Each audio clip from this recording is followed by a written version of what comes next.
In the heart of the bustling Ares Empire market, under a sunny sky where birds soar freely, a golden statue gleams in the light. It shows a man on a majestic horse, both figures radiating a sense of timeless power and catching the eye of everyone who passes by. Two guards stroll through the lively scene. One of them casually remarks on how peaceful things have been, enjoying the calm atmosphere. But his companion, with a sigh, can't shake a lingering doubt. He knows the peace but can't help but wonder when the revolutionaries might stir up trouble again. His frustration surfaces as he dismisses them as nothing more than country bumpkins, mocking their so-called revolution. The first guard laughs, lightening the mood, and agrees that the rebels have been unusually quiet lately. Maybe they've finally realized their efforts are in vain. The second guard nods in agreement, noting that the calm could be the result of the Empire's knights handling the situation. With a hopeful tone, he expresses his wish for this peace to last and for the serenity of the Empire to remain undisturbed. In the dimly lit underground room, where the flickering flame lamps cast dancing shadows on the stone walls, a group of knights gathers around a table. Their eyes are fixed on a map, where certain areas are highlighted in red, marking the targets of their mission. The leader, his voice firm and filled with purpose, announces that tonight they will kill the Emperor and bring down the Empire.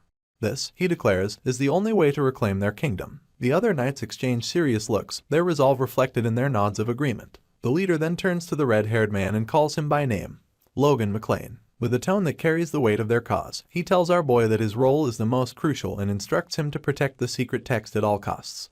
The fiery-haired knight meets his gaze with a steady, unwavering expression, his voice calm as he assures the leader that he understands. As the meeting concludes and the knights begin to scatter, one of them approaches the redhead with a knowing look. He remarks, with a touch of admiration, that our protagonist is certainly patriotic. The red-haired knight, his curiosity piqued, wonders what he meant by that. The soldier explains that he's referring to the secret text, the precious artifact for which countless lives have been sacrificed in their struggle against the Empire. Holding that book, he points out, makes the redhead the Empire's top target. With a wry laugh, he adds that the boy is taking a significant risk to protect it. Our protagonist's expression becomes cold, and he responds that the knight makes it sound as if he volunteered for this difficult task. The knight, with a faint smile, acknowledges that the red-haired knight's fluency in the ancient tongue is why he was chosen, but adds that his dedication to protecting the text without complaint is indeed a sign of true patriotism. But the boy's eyes harden, and his voice turns cold as he tells the knight that's enough. He feels the knight is, perhaps unintentionally, insulting their fallen comrades. The red-haired knight clarifies that his actions are not driven by patriotism but by a deep, burning desire for revenge. The knight falls silent, the weight of the redhead's words hanging heavily in the air. The knight calls himself good for nothing and thinks back to that unforgettable duel with his younger brother, Ronian. The memory haunts him like a shadow. He, against all expectations, lost to Ronian. The defeat was a harsh blow, made even worse by the fact that Ronian had only been training with a sword for 3 years. The servants, their eyes wide with shock, whispered among themselves, calling Ronian a genius while mocking the older brother for his 10 years of knight training. Their cruel words still echo in his mind, labeling him a fool and a failure, especially as the eldest son. They laughed about the future of the McLean family, predicting a dark and gloomy path ahead. After that bitter defeat, his father summoned him to his office. His father's stern gaze cut through him as he accused his son of using paralyzing poison on his own brother. The accusation stung deeply, and though his father couldn't finish the sentence, the unspoken threat was clear. The shame of what he had done weighed heavily on him, pushing him to the edge of despair. He had been so consumed by his feelings of inferiority to Ronian that he had done something unforgivable. The punishment was swift. His father disowned him, declaring that he was no longer his son. For that terrible sin, he was cast out of the family, leaving behind everything he once knew. He spent the next 10 years wandering as a mercenary, his heart hardening as he embraced a life of violence. But over time, he began to understand the depth of his cruelty. By the time the fallen knight realized the full extent of his wrongs, it was too late. When he finally returned home, he was met with devastation, a fire raging through the place he once called home. The townspeople whispered about a public hanging in the square, and the name they mentioned made his blood run cold, Ronian McLean. His brother, who had fought bravely as a warrior on the front lines against the Empire, was abandoned by the fleeing royal family. Panic gripped him as he realized he might lose his brother before he could apologize. He rushed to the square, praying he would arrive in time. But he was too late. In the square, the soldiers used the younger sibling as a warning to anyone who might challenge the Empire. The crowd cheered as the brave warrior was executed, celebrating his death with a frenzy that made the elder brother sick. Grief and anger twisted inside him as he swore to avenge his brother's death. The Empire had destroyed his family and stolen his last chance to seek forgiveness. Now, all he had left was revenge. A man's shout echoes through the castle's stone corridors, commanding his soldiers to chase after the one who holds the secret book. The elder knight races forward with all his might but finds his path blocked by a dead end. A soldier charges at him, sword in hand, and the mercenary meets the attack with his own blade. The clash of metal rings through the air as the warrior pushes the soldier away. But before he can catch his breath, the soldier attacks again, and this time, the elder brother's strike is fatal. The seasoned fighter quickly turns his attention to another soldier, only to be surprised by a foe leaping at him from behind. The warrior spins around, his sword ready, driven by the burning desire to strike down more of the Empire's soldiers. More soldiers arrive, their shouts filling the corridor as they surround the lone knight. They demand that he surrender and hand over the stolen treasure. The elder brother glances around, considering whether this is where he will meet his end. A resigned smile appears on his face as he acknowledges the inevitability of his fate. With no other options left, he crushes a small, delicate ball in his hand. He declares that if he must die, then they will all die together. The castle shakes as a massive explosion erupts, consuming everything in its path. As the flames and chaos engulf him, the fallen knight reflects on his life, a life full of regrets and driven only by revenge. Despite the fleeting satisfaction of striking a blow against his enemies, the greatest regret he carries, one that will follow him even in death, is that he never sought forgiveness from the family he lost. He hopes that, in the afterlife, he might find them and finally beg for the forgiveness that he missed out on in life. The warrior awakens to a throbbing pain in his head, which is tightly wrapped in a bandage. Bewildered, he wonders how he could be feeling pain when he's supposed to be dead. A man approaches him, calling him the young master and expressing concern. The revived knight, still disoriented, recognizes him as Rick. To his shock, Rick, who had died 30 years ago, is now alive. The warrior struggles to understand how this is possible. Rick, visibly worried, exclaims that the young master must have hurt his head badly and urgently calls for a doctor. The warrior gazes out the window, taking in the sight of the knight's training and the family crest displayed prominently. The scene seems almost too vivid, making him question if he's still dreaming. A new voice then cuts through the confusion, calling him brother and inquiring if he's alright. The revived knight turns to see Ronin entering the room. The younger sibling, visibly anxious and trembling, avoids eye contact. The warrior remembers their first duel vividly, the one he lost in disgrace. After that defeat, the younger sibling had come to visit, and the fallen knight hurled harsh insults and called him the child of a concubine. Despite his cruel behavior, the younger sibling, who used to follow him everywhere, stopped coming anymore. The painful memory intensifies the warrior's headache. Rick intervenes, suggesting Ronin leave so the young master can rest. The older brother, however, insists the younger one stay and tells him to come closer. As Ronin approaches, Rick looks on, puzzled. With a trembling voice, the younger sibling apologizes for not being more careful. The older brother, deeply moved, reassures him that there's no need for apologies, he himself is at fault. Overcome with emotion, the elder knight starts to cry and apologizes, pulling his brother into a heartfelt embrace. Ronin, touched and teary-eyed, asks why the older sibling is crying. They both share a poignant moment of sadness. When they both calm down, Ronin promises to visit again and bids farewell. The warrior, though reluctant to part ways, waves goodbye and urges him to rest. As the younger sibling leaves, the older knight's thoughts turn serious. If this is not a dream and he's truly back in the past, he needs to make significant changes. His reflection is interrupted by a maid who enters, bowing and apologizing profusely. The warrior, puzzled, asks why she's apologizing. Rick explains that Mary, the maid, accidentally disturbed his rest due to a mix-up with the rooms. The older sibling, recalling how he used to mistreat servants, tells Mary it's alright and that she's done nothing wrong. He then requests that Rick bring him a pen and paper. Rick, confused, asks what he plans to do to Mary with them. The warrior, growing impatient, insists that Mary be sent away and the pen and paper be brought to him immediately. Rick places the pen and paper he had brought on the desk and says he'll be leaving. The young master, seated in his chair, thanks Rick and tells him he can go, making sure to keep anyone from entering the room. Rick, taken aback, questions if the warrior really just thanked him and wonders if the young master might be unwell. The revived knight, irritated, snaps that he's perfectly fine and orders Rick to leave. Rick, pleased with the instruction, tells the warrior to rest and heads back to his work, mumbling to himself that the older knight's outburst means he must be okay. Once alone, the revived knight sighs deeply and covers his face with his hands.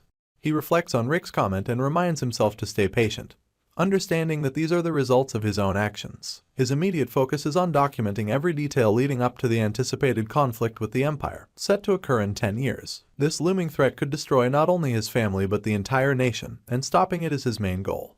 However, before dealing with that major conflict, the revived knight must first address a more immediate problem, the War of the Fiefdom that will start in a year. This conflict has already begun to weaken his family and plunge them into difficult times. Thus, he decides to tackle this issue first.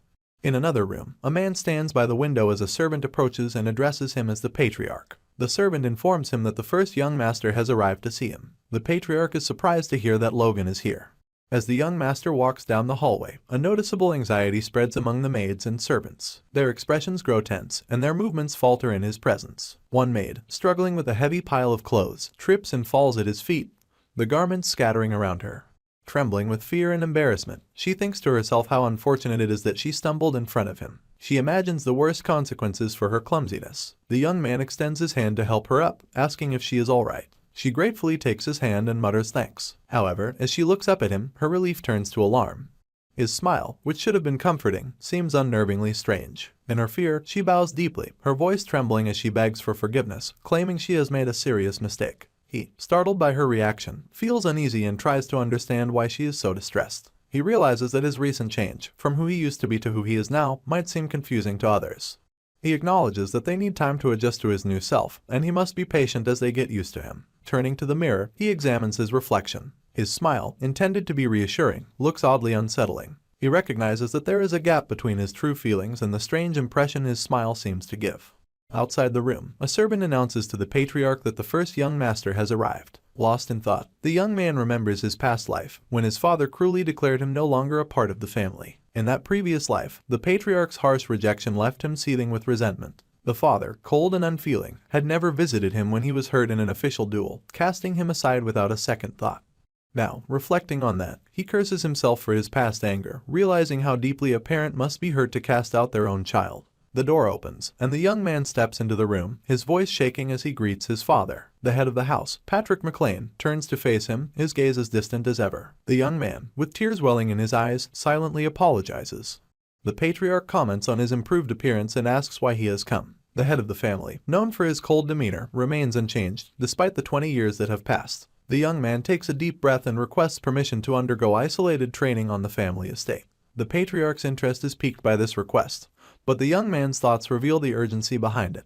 To win the upcoming regional war and strengthen their territory's defenses, knights, soldiers, and weapons all need improvement. However, the McLeans are notorious for their financial struggles and lack the funds for these improvements. The young man knows of a potential opportunity in 3 months that could provide enough money to cover the family's budget for an entire year.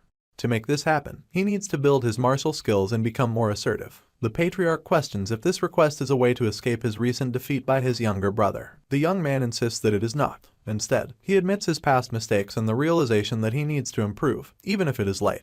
The head of the house doubts the sincerity of his intentions, noting his history of excuses. The young man admits his past faults and how he used to take his frustrations out on others. He promises that this training is a chance to address his immaturity and pleads for his father's approval. Patrick, sensing some genuine change, asks how long the firstborn plans to stay in training. The young man says about 3 months, emphasizing that his goal is personal growth, not merely to outdo his sibling. The patriarch, seeing a hint of change, agrees to the request. As the young man turns to leave, Patrick reminds him that it is still spring and the family burial grounds will be too cold for sleeping. The young man smiles and acknowledges his father's concern, leaving with a renewed sense of determination. A few days later, he stands in a peaceful forest where sunlight gently filters through the dense trees. This private spot, reserved exclusively for the McLean family, is untouched by outsiders. The forest stretches out around him, creating an ideal setting for solitary training. His sword rests on the ground beside him, and his bag lies nearby, holding the essentials for his practice.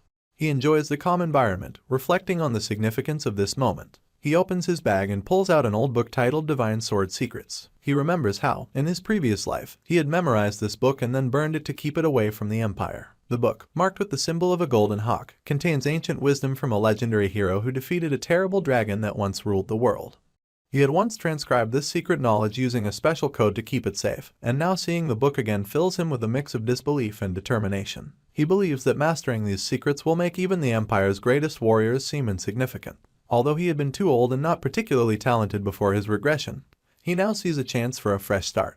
He tightens his fist, and a golden light radiates from it, representing the life force known as the Force, which is central to the Divine Sword Secrets. He directs this force towards his heart, aiming to create a core of power. As he closes his eyes, he knows this is a difficult task, one that would have overwhelmed his past self. Yet, after his regression, he feels that his life force has evolved, giving him newfound strength and endurance.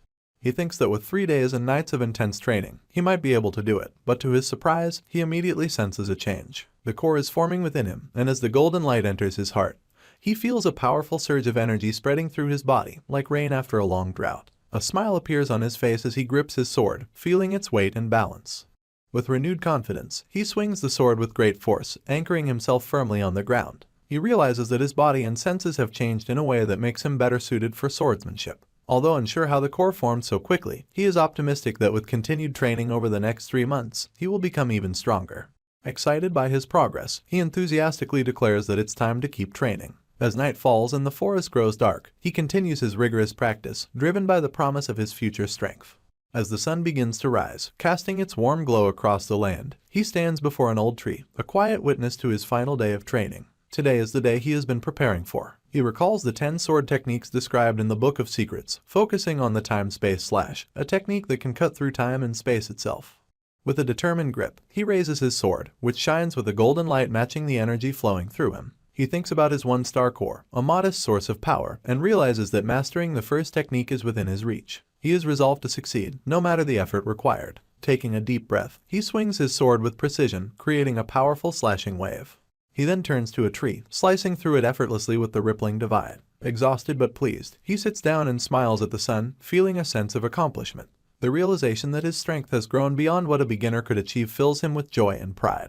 His hand shakes from the effort, but he knows that this new skill, though taxing, is a valuable addition to his abilities. As he prepares to report his progress to his father, he notices the smell of his sweat-soaked shirt and decides he should freshen up before the visit. Standing before the grand gates, he looks puzzled as he asks what was just said. The knight, with a smirk on his face, delivers the disappointing news with a hint of mockery. The patriarch cannot see him. Confused and concerned, he asks why, fearing that his father might be ill. The knight explains, with a condescending tone, that family rules require even direct relatives to have prior notice before meeting the patriarch, and wonders if he has forgotten this old tradition. Rick steps in, reminding him that these family rules have been in place for hundreds of years. He argues that he was allowed to meet his father under similar circumstances just 3 months ago. The knight replies that the previous guard must have failed in his duties, which he finds odd, as such issues are unfamiliar to him from his previous life. As he contemplates this, he overhears voices from inside the mansion. The guards are discussing the knight and him. One says the knight is mad, another criticizes him for running away after losing to his younger brother, and a third suggests that Sir will handle any problems himself. He realizes that his reputation must have fallen significantly during his solitary training, so much so that even the family's knights now see him as a joke. The knight's dismissal, telling him to return only after giving prior notice, makes him sigh in frustration. He had planned to demonstrate his progress and gradually restore his reputation. Instead, he finds himself blocked. Determined, he asks for the knight's name and reaches into his pocket to pull out something. The knight tells him that his name is Dominan and wonders what he is up to. With a challenging look, he introduces himself as Logan McLean and accuses Dominan of using an outdated family rule to keep him from meeting his father, all while treating him with disrespect.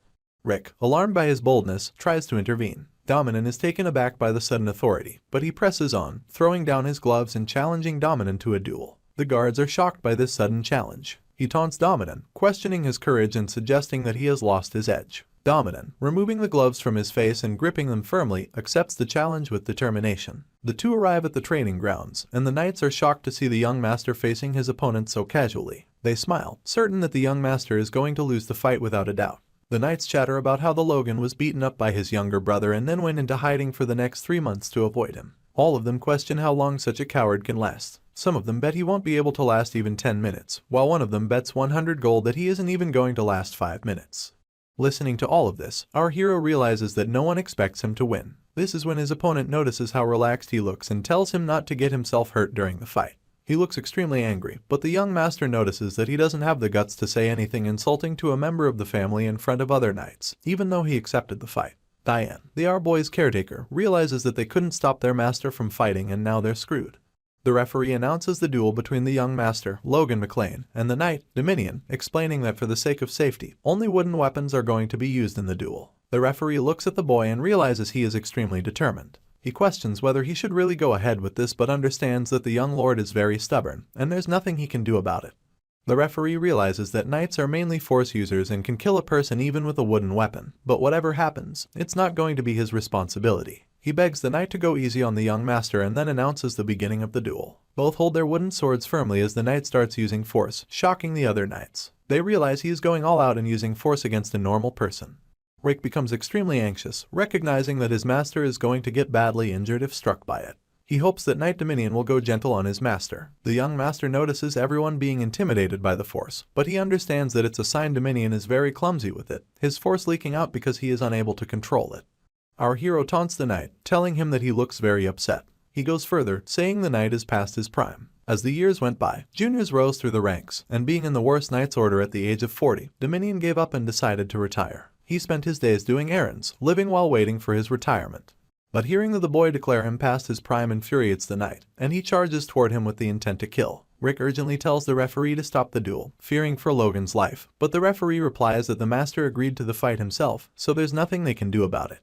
Knowing that the Knight has already decided to retire, Rick realizes he is going to go all out and finish off the boy with his secret technique. The young master, however, stays focused and relaxed, using a technique called Mighty Triple Kill to completely stop the Knight's attack. He then asks Dominion how he dares call himself a knight if this is the best he can do. Everyone watching the duel is left speechless, and the Knights can't believe that Logan actually won. Not just that, they also realize that he is now able to use the Force. Logan calls the referee and tells him that he wants to give the Knight another chance. The referee then asks the Knight if he is willing to continue. The Knight remains on the ground in complete shock, questioning how he lost. He realizes that he is weaker than the young master but refuses to accept such a reality. Determined, he gets back up and uses his Force attack once again. Our hero sees right through him, noticing that he is overheating and pushing himself too much. With a swift move, the boy smacks the Knight's head with his wooden sword, finishing him off for good. Even after giving the Knight another chance, the Argai knows it's time for him to give up. As the Knight struggles to get up and admits defeat, the young master begins beating him ruthlessly, thinking he has shown enough mercy to a vassal who dared to rebel against his superiors. Ignoring the pleas from others to stop, he continues punishing the Knight for his actions. The other Knights watch in shock, realizing that the young master is different from before and has changed so much in just 3 months. They recognize that he has awakened Force and has become incredibly skilled with his sword, as if he has been a swordsman for decades. The referee finally announces the winner, Logan McLean. Inside the castle, the young master's father praises him for his victory and notices that he has awakened as well. The patriarch asks what happened during the training. The young master, realizing his father had been watching him, explains that he got rid of all his greed and decided to let go of everything. As he kept training with that mindset, he eventually felt the Force filling up inside him, which seemed unbelievable. He admits that it might sound like a lie, but in his past life, this was the realization he gained. Only after giving up everything to avenge his family was he able to become a Force user. However, he barely awakened after turning 40, and that empty realization wasn't enough. Baron McLean acknowledges that his son has changed but becomes slightly angry that the first action he took after gaining his realization was to assault a knight. The young master tries to defend himself, asking his father if he heard the complete story of what the knight did earlier. The patriarch replies that he did hear the story, but believes there was no need for his son to go that far. Still, Logan insists that it was necessary, arguing that the knight was trying to fool the blood of his lord and make a mockery of him. He explains that if such behavior were left unchecked, it would have become a poison to the family's discipline. He emphasizes that hierarchy is the pillar that allows an organization to function, and when that hierarchy is shaken, the organization itself fails. Drawing on his experience as a mercenary for 10 years, the young master asserts that when dealing with a group of armed men, one must rein them in properly, with decisive action. He believes that today's event will serve as a lesson for the other knights and insists that Dominion is largely at fault. The father acknowledges that the knight forgot his duty and tried to deceive his son but warns that it was too much of a gamble. He advises his son to restrain himself for the time being. The young master is surprised by how easily he receives forgiveness. Sensing his surprise, the patriarch asks if his son is seeking punishment, but our boy quickly answers no. Baron McLean then cautions him that what he did was not the right choice and advises him not to make any more mistakes or take such actions without his permission, especially since he hasn't even received his rank yet. Logan resolutely assures his father that he will keep that in mind. The patriarch then informs him that his fiancée, Rena, will be visiting soon. The boy smiles deviously at the news, thinking of Rena as his cash cow and looking forward to her visit. The young lady Rena Wolves finally arrives, and all the knights and knights can't help but gawk at her beauty, thinking that the young master is incredibly lucky. She greets Baron McLean politely, asking how he is with a cute smile on her face. The patriarch notices that young lady Rena has truly grown into a refined lady. Rick, remembering her as a child, is amazed by how beautiful she has become but also notices that Logan doesn't seem happy at all.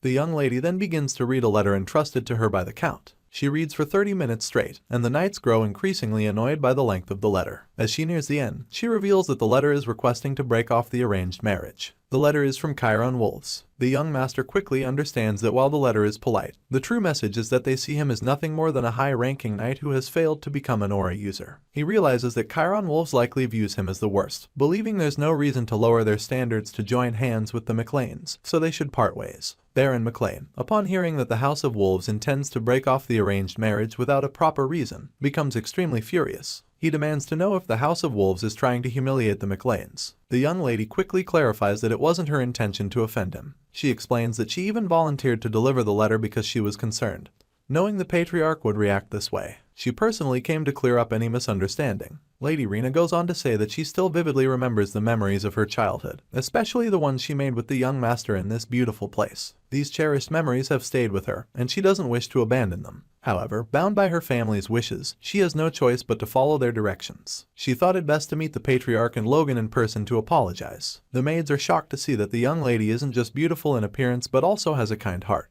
However, our hero looks very annoyed. Lady Marion Kairos, Logan's stepmother and Ronian's biological mother, steps forward and demands to hear about the unavoidable circumstances behind the decision. Logan thinks that she has always regarded him as her enemy because of the matter of succession, so he expected her to stay quiet. But the family's honor is a different matter. The young lady apologizes, saying she is unaware of the reasons and therefore cannot speak on the matter. Lady Marion, visibly upset, questions how she could be unaware of the reasons, especially when it pertains to her own marriage. The young lady explains that as someone who is supposed to marry and become part of another family, her father does not discuss important family matters with her. Marion, growing angrier, asks if she came all this way just to announce that she is breaking the engagement for no reason at all. The young lady responds that in return, the Wolves family intends to pay 3 million gold as compensation for breaking the engagement. The patriarch's financial advisor is shocked to hear such a huge amount, and the young master quickly thinks of how he can get that money into his own hands. The advanced knight, furious, causes the ground to shake with his anger. The knights realize how powerful he is, and the young lady's knight quickly steps forward to protect her. He pleads with Baron McLean to calm down and continue the conversation.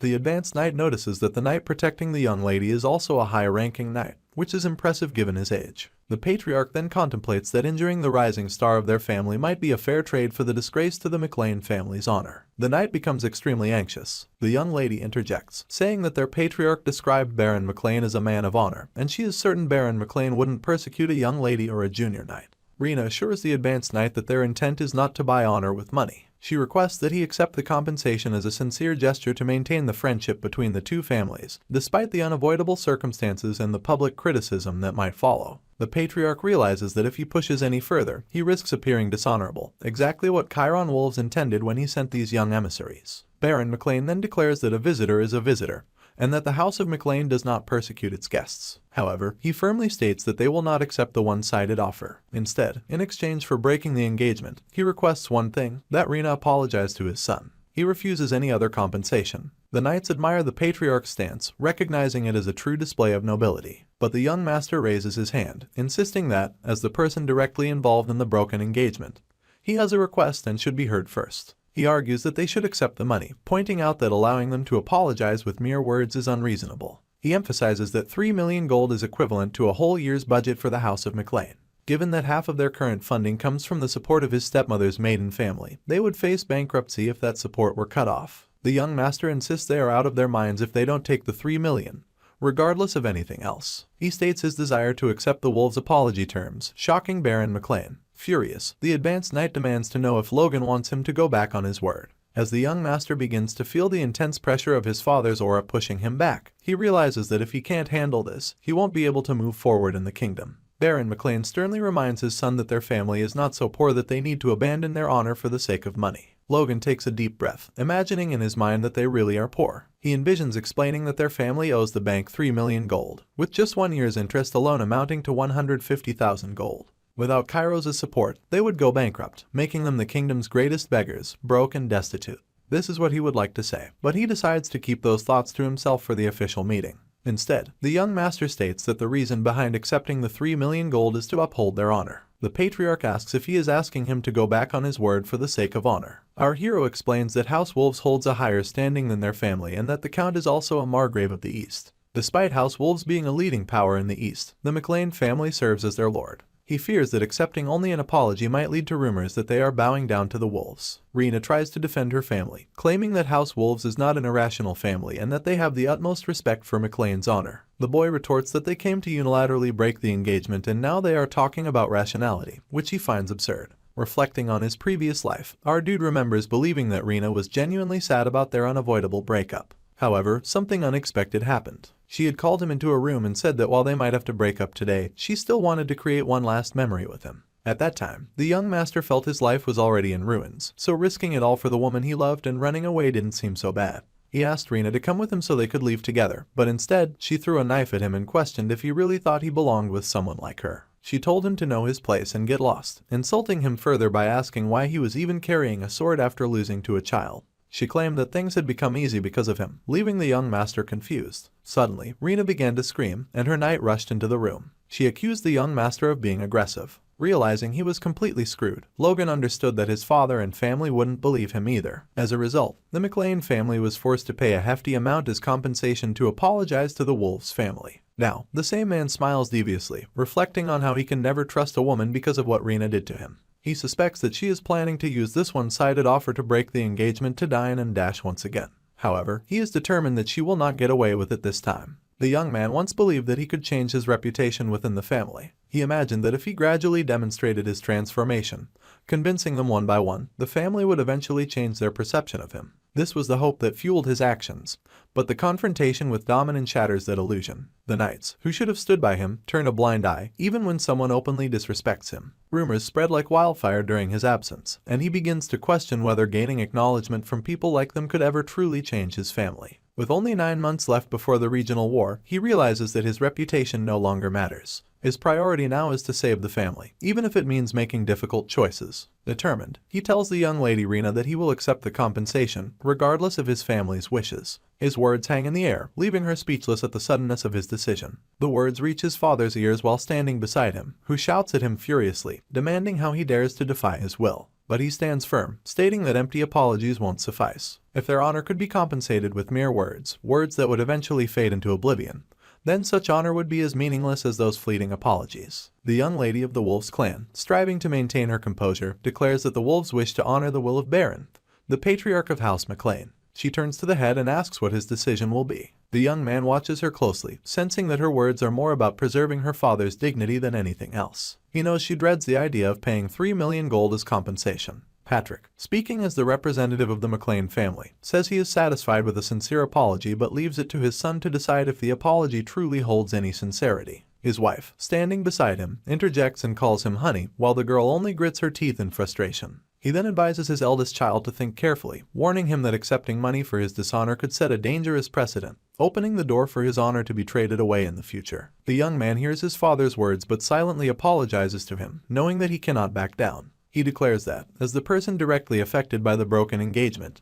he will accept the compensation offered by the House of the Wolves. His stepmother smirks at his resolve, while the young lady can only grit her teeth in helplessness. His father, visibly disappointed, laments that he thought his son had changed for the better but now sees that he has only changed for the worse. He turns away, adding that perhaps it's his own fault for failing to teach him the true value of honor. The young man stands there, torn between the weight of his father's words and the knowledge that everything he does is for the family's sake. The young man's eyes sparkle as they linger on the gleaming pile of gold coins before him. A wave of satisfaction washes over him. At last, the treasure is his. His grin widens at the thought, 3 million gold, all in his hands. He revels in the moment, unable to tear his gaze away from the wealth. But soon he catches himself, reminding himself not to get carried away. This fortune needs to be secured and placed in the bank before anything else. Just as he attempts to steady his excitement, a knock at the door interrupts his thoughts. He wonders if it might be his servant and calls out for the visitor to enter. The door swings open, revealing a man who addresses him as a young master. His gaze sharpens as he recognizes the visitor. It's Dwayne. The man confirms his identity, and the young man's mind races as he recognizes that he's the family's financial manager and his father's most trusted confidant. Yet he can't help but think that the man's smile isn't for him, leaving him to wonder what he's up to. With a practiced smile, Dwayne Filsner knows he's about to tackle one of the biggest challenges of his life. As the financial manager of the McLean estate, he's been juggling an ever-dwindling budget, trying to keep everything afloat. He recalls Rick's endless complaints about the servants running low on winter supplies, while a knight insists that replacing their weapons should be the top priority. The memory of begging the patriarchs-in-laws to cover financial gaps flashes through his mind. With an exasperated sigh, he reflects on his thankless role. He wonders whether he's managing finances or if he's the boss of the beggars. But as much as he loathes the situation, this is his hometown, and leaving isn't an option. However, the gleam in his eye betrays his anticipation.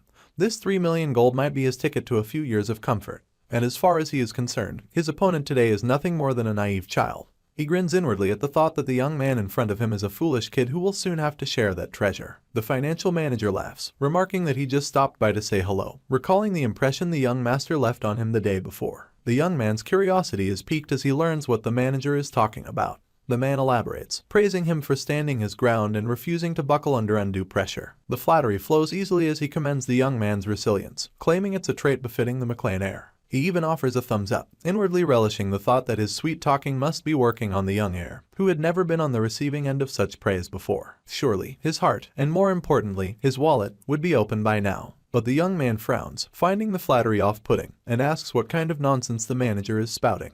The manager quickly clears his throat, thinking that this reaction is within the expected range. He shifts tactics, noting that in these difficult times, 3 million gold is like rain in a drought. The young master's sharp mind, he continues, has brought a much-needed reprieve for the family. The young man cuts him off with a straightforward question. Why would the family breathe a sigh of relief over money that belongs to him? The manager forces a laugh, internally cursing him for being so obstinate. He wonders whether the boy is really planning to keep all the money for himself. His frustration mounts, but he reminds himself to stay patient. He's been the financial manager at McLean for 20 years, and he's endured worse. Memories of begging the Viscount Kairos for help flood his mind. Kneeling, pleading, and enduring humiliation for the sake of the estate. Groveling has become second nature to him, and this situation, he tells himself, is no different. The young man, noticing the manager's trembling and the way he covers his eyes, wonders if he is crying. He asks if the family's situation is truly that dire. The financial manager, seizing the opportunity, reveals that the family owes 3 million gold to Cooper's bank, and the annual interest alone is staggering. The young man finishes the sentence for him. It's 150,000 gold. The man is taken aback that the heir knows this. The young man adds that since it's harvest time, they should be able to cover the interest. The manager, bewildered by how much he seems to know, tries to regain his composure. He chuckles, explaining that managing a barony is expensive, and they're always operating on a tight budget. He suggests that the young master could help out a bit. But the young man interrupts him again, this time with a firm refusal. The manager, surprised, asks why. He thought the young master was opposing the baron for the good of the barony. The young man agrees, and the manager feels a flicker of hope. Until the young man continues. He explains that he's going to use the money for the family's sake, but not for immediate expenses. They need to think ahead, he says with determination. The manager grits his teeth, thinking that the young master doesn't understand the situation, and silently urges him to hand over the money. But the young man remains steadfast, asking what good it would do if he used the money to pay off the debts. The manager argues that it would ease the state's operations for a few more years, providing some breathing room. The young man counters by asking what happens after that. The manager is at a loss for words. The young man presses on, pointing out that without any specialty products, they'll just end up in debt again. It's a vicious cycle, and he intends to break it. He's going to use the money for his own plan. The manager stares at the young master in disbelief and wonders whether this is really the same eldest son he thought he knew. He was the boy who never cared about family affairs. The young man then tells him that he has a favor to ask. If he can help him with this, he might consider using some of the money for the family's expenses. He even shows off his gold coin as a tantalizing incentive. The manager, now cautious, asks what the favor is. The young man smiles and reveals his request. He needs him to gather some mercenaries. As Rick notices his young master's packed bag, he can't help but ask if he is really leaving.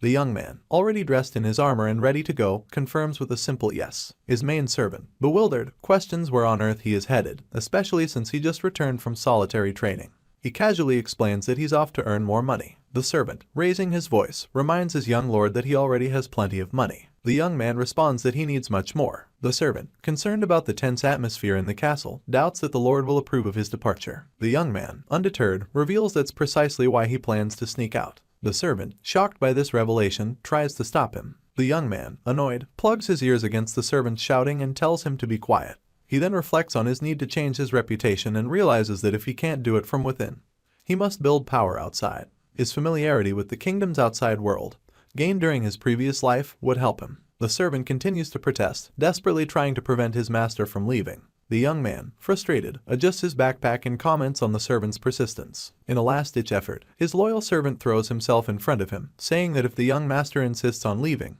he might as well step over him. The young man, exasperated, curses and prepares to step on him, but the servant's shout makes him stop. He reassures his servant that he'll leave a letter for their father, making sure he won't be blamed. The servant, curious, asks what the letter will say. The young man smiles mysteriously, and the servant watches him with concern. Later, the head reads the letter, his hands shaking with anger. The servant stands nearby, fear written on his face as the lord's rage builds. The letter, written with a mix of sarcasm and defiance, states that his son, heartbroken by the broken engagement, has decided to take some air and will return soon. The father's grip tightens, crumpling the letter in his fist, his fury barely contained. The loyal servant, nearly in tears, cries out for his master to return, cursing him as a madman. Just 2 centuries ago, the McLean family stood far from the esteemed position they hold now. Back then, the vast county they ruled stretched from the neighboring Tesron Viscounty to the Sylvan and Pernina Viscounties, reaching the Bifrose Plains. This expansive territory marked the McLeans as the undisputed rulers of the southwestern region of the Grandia Kingdom. But that was long before the time of the current Lord, Patrick McLean. The efforts of the past 3 generations, or rather the lack thereof, led to a gradual decline. Their title, once revered, was reduced in rank, and their lands, once abundant, dwindled significantly. The once renowned McLean Plains, known for their vast grain storage, were taken by the kingdom's most powerful vassal, and the remaining fertile land was distributed among various vassals. It was as though they had been exiled, pushed to the rough and arid lands near the southern mountains. The new territory offered little to sustain them, no valuable regional products, no copper ore mines common in mountain regions. As the young heir of McLean contemplates their dire circumstances, he knows that even victory in the regional war would leave them dependent on Kairos for aid. To break free from this vicious cycle, they need a vast sum of money, far more than the 3 million he currently possesses. Determined to find a solution, he makes his way through the bustling streets of Kyle, the greatest trading city in the Grandia Kingdom. The air buzzes with the shouts of merchants, each eager to outdo the other. One calls out that rings made of gems from the Empire are available for just 10 golds. Another boasts a shield renowned in the north. Yet another advertises fresh fruit from the southern regions. As the young man surveys the lively marketplace, he is reminded of just how remote and desolate McLean has become in comparison. His thoughts drift to a man from his past, someone who might hold the key to his family's revival. Based on his memory, he knows this person spent their youth in Kyle. The locals whisper that he still resides here, somewhere amidst the city's winding streets. He is searching for none other than Philip Claude, known to many as the Gold Bug. In the vast and powerful Aries Empire, the strongest nation on the continent, merit reigns supreme. Here, in this Central Asian realm, talent is the only currency that truly matters, and anyone, regardless of gender, age, or even origin, can rise to prominence if they possess it. This is a land where power and riches are not merely reserved for its citizens, but extend to foreigners as well, offering them a chance to carve out their destinies within the empire's golden borders. A shining example of this meritocratic principle is Philip Claude, a man of immense wealth and influence. Hailing from the distant kingdom of Grandia, he is known throughout the continent as its greatest war merchant, a man whose dealings and alliances have earned him the infamous title of the Trader of Grandia. Yet beneath this veneer of treachery lies a deeper truth. Despite the scorn and mistrust, he remains fiercely loyal to his homeland. He is a man of contradictions, called the Gold Bug by many, but he uses his wealth and influence to secretly support his motherland, orchestrating the resurgence of Grandia's sovereign dominion. In a bustling market square, the young man's eyes rest on a figure across the way as he wonders while narrowing his gaze to see whether it's him. There, in the middle of the street, sits a man with glasses, trembling as he mumbles under his breath. With a voice tinged with despair, he curses the dirty bastards who have left him ruined, his face dark with hopelessness. The young man, watching from a distance, can scarcely believe that this wretched figure before him is indeed the same man he has heard so much about.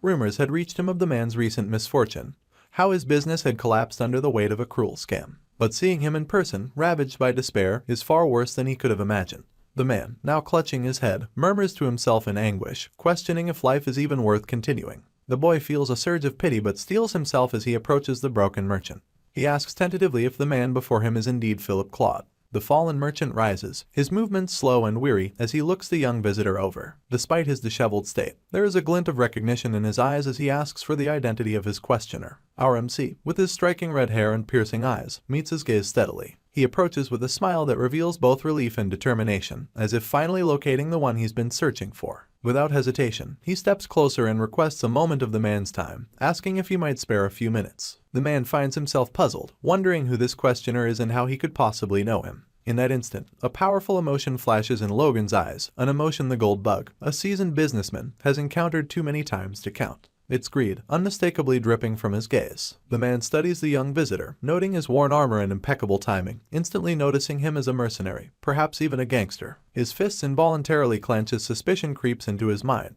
Just as our boy begins to speak, he cuts him off, shouting that it's not yet the repayment day. He informs him that the proceeds from his commercial property sale will be available in 3 days and instructs him to return then. The young man, undeterred, calmly responds that he's not here to collect a debt. The man, growing more agitated, barks like a cornered dog, insisting that he hasn't received his sale proceeds yet, and commands him to leave. For a moment, the Armik is struck silent by the sudden accusation, while the man silently pleads for him to just go away. Suppressing the urge to curse, the boy instead urges him to calm down, explaining that he's not a debt collector but rather someone looking to invest. The word invest hits the man like a jolt, leaving him momentarily stunned. He asks, in disbelief, if he truly intends to invest in him, to which the young man responds with a simple yes. Bewildered, the man's thoughts race. He isn't here to take money. A smile starts to form on his face, though his mind swirls with confusion. He wonders if the boy in front of him is simply a madman, for only such a sick person would want to invest in someone who has utterly failed. Yet he wonders, what if he is telling the truth? The man's hands tighten into fists once more as he considers the possibility. With a directness born of desperation, he asks Armik just how much he is planning to invest.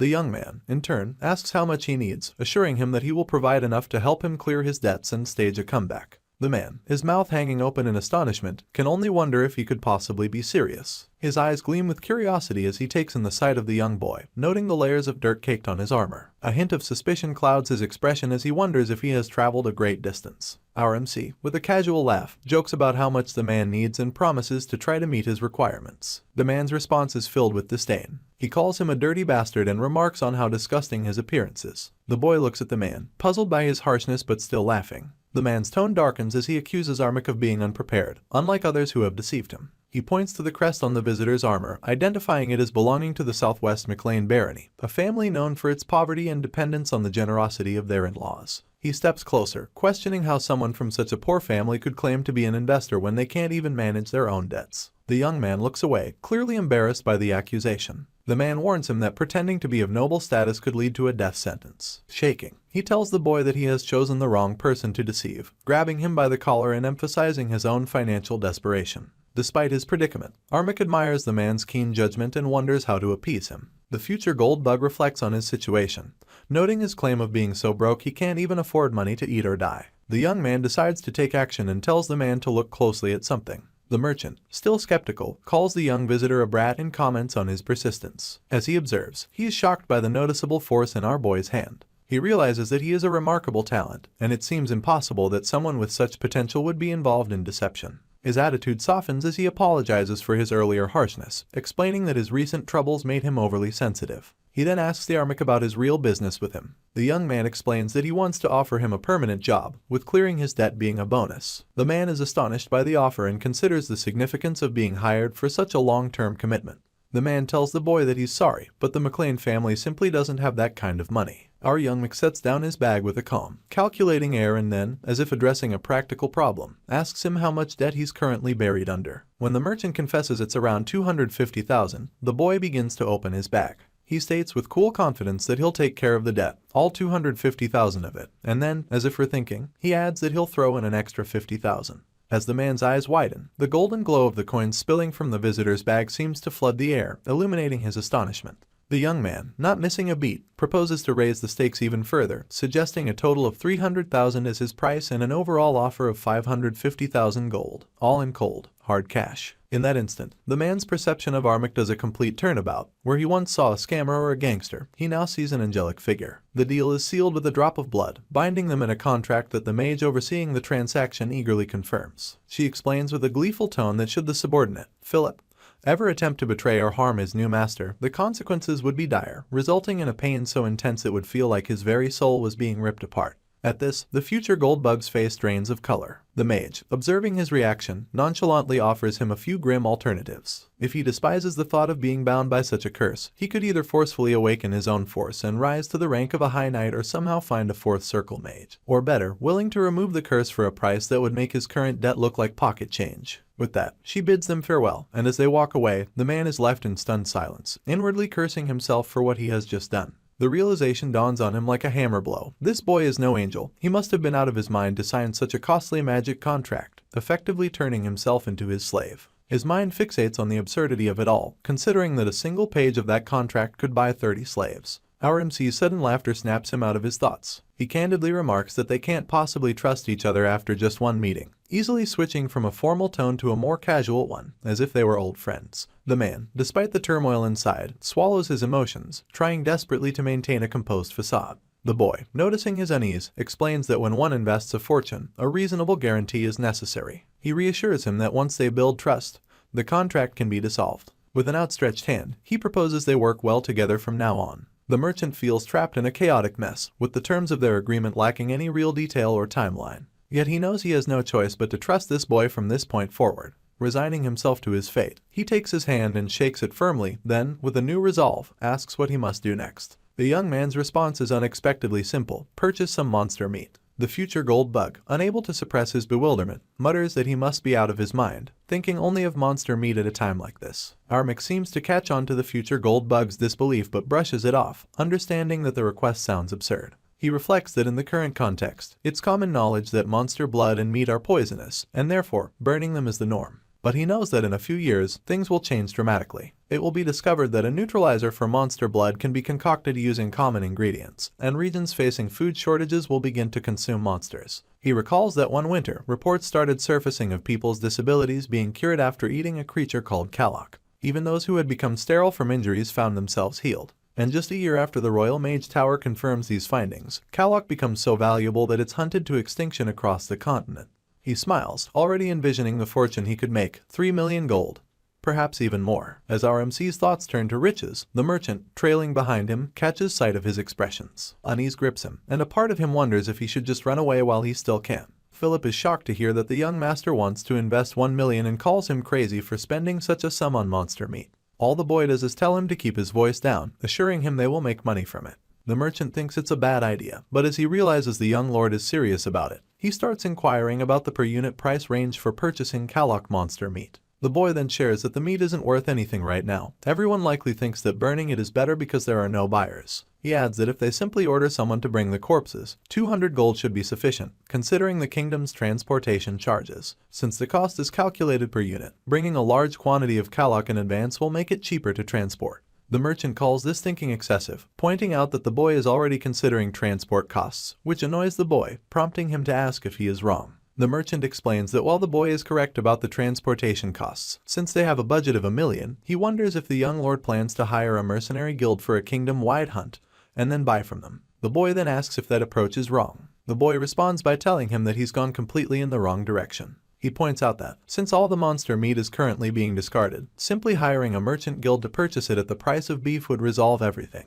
There are plenty of merchants out there who will bring and sell anything for $1, even if that something is trash meant to be thrown away. They will ask each other to acquire it, no matter what it is. The merchant believes that if asked, they could even bring all the meat in the entire kingdom, probably butchered already. The MC realizes that he's already getting his money's worth because of how smart the merchant is. The merchant assures him to leave everything in his hands and stop overthinking, reminding him that money matters greatly from here on, as his fate depends on the young master's future. The young lord instructs him to stay in Kyle and buy it all in bulk. He hands the merchant a paper, who reads that it contains strategies made from ironwood sourced from the Empire's southern mountain springs and glue. The merchant, puzzled, asks if he plans to make toys, to which the boy replies that it's something even better. He thinks to himself that he can't reveal that these are the raw materials for weapons of war. These weapons were used during the Grandia Kingdom's invasion in his previous life, and depending on the battle conditions, mere soldiers were able to keep up with knights after acquiring these weapons. He recalls that he had entrusted Dwayne with hiring mercenaries before his arrival and thinks that simply placing these weapons in their hands will give them the upper hand in the regional war. However, he still needs to find a skilled craftsman to produce the weapons and an instructor to train the mercenaries. 2 days later, in the city of mercenaries, Harun Kaisalan, an A-rank mercenary, asks the boy if he intends to hire him as an instructor. Harun apologizes, explaining that he's never trained anyone before, but the young lord reassures him that it's not difficult, he just needs to train C-rank mercenaries. The mercenary says he doesn't understand what the young master has heard about him, but he insists he has only guided a few youngsters and suggests that the boy entrust this task to a professional educator instead.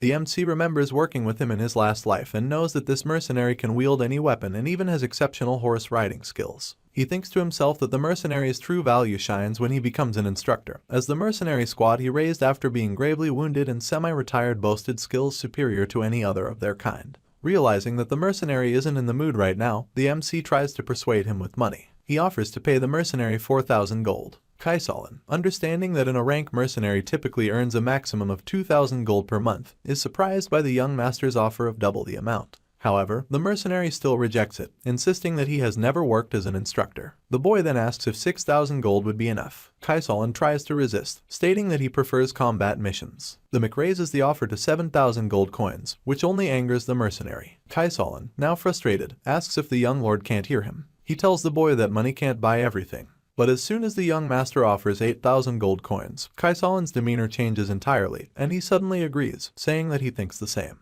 Our boy smiles as the mercenary thanks him for the hire in advance, marking the successful recruitment of Kaisolin. As they walk through the city of mercenaries, Kaisolin notices that the young boy is the heir of the McLean family. The boy asks if he isn't curious about why he's hiring mercenaries from the countryside fief of McLean. The mercenary, unfazed, replies that he doesn't care and isn't curious at all, as long as he's employed and making money. The young master realizes just how straightforward the mercenary he's employed is. As they continue, they hear the sound of slaves being punished. A man is whipping the slaves, urging them to move before they're late. Kaisolin casually shares that Harran is also known as the city of mercenaries and slaves, so the young lord will see much more of this as they move forward, especially since the slave market starts from here on out. The Mick feels a pang of disappointment but thinks that he needs to buy a slave from this market.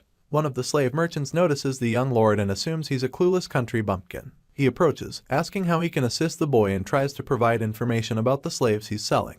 However, Kaisolin, annoyed, gives him a cold stare that sends a chill down the merchant's spine as he nervously questions why Kaisolin is at the slave market.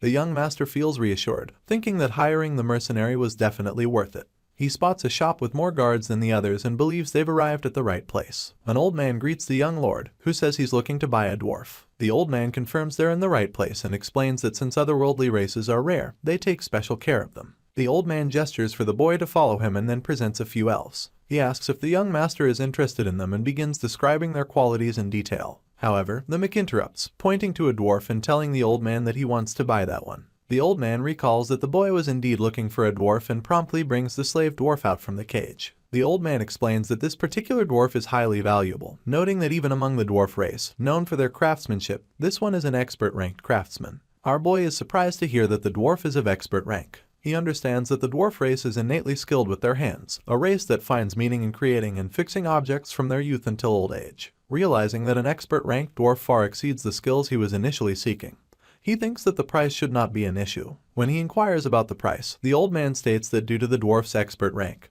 he's asking for at least 200,000 gold coins. The young master coldly asks if he looks like a pushover to him. Intimidated by the young lord's ruthless expression, the old man quickly drops the price to 50,000 gold and offers to assist with the payment. The mercenary is surprised that the old man reduced the price by 150,000 gold in just a few minutes. The dwarf mutters that the human is unrelenting, but the boy dismisses it, saying it was just basic negotiation. The dwarf then asks where they will be heading next, and the boy responds that they're going to the McLean estate in the south, where the dwarf will craft whatever the young master requests. The dwarf feels disappointed with his fate, and the young boy understands why. Dwarves are renowned for their skilled hands, but for slave dwarves, it's different.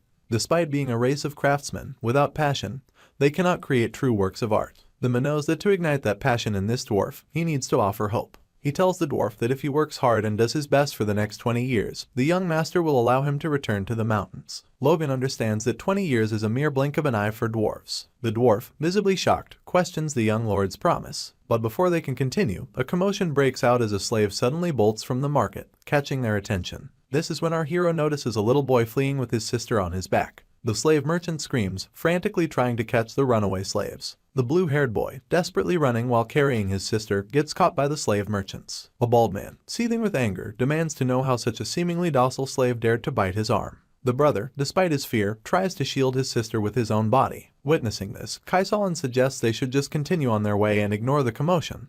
But the young lord disagrees. He notices something strikingly familiar about the blue-haired, odd-eyed slave. Suddenly, it dawns on him this is Victor. Kaisolin, sensing the young lord's hesitation, asks what's wrong. The MC quickly dismisses his concern, saying it's nothing, and excuses himself for a moment. His mind races as he recalls the notorious figure from his past life, a slave who would one day be known as the Noble Slayer. In that life, an immensely powerful aura user had emerged in the kingdom, a former slave who had escaped after killing his master. Hunted for years, he evaded capture while slaughtering countless soldiers, knights, and even nobles. 10 years later, he reappeared, having transcended humanity itself through his mastery of aura. He exacted his vengeance by wiping out the entire family that once owned him, earning the fearsome title of Noble Slayer as he massacred every noble in Grandia who crossed his path. The Mick remembers that this slave escape occurred about a year after he became a mercenary, so according to the timeline, Victor is indeed a slave at this moment. He contemplates rescuing the boy now, foreseeing the advantage of having a future or a user at his side. However, the thought of Victor's unpredictable and murderous nature gives him pause. The young master concludes that if Victor ever turns on his allies, he can simply lock him up to prevent any bloodshed. As the bald man raises his hand to strike the slaves, the Mick swiftly intervenes, blocking the blow with his sword. The bald man, initially annoyed, quickly realizes that a customer has stopped him. Embarrassed, he stammers, trying to make excuses before asking how he can be of service to the young lord. The young lord calmly states that he's interested in buying some slaves. The bald man, now eager to please, asks if he's interested in the blue-haired pair, explaining that they are rare, with red and blue odd eyes, so they come at a high price. When the young master inquires about the cost, the bald man quotes 10,000 gold coins each. The young lord knows that a young slave typically costs around 300 gold, and he quickly recognizes that the bald man is inflating the price for children who are little more than skin and bones. Though 10,000 gold is still a bargain considering the potential of the future noble slayer, the boy is determined not to let a lowly merchant profit off his knowledge. He points out that the merchant is asking 30 times more for children on the brink of collapse, one of whom seems near death. The bald man defends the price, saying they're the only ones like this on the market. The young master counters by offering 500 gold each, noting that it's still higher than the price of a healthy slave. The bald man tries to protest, claiming it won't cover the original cost.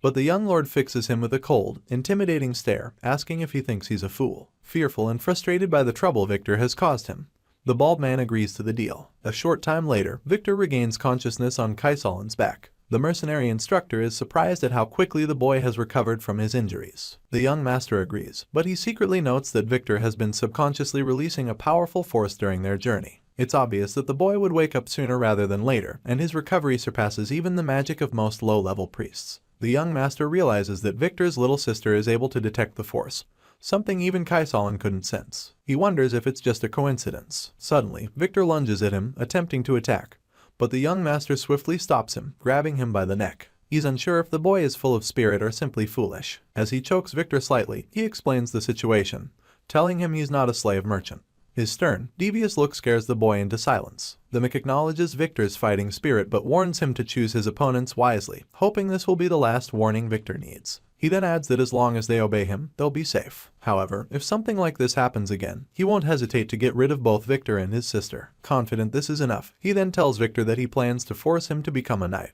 Victor is surprised, and the young master explains that becoming a knight, an honorary noble, will allow him to escape his status as a slave, not just for himself, but for his sister as well. Seeing his sister's condition, Victor becomes determined to change their fate and tells the young lord that he's willing to do it. Everything proceeds as the Mick planned, and he quickly realizes that using Victor's sister was the key to controlling the noble slayer's violent nature. He informs them that their training will commence once they return home, and then calls Hammer over for a moment. The young master explains that he's going to draft a contract, a magical one, that states if Hammer works for 20 years, he'll be sent back to the mountains. Hammer is utterly shocked by this, and the young master adds that it's hard to trust a promise made only by words, so a contract is necessary. Motivated by this, Hammer declares he'll create anything the master desires. Overcome with emotion, Hammer begins to cry, thanking the young boy for genuinely meaning his words. The young lord, in turn, thanks Hammer and realizes that the contract was enough to motivate him, putting the boy at an advantage. Now, the young lord has everything he wanted from this outing and has even overachieved by acquiring the noble slayer. The preparations for the war between the fiefs are progressing smoothly. Unbeknownst to the young boy, rumors about his strange behavior during the outing have already spread throughout McLean, dragging his reputation down into the depths. His servant, Rick, is left to deal with the fallout, struggling to make amends. Rick, overwhelmed with stress, questions what the young master could have done to cause such chaos as he cries out in frustration. The servant greets his master, and the boy asks how he is doing. Rick gets angry and asks if he is being serious. The hero is happy to see his servant smiling. The servant asks what he did when he was out and if he knows what the people of the fief are saying about him. The people are saying that he is a perverted monster who spends 150,000 gold on monster meat. A few days ago, Philip announced the decision to buy the monster meat, which shocked everyone. They questioned what kind of lunatic would buy so much meat. Philip told them that the MC, Logan McLean, is the one buying it. Some of them realize who the boy is and call him an engagement breaker who cheated his fiancée. The merchant started spreading strange rumors about how buying monster meat would increase the number of sellers, but he didn't know that the young lord had such a horrible past. He thought Logan was just a crazy guy, but now he realizes he is also a scumbag. Still, the merchant Philip's instinct screamed at him not to miss such a valuable opportunity at any cost. He priced 1 kilogram of meat at 1 gold coin and declared that no merchant would refuse to sell trash if a scumbag is willing to pay for it.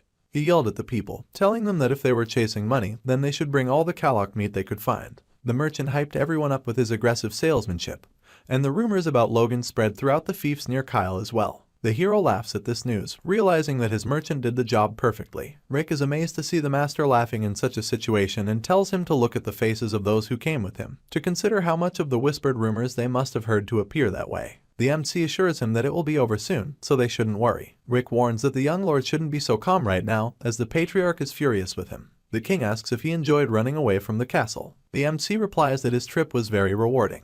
The king, having heard rumors that his son went around doing all sorts of crazy things, is at least glad it was rewarding. Though the king looks very angry, the boy dismisses the rumors as just that, rumors, and states he has no ounce of shame for his actions. This response annoys his stepmother, who tells the king that the first young lord has no awareness of his position, and that his actions could dishonor the family name. The Mick remarks that she is talking too much and that he simply spent the money from his engagement break as he wanted to. His stepmother grows even angrier and asks the king if he is going to let this slide after hearing what he said. She continues to speak about the first young lord, but the king interrupts, telling her that it's enough. He declares that he wants to speak with his son alone and orders her to leave the room. The second wife is shocked to see that he is siding with his son. The king then tells the MC that this is his last warning and demands to know what on earth he is trying to do. He questions what is going on with him and why he is doing such things. The MC realizes that his father isn't going to let this one slide and responds that his father wouldn't understand even if he explained everything.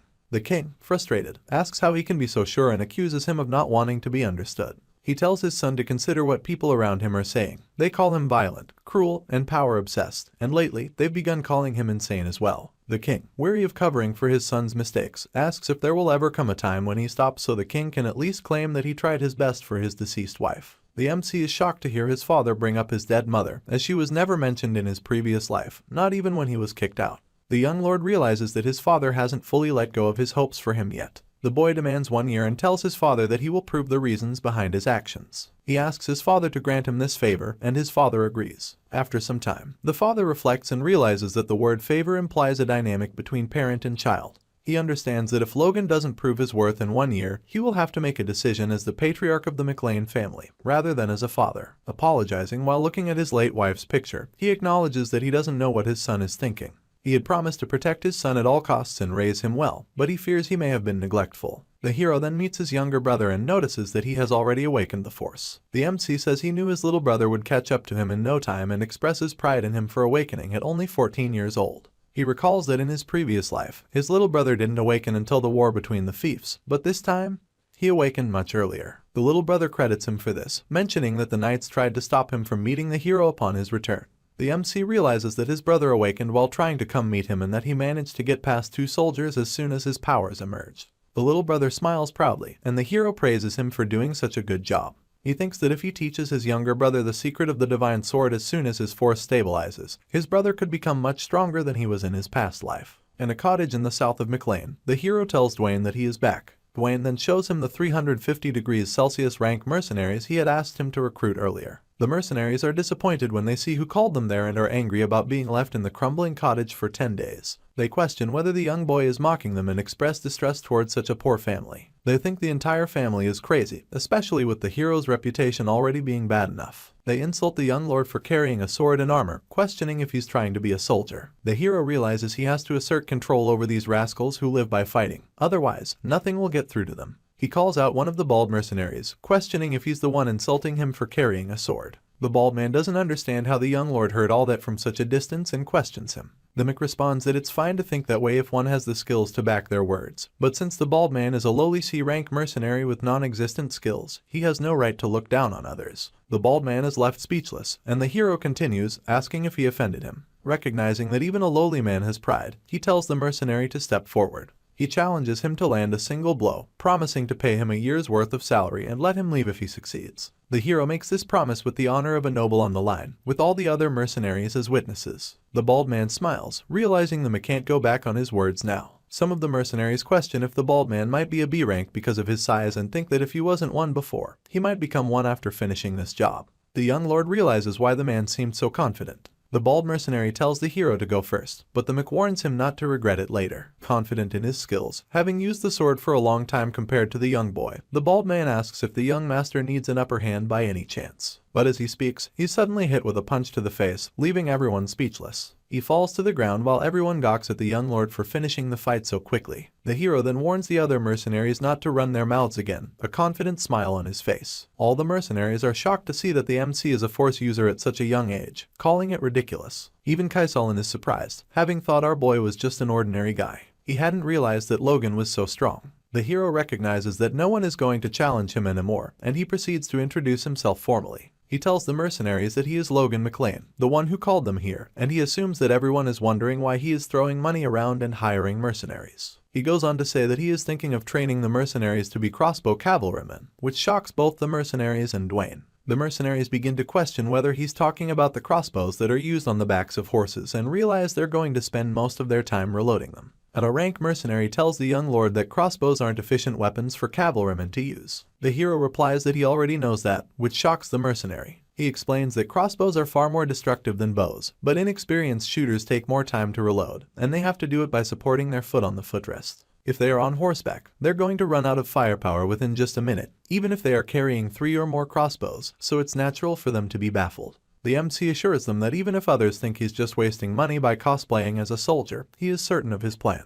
He then instructs the rank mercenary to train them thoroughly, adding that they will understand the reason later. He is confident that these crossbow cavalrymen are going to become a formidable force for the McLean family, even beyond the forthcoming war between the fiefs. The mercenary obeys the young lord, and after a few days, the MC reviews the report and finds that only 312 out of the 350 recruited mercenaries passed the simple qualification test. The dwarf looks at the instructions and asks the hero what this is. The MC realizes that the dwarf has finished reviewing and explains that it's a schematic of the crossbow they are going to make. The dwarf remains silent, which embarrasses our boy, who recognizes that it might seem crude to a professional. He reflects that the crossbow is a weapon he used in his previous life for decades and that he has roughly drawn all the structure he can remember. Since the dwarf is an expert, he should be able to make it work. The dwarf asks if they need to include a cartridge to hold the bolts at the back of the crossbow and make it auto-load, with the ability to fire 3 shots in a row. The dwarf is annoyed by the idea and questions who made this design. When he realizes that the hero is the one who came up with it, his expression changes completely, and he starts praising the idea. He explains that with twisted strings in a structure like this, the components will break and won't hold up well, and even if they add a wooden box like this behind it, it will be uncomfortable for the shooters. He then asks the young lord what he plans to do about it. The MC, with an innocent look on his face, says that he doesn't know anything about it and leaves everything to the dwarf. The dwarf becomes very angry, but our boy admits he was just messing with him. He then explains that they can reduce the size of the board to make the cartridge smaller and can make the cartridge prefabricated to be reloaded each time.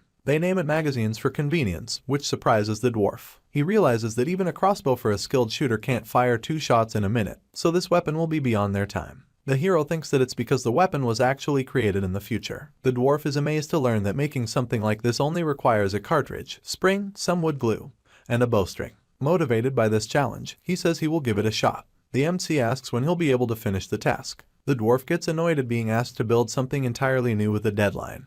But our boy points out that it's still a weapon that humans have already made, which shocks the dwarf. He questions who made it and where. The hero says that he doesn't need to know, and if the dwarf thinks he can't do it, he should just give up. The dwarf accepts the challenge, stating he will complete it in 1 month and believes he can build something even superior in that time. The MC understands that this is what happens when you challenge a dwarf's ego. At the training ground, the young lord tells Victor that he is slowing down and should do even better. The little kid, completely out of breath, doesn't give up and keeps running. Our boy reflects on how he's been feeding and making them rest for days since they arrived and can't believe the difference that little food made. He allows Victor to rest and realizes that a 14-year-old who is much smaller than others managed to run 20 kilometers without any rest, proving he is definitely talented. The hero thinks that Victor's grit and perseverance are very admirable and realizes that he doesn't have to worry about anything. He suspects that Victor's significant change from his past life was probably due to his sister's death, as his father was not a noble slayer by nature. The young lord tells the little boy that it is enough for now and calls him to the next training session. He informs Victor that he will now learn the Grandia Kingdom's sword technique, which every knight trainee in the country is required to master. The MC demonstrates a sword skill, telling Victor to watch and learn. Victor pays close attention, though he feels extremely tired and wants to sleep. He thinks that if the price of good food and restful nights is exhaustion, he will give it his all and tries out the sword skill he just learned. The hero notes that everything about Victor's execution is perfect, not just a momentary display but every single breath as well. He is shocked to see that the little boy mimics everything so easily after just one demonstration, and he thinks that even his younger brother, despite being the same age, isn't as skilled as Victor. He smiles and tells the little boy that if he builds up his stamina and can perform the kingdom sword technique perfectly for more than 1,000 times in a row, then he can call himself a knight as well. The little boy becomes excited and tells the master that he will give it his all. The young lord informs the boy that if he needs anything, he can ask Rick, who will handle most of it. The little boy replies that he doesn't need anything and just wants the master to take care of his sister, which is enough for him. The hero smiles, thinking that while Victor may not be ready for war right now, he will be a great asset to the McLean family in the future. As he trains the little boy, the MC considers that both the mercenary corps and the weapon Hammer will craft will be a formidable force. However, he shouldn't be too hopeful since Hammer might not be able to create a good crossbow, and even if he does, the mercenaries may not use it properly, since he is essentially relying on someone else's work. He needs to devise another plan. Inside the castle, the patriarch realizes that his son wants to join the Knights training, and our boy confirms that he does. At the training ground, Captain Heinkel of the McLean Knights Order announces that the first young lord, Logan, is joining them for their nightly training. The news shocks the Knights, and whispers quickly spread through the group. Many of them assume that Logan, fresh off his victory against Dominion, is treating their training as a joke. Captain Heinkel notices the murmurs and recalls his earlier conversation with Baron McLean. The captain had expressed concerns, warning the patriarch that the other knights wouldn't be happy if Logan joined them. But the Baron had been clear, insisting that his son receive no special treatment. Instead, he wanted the captain to push Logan as hard as any rookie knight, grilling him through and through. The situation leaves Captain Heinkel feeling annoyed. Despite the patriarch's orders, Logan is still his son, and that complicates things. It would have been easier if the Baron had simply asked him to go easy on the boy. But instead, the captain is expected to treat Logan like any other knight, perhaps even tougher. Logan, noticing the captain's hesitation, confidently reassures him not to worry. If he fails or falls behind in a single drill this week, he'll step aside and pretend it never happened.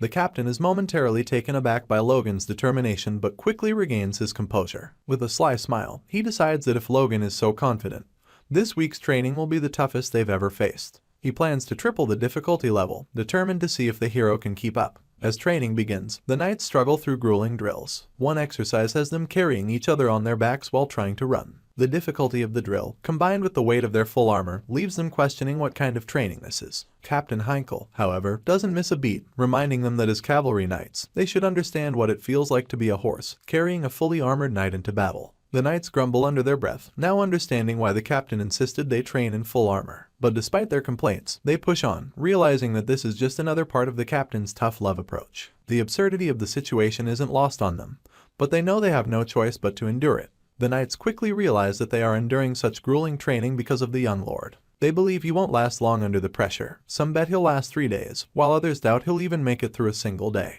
But as they train, the young lord surprises them all. He sprints with incredible speed, effortlessly carrying someone on his back. The sight leaves the knights amazed, as they hadn't expected him to excel, let alone thrive. Captain Heinkel is shocked to see the troublemaker not only in the lead but also smiling as he pushes ahead. It dawns on the captain that, at this rate, the knights might be the ones to give up before the young lord, as they keep falling behind. To prevent that, Heinkel orders everyone to stop training and gives them a 10-minute rest. During the break, he approaches the noble, fully expecting him to be exhausted. The training is punishing, and all the lad has to do is admit that it's too much, and the captain would allow him to leave. But the young noble simply replies that the training is doable, which takes the captain by surprise. The lad goes on to say that the training is perfect, and since the knights go through this every day, there's no doubt they're strong. He even adds that he's looking forward to the next session, leaving everyone speechless. The captain realizes that this isn't the outcome he was aiming for. Instead of breaking the young lord, he seems to be thriving. Later that night, the hero notices that all the knights have returned to their quarters. He begins to understand the deeper purpose behind his decision to join their training.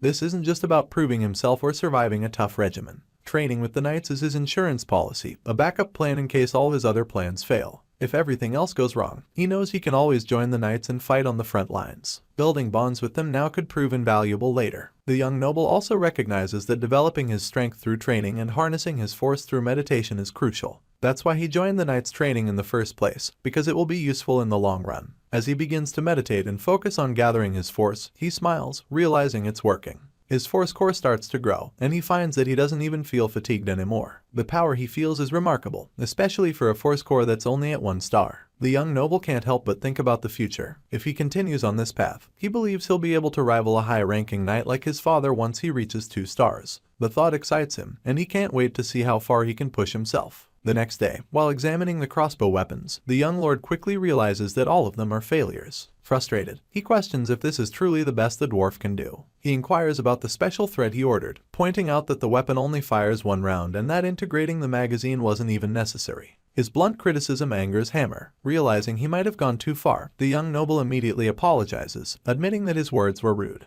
Hammer, though still upset, concedes that the hero is correct but warns him not to hurt a dwarf's pride. The lad then remarks that if this is truly the best Hammer can offer, then there's nothing more they can do, lamenting that weeks of work have been wasted with no results. He goes on to say that perhaps he expected too much from the dwarf, making it his own fault for misjudging the situation and spending so much money in the process. Hammer, now both angered and motivated, declares that he'll return in 1 month with a better solution. In his frustration, he smashes the failed weapon. Watching Hammer storm off, the young noble realizes that the dwarf is so furious, he's likely planning to start from scratch. A devious smile spreads across his face as he thinks that if he pushes Hammer just a little more, the dwarf might create something extraordinary. A month later, Hammer returns, carrying a new crossbow. He demonstrates its capabilities, showing that it can now fire 2 arrows at once. The dwarf asks the young noble for his opinion, explaining that while it doesn't fire 3 shots as originally planned, it's easier to hold in one hand and the magazines can be swapped out quickly. The lad is shocked as he watches Hammer reload and fire in less than 5 seconds. While observing, the young noble notes that the new crossbow has a shorter effective range than the weapon he remembers from his past life, and it's smaller in size. However, for a mounted soldier, this version is not only better but is actually outperforming his expectations. He can't believe how far they've come, especially when they still have a few months left before the looming war between fiefs. Hammer, noticing the lad's silence, asks if the young lord is even listening to him.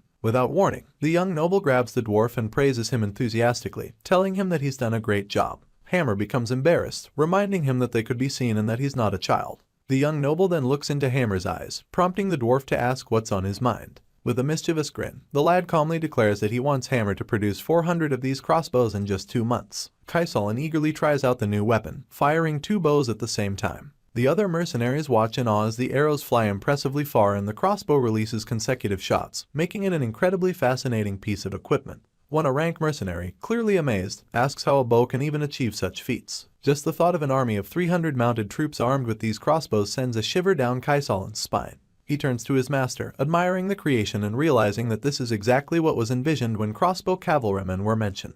The young master, with a satisfied smile, reflects on how he pushed Hammer to his limits. Despite bringing an extra craftsman to help, he hadn't expected Hammer to finish the order 2 weeks ahead of schedule, and even produce an additional 100 crossbows. Such performance is expected from an expert-ranked dwarf. He acknowledges that Hammer is clearly superior, but realizes that sharing this weapon with the Knight's Order might face issues with funding and technological constraints imposed by the League. Hence, he decides not to pursue that plan just yet. He instructs the rank mercenary to start equipping the mercenaries with these crossbows right away and to tackle the problem of clearing out monsters from outside the territory. When the mercenary questions whether that's possible, Kaisolin responds that it might be. The young master stresses that it's crucial for them to make it happen, because if they can't even achieve that, all their efforts will be in vain. The rank mercenary understands that the young master wouldn't have created such a weapon solely for dealing with monsters and guesses that preparations for a larger conflict might be underway. As the boy distributes the weapons among all the mercenaries, the knights are struck by his extraordinary stamina during training. They are amazed by his ability to carry 2 men at once with apparent ease and wonder if such impressive physical ability is simply a matter of genetics. The knights are starting to think that if the young master is really like his patriarch, he must be exceptional with a sword. But then they remember Dominion and how he lost to his younger brother before his awakening and realize they can't compare him to his father. Still, they're amazed by how he's been consistently enduring the tough training for a month now. What was originally meant to drive Logan away has now become a new standard for the Knight's Order. The Knights find the training exhausting but agree it's far more rewarding than just running. One knight comments that this level of training is truly fitting for the Knight's Order. The grueling workouts have unexpectedly energized the lower-ranking knights, who had previously been coasting through their training. They start to appreciate just how challenging it is for their horses to carry them and become more grateful. One knight, who is being carried, apologizes for being heavy, saying it's because he overindulged. The knight carrying him reassures him, saying not to worry about things like that among comrades. The captain observes his students and sees that the training is not only strengthening their bodies, but also bonding them as a team. He's pleased to see the improved camaraderie and realizes that despite initially being frustrated with the training's persistence, the results are impressive. The captain looks at the Mick and realizes he's like a lucky charm who's come in on his own 2 feet. Meanwhile, at night, the young master sits on his bed, reflecting on his progress. After pushing his body hard with the rigorous training, he focuses on stimulating his internal consciousness through meditation. As he continues his training, the young master starts to notice how his education and martial skills are coming together. He realizes he's making significant progress and observes signs of a shift in his force. He thinks that if he can continue improving his martial abilities as expected, he'll be able to surpass all the monsters he faced in his previous life. His body begins to glow, and his force spreads out, covering the room in a warm yellow light. He understands that he has achieved the 2-star core level and is now ready to learn the basics of the next secret technique in the sword secrets. Reflecting on the previous techniques, he knows that if the first technique gave him so much power, the second one will be even more formidable. He needs to master this new technique before the upcoming war, knowing that even a high-ranking knight won't intimidate him once he does. The next day, the mercenaries launch an attack on the monster goblins. They take formation and begin firing their new crossbow weapons. The monsters scream in pain as they fall, and the mercenaries quickly finish them off. Everyone is impressed by the weapon's effectiveness and notes that there's hardly any recoil. One mercenary shares a story, saying his arrows went through one goblin's head and then plunged into the head of another goblin behind it. Seeing the mercenaries excited, the young lord realizes just how powerful the weapon is. They've managed to kill 100 monsters in under 10 seconds, and their old habits of using basic crossbows are being replaced quickly. They're also much faster at changing the magazines now. He smiles, thinking that the effort to bring the heart so deep into the territory was definitely worth it. The rank mercenary asks if the hero is satisfied with the results. The young noble replies that he's somewhat satisfied. He remembers how chaotic their first monster hunt was, but they've improved so much since then. The rank mercenary then asks why the young lord is going to such lengths, noting that he's never heard of a mercenary army with this much firepower. Kaisalan responds, questioning whether the mercenary plans to slay monsters all over the continent. Just as the noble is about to elaborate, a man on a horse rushes in and informs them that Rick sent him. He delivers urgent news. Viscount Turson has declared war against them. Viscount Turson blames the House of McLean for the wrongful death of his ancestors, claiming it is the reason for his grudge. Upon hearing this, many people believe it's an issue from the past, and they question why it should be brought up now, especially as a cause for war. The captain of the Knights Order asks the Patriarch what their next move should be, expressing concern that Viscount Turson's forces far outnumber theirs. He mentions that even if Baron McLean joins the battle, their chances of victory are still quite slim. Some men propose that they should focus on guarding the city and call for reinforcements, while others argue that if the knights capable of using force are sent away, the city's interior could fall into chaos. They suggest sending an envoy first to negotiate peace. The Patriarch, however, becomes visibly angry and commands everyone to be silent. He points out that even though the royal family's authority isn't as strong as it used to be, Viscount Turson declared war without even bothering to seek permission. It's clear that this has all been carefully planned, and those suggesting peace haven't really thought things through. He firmly orders everyone to prepare for war and to come up with a solid plan for victory, making it clear that he will not tolerate any dissent. The room goes silent, and someone nervously asks if the hero will also join the battle. The Patriarch confirms that both of his sons will indeed be fighting. Ronian's force has already awakened, and Logan, being of age, must also fulfill his duty. One of the men then mentions that they've heard the young lord has been training with the Knights Order, and since both he and Ronian are force users, they will be incredibly valuable assets in the war. Listening to all of this, Rick thinks that the situation is dire, especially since the young master is currently away. He knows he needs to get the message to him quickly. Based on the hero's memories of his past life, he recalls that the war wasn't supposed to start for another 2 months. He wonders what went wrong to escalate the conflict between the fiefs so suddenly. The messenger urges the young lord to hurry, informing him that Turson and his army are defying all customs and are already on the move after their declaration of war. The messenger even suggests that the hero should flee to save himself from the conflict, but Kaisalan confidently responds that the Logan mercenary corps is ready to fight at any moment, and there's no time to waste.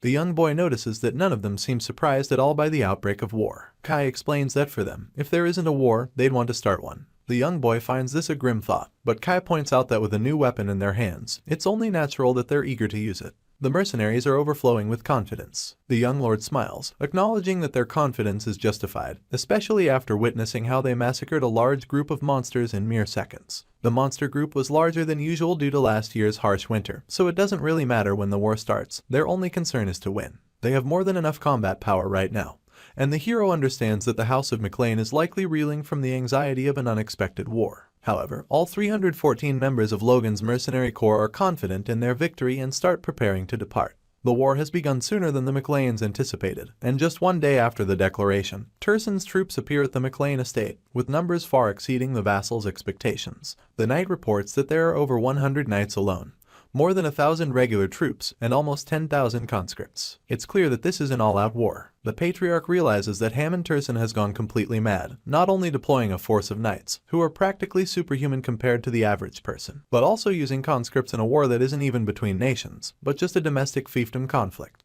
Therein McLean questions why Hamon is going to such extremes. The knight also reports that the House of Kairos has informed them that they won't be providing any troops, which shocks Ronian's mother. She thinks there must be some mistake since Dwayne had confirmed it several times, and she even checked it herself. The Patriarch, visibly angered, orders the knight to gather every man who can carry a weapon, stating they're going to respond with full force. With their trusted allies from Kairos turning their backs on them, Baron McLean musters every available fighter to stand against Turson. In total, he manages to gather 53 knights, 5,522 regular troops, and 4,418 conscripts, amounting to 10,023 men. The knights, though well-trained, are shaken as they realize that their force isn't even half the size of Turson's army. As they prepare for battle, the knights notice that the first young master hasn't joined the fight. One of them mentions that he left a while ago and hasn't returned since. They begin to speculate, thinking he must have run away after hearing the news. However, Ronian quickly defends his brother, insisting there's no way he would do such a thing. Ronian explains that his brother had anticipated this war, which is why he taught Ronian the secret technique to protect their family together. Ronian firmly believes his brother didn't flee. Despite Ronian's confidence, the rumors begin to spread among the knights that the young master did indeed run away. This revelation shocks Ronian, but his father, keeping his composure, tells Ronian that he must now play his brother's role and not waver, no matter what. Ronian doesn't want to believe his brother ran away, but there's no time to dwell on it now. He refocuses on the battle at hand, and the advanced knight rallies everyone to charge, emphasizing that they must win this war. Turson, observing from a distance, grins as he sees the Patriarch finally draw his sword. He declares that his knights are his blade and orders them to engage Patrick McLean directly. Both sides charge at each other with ferocity. The Patriarch, tapping into his force, pushes through the vanguard, but his attack is unexpectedly blocked by a knight wielding a large shield. The knight, now brimming with confidence, smiles, clearly pleased to have surprised such an advanced opponent. Meanwhile, Rick, completely out of breath, surveys the chaotic scene around him. Bodies litter the battlefield, and the air is filled with the desperate cries of the dying. It's clear to him that they're losing. The situation is so dire that even a servant like him has been dragged into the fray. If they're cornered here, defeat is inevitable. As he contemplates this, an enemy soldier lunges at him, and Rick falls to the ground.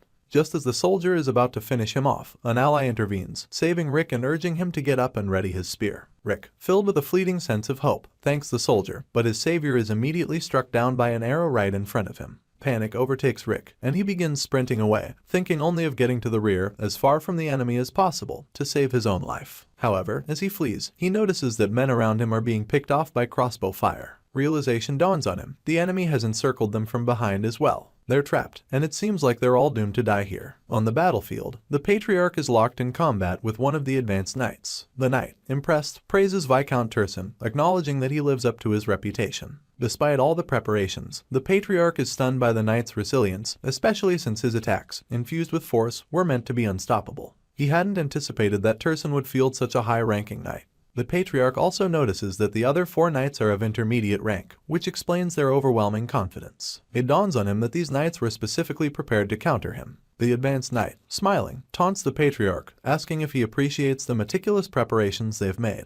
The Patriarch, however, realizes the gravity of the situation. If he's held back here, the entire Knight's Order will be too. Determined not to let that happen, he steels himself for the fight of his life. The Patriarch charges fiercely toward the enemy, wielding his sword with determined fury. The advanced knight, seeing the intense resolve in the Patriarch's eyes, momentarily falters in fear, but the Patriarch is quickly beset by the other 4 knights wielding spears and swords. He realizes these enemies have no sense of honor, yet they don't take him seriously, dismissing his attack as nothing more than a desperate last effort before his inevitable demise. Determined, the Patriarch leaps off his horse and lunges at the advanced knight with all his might. However, he's suddenly struck from behind by a spear that pierces through his back. The intermediate knights continue their relentless assault, each strike pushing the Patriarch further toward the brink. He quickly understands that while the high-ranking knight is merely blocking his blows, the others are exploiting the openings to land their attacks. It's a blatant trap, and he feels the weight of hopelessness creeping in, especially since they've managed to encircle him from the rear. Yet, despite his dire situation, he remains standing, thinking that Logan did the right thing by fleeing. His only hope now is that his son will continue the family's legacy. With that thought, he resolutely fights on, determined to hold off the knights alone. From a distance, Turson watches the battle unfold, pleased with the results. He's glad he kept the presence of his high-ranking knight a secret until now, confident that he's on the verge of crushing Patrick and seizing McLean Castle. A smug smile crosses his face as he contemplates his impending victory. But suddenly, the sound of approaching cavalry disrupts his thoughts. One of his soldiers rushes to report that a unit of cavalry has been spotted in the rear, numbering around 300. Turson is caught off guard, wondering if the Baron had hidden more troops. The soldier reports that these troops aren't even armed with spears, they only carry small crossbows. Turson begins to laugh, mocking them for bringing what he considers mere hunting weapons to a battlefield. Confidently, he orders his rear soldiers and archers to eliminate the approaching cavalry, dismissing them as nothing more than a minor inconvenience. But as he issues his orders, his men start dropping like flies. Panic sets in as Turson realizes that they're under attack by a barrage of arrows. The young master leads his cavalry with precision, cutting through the knights and soldiers in their path using the new crossbows. His mercenaries unleash a hail of bolts, each one finding its mark.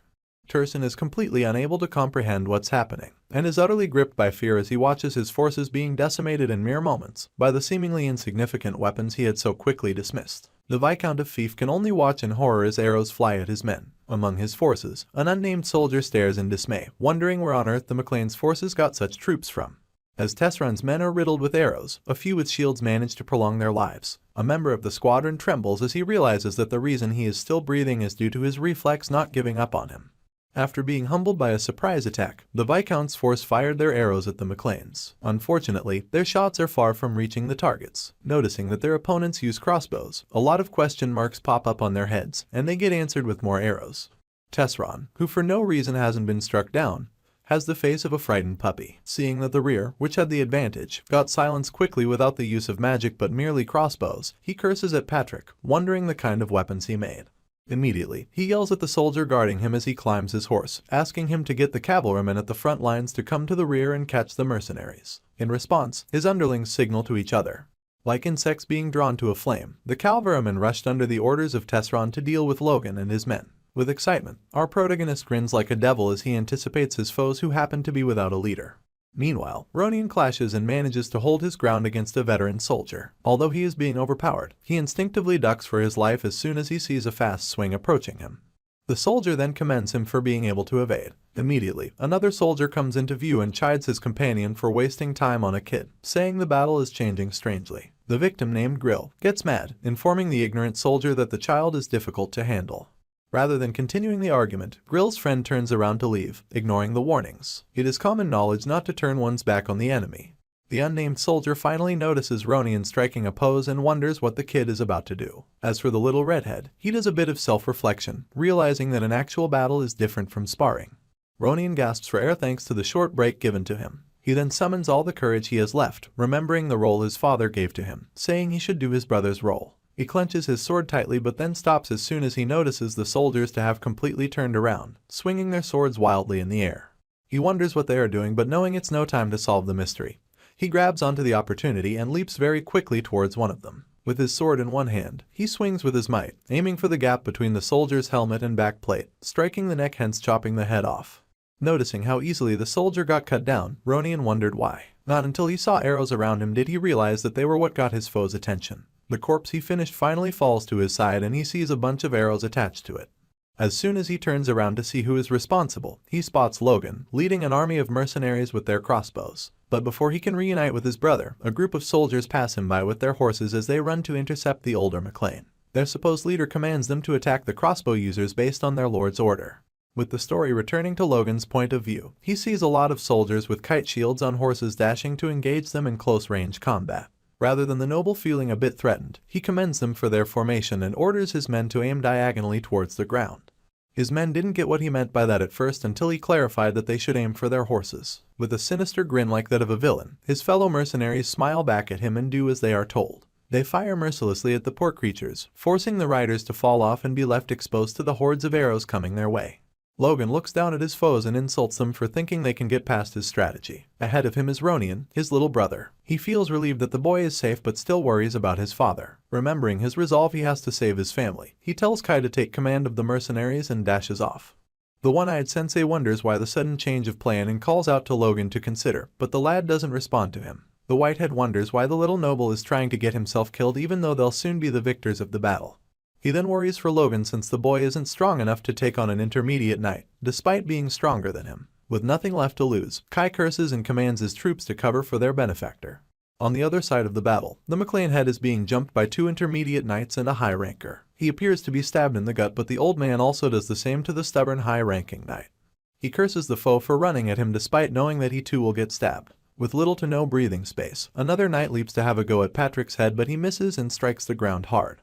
As for the main redhead, he has the sword plunged into him removed and he clasps the hole with his hand. Suddenly, he realizes something strange. The knights still charge at him and he wonders why they push themselves so desperately when they know they have the upper hand. Patrick parries 2 of them, throwing one off like a ragdoll, but the others still leap at him. He curses, knowing that he won't survive if it keeps up. Lo and behold, his first son charges just from behind and sends them into the air. Without realizing what happened, the McLean head closes his eyes as he fights against the wind pressure of the attack.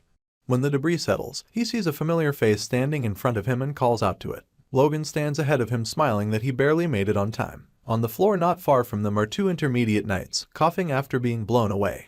Patrick doesn't believe his eyes because he remembers seeing his son with the mercenaries behind with the enemies, which happens to be far from where he is. He wonders how on earth he managed to get through so many foes.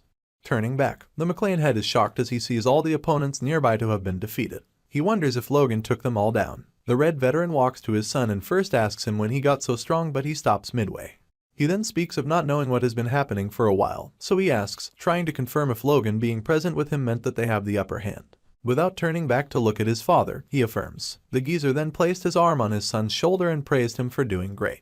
Back to the opponent's perspective. The high-ranking knight cannot believe his eyes as he recollects Logan casually throwing off 2 intermediate-ranked knights with a single swing. Still staring in disbelief, he does a background check on the little redhead and remembers when he was the age of the brat. Back then he was toiling to death to become a knight. The high-ranked knight shakes off the thoughts and solidifies his will as he grabs his sword tightly to kill Logan. Taking a fighting stance and oozing out red force, he yells at the 2 intermediate knights with him called Rix and Trommel, telling them to get into position. The named forces struggle to their feet and get ready to do battle. Patrick looks at his son and analyzes him, believing that he can take on most intermediate rank knights despite not being a high-ranking knight. The geezer strategizes in his mind that they can be victorious if his son handles the intermediates while he takes on the high-ranking knights. To his surprise, Logan steps boldly in front of him, declaring that he'll face the high-ranking foe. Immediately, Patrick retorts, saying that the enemy is too strong for him, but what does Logan do? He punches his dad's wound instead as a way for him to know his place. He then tells the geezer that even he can win against him in his sorry condition. He then looks sternly at his father as he tells him to trust him and leave everything to him. Left with nothing else to say, the McLean head agrees and warns his son to be careful. In return, Logan smiles briefly before dashing at their strongest opponent. As for Patrick, he takes on the intermediate knights, reversing the roles he had originally planned for his son. The strongest foe, noticing the lad coming towards him, is the highest level of insult. He gets furious as he grips his sword and pours out force from his body. He yells at Logan, calling him a whelp. The 20-year-old leaps at him with his sword and they clash instantly. The intensity of the strike forces the high-ranking foe to be pressured, but he manages to parry off the lad. After sending Logan a few feet away, he wonders how the child was able to pressure him despite not being on his level. He then concludes that the greenhorn must be pushing himself way too hard. Immediately, he springs towards Logan like a spear thrown to hit a mark. As he closes in, the lad prepares himself for the clash, and the moment their blades touch each other, the high-ranked knight's wound gives in, causing him to waver. Having an excuse to fall back to, he uses the card wildly, but Logan doesn't give him time as he slashes his left shoulder. Instinctively, the knight creates some distance between them to analyze the situation. He then confesses that he doesn't see an opening in Logan's stance. As he wonders how to create one for him to attack, an idea flashes into his mind like lightning and he grins like a demon. Logan watches the knight closely, without blinking to anticipate his next attack. Surprisingly, his force gets sucked away and absorbed into the knight's sword. The veteran grins as Logan is pulled towards him. Watching as the child has taken the bait, he sees that he has lost his center of gravity and prepares to launch a quick strike. When he does, he sees that he ends up cutting the hem of our protagonist's clothes. The knight wonders if he is the one who is slow or if Logie is too fast. Either way, he is left exposed to the lad who happens to be preparing an attack. Uttering the words "Divine Sword Secret," Logan poured his yellow-colored force into his blade. As for the knight, he cowers as he realizes that he has to get away quickly. He tries running away, but the redhead doesn't spare any chances. He strikes the knight with slashing wave, hitting him at point blank. The move is so grand that his father and the other soldiers turn around to witness the shockwave created by the force. As soon as the force clears, Logan spits as he stares at the corpse, looking at it in disdain and questioning if he truly is a high-ranking knight since he used cheap tricks. On the floor is the pathway caused by the pressure from his sword after using such a flashy technique. Logan then points his sword into the air as he shouts at the top of his lungs, declaring that he has killed the enemy general. Like a ripple effect, Tesseran's men surrendered. Some of them asked where their viscount was, but no one had a clue. Meanwhile, some soldiers wonder why the rest are giving up, but it is those who live to see the end of a battle that can tell its tale. Rick, who managed to survive with his life, screams out Logan's name with joy as he hails him for their victory. Other soldiers around decide to do the same. Their celebration gets cut shortly as a soldier tells them the full news. Later that night, Viscount Tesseran hurries away from the battlefield. He wonders where he went wrong after all. He prepared for 3 years. He lamented some more for losing the 100 knights he gathered from other nobles. He angrily curses Logan for foiling his plans with his cavalrymen. Rather than continuing in his wallowing, he hastens his horse as he heads to his territory, intending to escape. When he gets there, he yells at his guards to open the gates. As he is about to go in, one of them points out that he can see something coming. He then spots them to be cavalrymen, which happen to be led by Logan. Tesseran trembles after realizing that he was followed, knowing well that his escape will be difficult. Logan and his cavalrymen get to the Viscount's gate. He then declares to the officers that their lord lost the battle. He commands them to open the gates and receive them, the victors. Some of the Viscount's archers start trembling after hearing the truth, and they start putting 2 and 2 together. Luckily for them, their leader yells at them not to heed their enemy's words. He informs them that Logan's forces are a little over 300 and cannot defeat them through a siege. While all the pep talk is going on, Logan breathes in heavily and makes a running pose. This confuses the foot soldiers positioned at the gates. Within moments, he vanishes before their eyes, and when they try to trace his movements, they see him leaping on the castle walls, heading to the top. Under the beautiful moon night, Logan's figure shone as he stood over the leader of the archers, with his sword pointed at the man's throat. He commands the man to open the gates unless he wants to die. Inside the castle, Tesseran is in his inner chamber, gathering some gold coins that he can use to sustain himself after escaping. Unfortunately for him, his luck runs out. A voice calls out to him like a hooded figure playing hide and seek with scared children in the dark. The noble freaks out as he turns around immediately and sees the ginger he hates so much standing by the entrance. Terrified, he asks the bumpkin how he got into the chambers. Logan then says that his servants spilled the beans without having to use his blade on them. With that, he concludes on how bad Tesseran's reputation is. The greedy schemer trembles on the floor and watches as the guardian of the chamber runs off. He curses inwards due to being sold out. As Logan walks towards him, the coward says he surrenders. He promises to compensate Logan with whatever reparations and shares based on the convention of fiefdom wars, with the condition that he spares his life and family. Everything the old man said didn't sound right.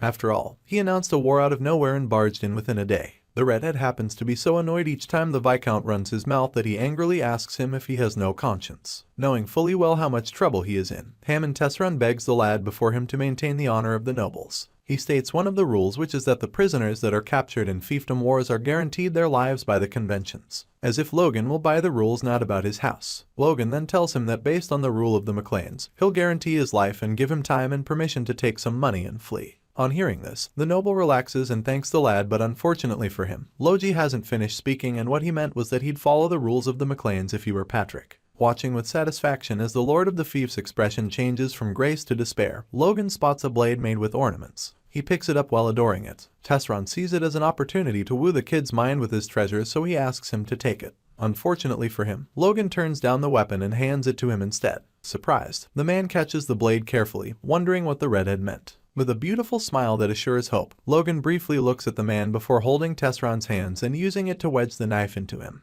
The shocked man bleeds profusely as he asks Logan why he did that. After all, he said he'd spare him. The brat then corrected him, saying that he would have spared him if he were his father. The dying noble still struggles to talk about the honor of nobles, but Logan simply swats the words away from his ears since those words do not apply to the geezer. Our protagonist then asks him if he knows how many people died due to his greed. Still clenching Tesseran's hands, Logan commands the filthy noble to end his life. With tears coming out of the dying man's eyes, he passes away and hits the ground. Logan stares at the dead ruler of Fief, covered in blood, and thanks God that he died a simple death. He looks at his hand covered in the man's blood and clenches it into a fist happily, declaring that they are past the crisis. He then gets up and puts his hands around his mouth and shouts that the Viscount of Fief ended his own life. After echoing it throughout the castle, Kai runs to meet him shortly. He then suggests to the McLean boy to take a look at the underground prison. Confused, Logan asks the question back. A few days later, the McLean head visits the Tesseran castle as soon as he recovers. He speaks to his son, asking if Hamsin Tesseran truly killed himself. It sounded unbelievable to him. Logan lies through his teeth, painting the fallen noble to have been in despair before taking his life. Unfortunately for him, his quick-witted father asks him if he killed Tesseran. The old man stares daggers into him and he tries his best to avoid his gaze. Eventually, he gives in and confesses to ending the noble. He then speaks of recovering the Tesseran fief back into their hands. He also doesn't want to leave their bloodline alive because it will mean trouble for them in the future. The old man looked at his son sternly before giving in. He admits that the lad is now an adult and must have had his reasons. After the old man said that, Logan could only think that his father had changed. Patrick then turns around, telling his son that he played the greatest part in the previous battle, irrespective of what anyone says. The geezer then quietly thanks him. The emotions running through the lad's mind must be great since a father's appreciation goes a long way. He smiles at his father and watches the old man embarrassingly change the subject and ask him to stand as the official heir to the House of McLean. Logan then showed a happy look and paused briefly before turning down his father, confused at his son's absurd claim. Patrick asks Logan his intent for refusing a right to the throne, hinting that he is probably worried about his reputation. He then tells him he has nothing to worry about since his feats in the just concluded battle will prove more than enough to rewrite his story. Just as he rambles on, Logan interrupts him, claiming that he has other reasons. He then goes on to explain that McLean is a family of knights, and considering that Ronin surpassed him at being the youngest to become a Force user, it's only fair that he gets to be the successor. Puzzled, Patrick tries to convince Logan that leading a family doesn't depend solely on one's martial ability, but Logan,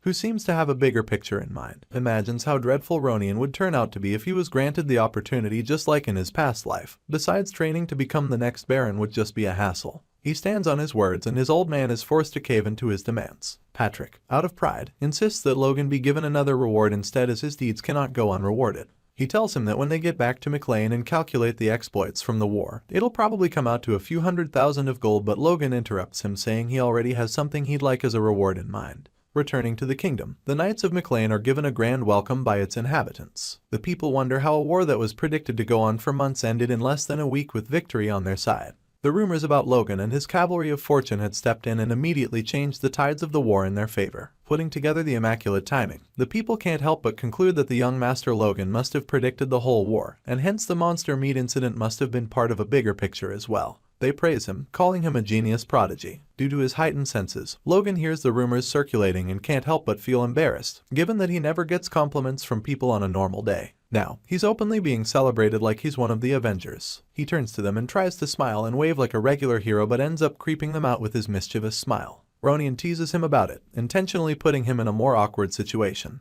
The following morning, Logan takes a walk across the palace balcony but gets interrupted by Ronin's mother, who can't help but feel skeptical about his decision to turn down the throne. She asks what he's scheming as Ronin tries to stop her from acting recklessly. Logan thinks deeply about it and concludes that the old lady is probably cranky from having been betrayed by her family. He also gets an idea from the fact that she has lost all her power and can no longer be a threat to him, and decides to use it to his advantage. He sighs and tells her he's aware that his actions in the past few months weren't all that trustworthy and that he is regretful for being driven by jealousy and inferiority. She tries to dwell on the fact that he finally admitted to his immature actions, but Ronin still tries to caution her while explaining to Logan not to take her seriously. Surprisingly, Logan interrupts him, telling him to listen attentively, as the one who deserves an apology from him is himself. Ronin gets completely shocked. Logan proceeds to explain that he has been apologizing to him ever since he came back, but never really stated why. He then goes on to explain that he detested him over the years out of jealousy, as a way to avoid his incompetence, and that he genuinely regrets it now. He apologizes officially and sincerely for his wrongdoings, and Ronin tells him it's okay and that he has always believed that as long as he kept being nice to him, the brother he knew would eventually return. Logan then faces Ronin's mother and tells her he genuinely cares for her son and really wants him to become the successor to the throne. He adds that he knows that asking for her trust immediately is going to be hard, so instead, she should just watch all he does from here on closely and decide for herself if he has changed or not. Ronin's old lady is left utterly speechless. Later that day, Logan leads Hammer through the woods to show him something he claims is a surprise. Hammer asks where they're going right after returning from war, but he doesn't say. Instead, he tells him he has had enough rest and it's time he gets back to work. Hammer clearly pictures Logan tasking him with some impossible mission that is set to drain out all his life force while they advance. After a few minutes, Logan smirks and tells him not to worry because he's going to like this task. Hammer just simply wonders how a psycho like him could have such guts to say things like that. Arriving at the destination, they both stand in front of a shabby mountain. Logan then tells him they're going to develop a mine there. Completely freaked out at his son's absurd request, Patrick asks Logan his intent for requesting the shabby mountain near the border with Teslan as a reward. He adds that the place may be called a mountain, but in reality is just a wasteland with nothing around it. The Psycho Prince just smirks with another mischievous thought running through his head. It is revealed in Logan's past life as the reason the Teslan family stubbornly started a territorial dispute.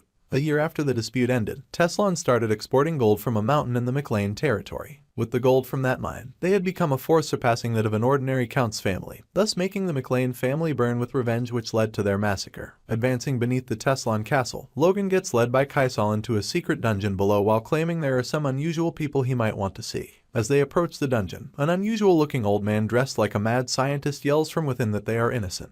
He then begins to explain that all they did was extract gold from the ore brought by Baron as requested but got locked up afterward. Being the type to make lemons out of lemonade, Logan smirks deviously and thanks Baron for the blessing in disguise. His creepy behavior sends chills down the 5 mine engineers' spines. Though they had won the territorial dispute against Teslan, it was merely overcoming a small wave. If the invasion of the empire that leads to the country's downfall is the final obstacle, then what happens a year later becomes the starting point of the country's decline. The death of the current King Samuel Avon Grandia, whose sudden death ensured a succession dispute among the 3 princes, hence leading to a civil war that lasted 3 years and weakened the kingdom's power significantly. And before that power could recover, the empire's invasion began. That's essentially the first cause that led to the country's downfall. Since McLean has no particular faction to follow, they can choose to remain neutral and just be spectators, but seeing how this is an opportunity on its own, Logan pictures himself taking advantage of the chaos to regain the territory of the former count and taking back the lordship of the Southwest. Logan gets even deeper in thought but is interrupted by Hammer and the mine engineers who he had led to the mountain.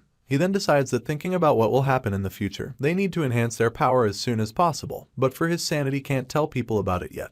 That can only mean one thing: whatever he does from here on has to be done with his own money, since the mountain would still end up becoming his source of income. Logan tells Hammer and the miners that there's a vein of gold halfway up the mountain and that he'd like to excavate it to create a mine. Hammer and the miners wonder how sick Logan could be to just blatantly spew out words like that. They ask how he's certain about the gold and he responds that he saw it himself. He then goes on to worsen the situation by telling them that since the operation is a secret, only the 6 of them will be doing the drilling. The miners flare up at him for taking just the 6 of them on such a suicide mission, mentioning that even the presence of a dwarf won't make a difference. Things play out just the way Logan schemed because Hammer, not one to take insults, gets more charged up and ready to prove the miners wrong for his kind. Logan asks how much the operation will cost him and the miners reply that they won't be able to say for sure until they start mining. But from the looks of things, they'll be needing an estimated initial investment of about 5 million gold. Hammer adds that for stable development, it's going to take half a year for preparation, and another half a year for actually mining, making it a full year. The scary statistics get Logan reconsidering but recalling that it's the same mine that made a mere baron like Telson surpass even a count in wealth, so he gets more determined to see to its development, brainstorming on where he can get a capital huge enough to begin the operation. He recalls the monster meat business he had in mind, which wasn't set to be recognized until about 2 years later. Then a sudden idea went through his head like a lightning bolt. He analyzes that monster meat could be used as medicine if its toxicity is removed. He thinks back to his mercenary days from his previous life and decides to try making the medicine himself. A week later at McLean's southern villa, Rick reports back to Logan that he has made a suspicious medicine by grinding moonlight grass, plot herb, and ricky grass just like he instructed. Logan tells him it's not a suspicious medicine but an antidote. He then asks about the monster and Rick responds that it is stored in the villa's warehouse. Smiling like a villain, Logan orders that they head to the warehouse for the finishing touch and Rick gulps in disbelief. He tries to oppose but his words are powerless against the mighty young Master Logan. On getting there, he realizes the cause of Rick's despair. It stinks even worse than a mortuary. It reeks so bad that Rick starts vomiting instantly, but thanks to the power of his awakened force, Logan immediately numbs his sense of smell and proceeds into the building. He makes Rick, who is struggling to stay conscious, follow him into the villa, where he tries to apply the antidote to the surface of some of the meat. Afterward, he makes Rick grind it till it's shaped into tiny clumps. He then tells Rick to remember the procedure well as he'll be doing it henceforth. Rick blatantly objects to it but immediately caves in after Logan offers to pay him 100 gold per week. He asks what the medicine is for and Logan explains in detail that it's good for enhancing men's performance in bed. Rick coughs and suggests that Administrator Dwayne would be the perfect scapegoat for the medicine. Dwayne gets sent for by Logan, so he reports immediately. On getting to Logan's chamber, he meets it empty, but almost immediately, Logan creeps up behind him like an assassin, scaring the living crap out of him. Shivering, he tells Logan he can't just pop up behind him out of nowhere like that, and Logan jokingly replies that he was just trying to massage his shoulders. Logan pats him on the shoulder and tells him he knows he has been so tired these days from cleaning up matters from the war, and Dwayne tries to play it humbly by stating he's fine and the person having the hardest time would be His Majesty, Sir Patrick. Logan points out his shivering and likens it to stress, but Dwayne claims that it's merely a result of the jump scare he caused him. Not one to give up, Logan continues to pester him to loosen up. He points out that the kingdom is currently broke since he had dug up every last penny they had for the war, and that the servants and knights don't know this, yet they keep pestering him, asking for money. Hearing Logan sympathize with the challenges faced by the administration, Dwayne's face lights up like a lost puppy and finally loosens up. He appreciates Logan genuinely for having noticed the struggles and challenges of the administration and considerately pointing them out. While he rambled on in flattery, Logan interrupted him, asking if that's also why he's having trouble in bed. Dwayne turns all red and proceeds to run away, but Logan immediately stops him and tells him he's here to help him counter the issue. He hands him a pill of the creepy-looking medicine he had made and tells him to try it out and give him feedback. Dwayne seems adamant about accepting the pill, but Logan insists till he accepts it. Like a hungry dog in heat, Dwayne runs across the palace hallways towards Logan and Rick the following morning, asking for more pills, no matter how much it may cost him. Logan smiles at the successful outcome. He asks Dwayne to stretch out his hand, and Dwayne kneels before him with his hands widely open to receive whatever the young master has to give. Logan hands him a box full of the pills, and Dwayne practically bows down to him for his great gesture. Advancing with his plans, Logan summons Heinkel into his chambers next and tells him about the rumors he heard about his nightly fights with his wife for a particular reason. Heinkel tries to protect his pride and deny the allegations, but Logan shoves a pill into his mouth in the process. Feeling the chemical changes in his body, Heinkel simply turns around and heads out to meet with his wife. The following day, King Patrick, who happened to have been Logan's third experiment, thanks him for the fruitful effects of the pills. The king showed so much enthusiasm that Logan had to tell Ronian not to be surprised if they got another little brother. Rick gets all impatient and asks why Logan still hasn't asked him to try it, even though he went through the most hard work, but Logan simply teases him that it's not like he has anywhere to use it in the first place. Later that day, Logan discusses with Philip through a magic orb where he tells him about the effectiveness of the medicine. Philip chirps in that if it is as effective as he says, then it'll be in high demand. He asks for the set price, and Logan replies that he's going to be selling each pill for 100 gold, meaning a set of 10 pills will cost 1,000 gold. Philip asks if he's taking the nobles in the capital to be pushovers for pitching such a ridiculously high price, and Logan smirks and responds that he's merely just confident in the products he's selling. Of course, he's that confident, considering he was into this business as well in his past life. He tells Philip that if they supply only a small amount through limited production, it'll sell at an even higher price, and Philip adds that it's a good idea but can only be dependable if the product does what it's said to offer. Logan replies that he's positive, but right now, all they need is someone famous to try it out and testify of its great result to the masses. The issue remains that no noble would want to advertise his impotency to the public for some medicine clout. Logan then adds that there's no need for the noble to advertise it personally since there are already so many ears listening in on them. Philip then suggests that they attend the party in the capital. Not much of a social person himself, Logan tries to oppose the idea, but Philip presses on, telling him that parties are best for making connections. He adds that he would have gone himself, but he's just a commoner, so it would take him a lot more time before it can be of benefit to the business. Besides, it's not like Logan will be the one selling it at the party. Surprisingly, Logan gets an idea about selling the products from what Philip just said. Knowing the kind of maniac he's dealing with, Philip cautions him not to even think about selling the goods himself, as his family would end up being ostracized by the high society if he did that. Logan smirks and replies that of course, it wouldn't happen as long as he doesn't sell it. He then tells Philip about an informant in the capital, whom he'll shortly be sending him to for information. He pauses halfway and decides he'll be coming to Grand to give him the details of the mission in person. Philip can't help but feel disturbed about what Logan could be up to this time around. A week later, Logan arrives at Grand, the capital city, and meets up with Philip, who is more bothered by the fact that the son of a noble like him was permitted to go and sell aphrodisiacs at the capital. Logan replies that his father seems to trust him better now, so everything was made easy for him, although bringing 3,000 boxes from McLean without a servant was a bit difficult. Philip thinks back to the first time they met and points out that he equally didn't have a servant with him as well. Logan responds that having a servant makes it hard to go anywhere. Besides, his servant is pretty occupied at the moment. He suddenly gets nostalgic and recalls how devoted and caring Rick has been to him, both in this life and in the past. Logan then makes up his mind and decides that to celebrate all the hard work Rick put into the medicine, he'll be naming it Impo Rick. I think you guys can arrive at the joke if you arrange the word order slightly yourself. In any case, the name makes our boy Philip sigh uncontrollably. Philip suggests that since Logan must be tired from the long journey he had just embarked on, it'd be great to recover from all the fatigue in a bar. Logan appreciates the gesture but points out that they can't talk about nobles who can't perform in bed in a dry place where there are so many ears listening.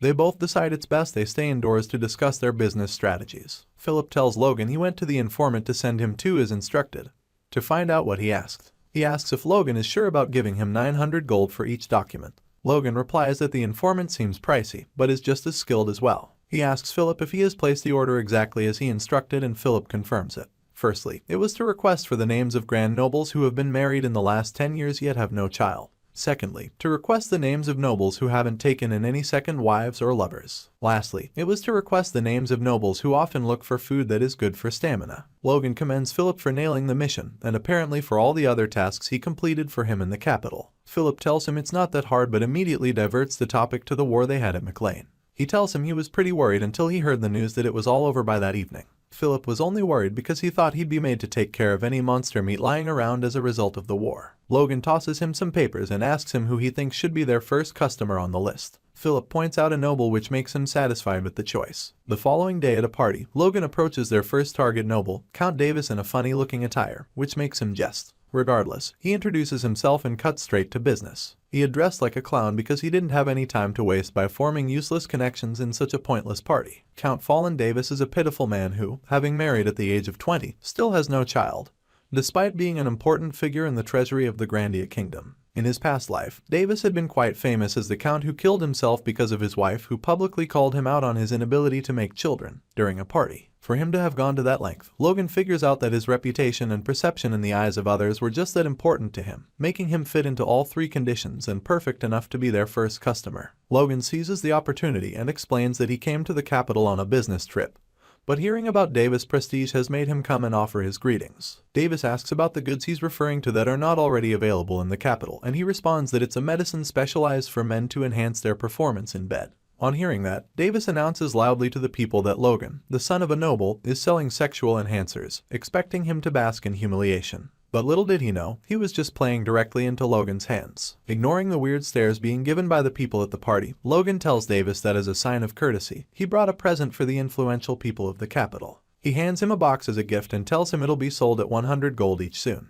He adds that there are no side effects from using medicine and swears with his honor as a noble on the line. A few days later, a servant of Count Davis comes to visit Logan in Philip's workplace with an assignment of purchasing more of the Emporic medicine. Logan smiles quietly and carries on with the order. It's a jackpot. They end up selling 10 boxes and gaining 10,000 gold for their first sale. Shortly after, Logan gets dressed up to attend another party, and when Philip asks why he keeps attending parties daily, he replies that having Count Davis as their first customer simply isn't enough and that he has to go and promote the business to as many people on the list as possible. A week later, Davis' servant, who has just been sent to purchase the same medicine, walks down to the building and is surprised to meet a long queue there already. Looking loosely, he identifies them all to be servants of popular nobles. By the time he joins the queue, Philip comes out to announce that they've run out of stock for the day. The servants ask what he means by that, and he then replies that Emporic is highly popular, but the supply isn't enough, so the sale is restricted to only 50 boxes a day. There's a little bit of commotion among the servants, and the attention of passers-by is drawn towards the shop.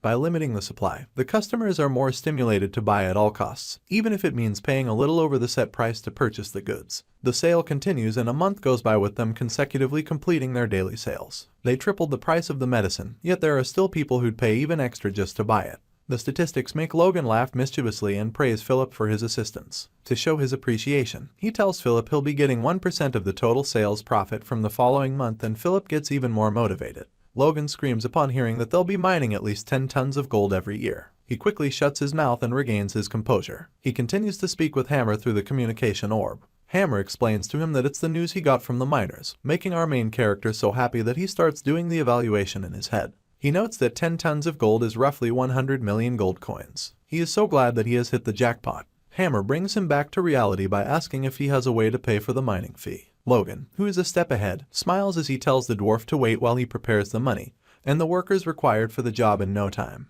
The dwarf quietly wishes that his employer takes it easy on them. Later that day, as Logan walks around the town, he mentions that the initial investment for setting up the mine was 5 million gold. With the profit he is getting from Emporic, he can make 4.5 million gold a month. Even if it's for only 2 months, he believes that he won't be in debt again. He smiles sheepishly because he knows he has become financially buoyant.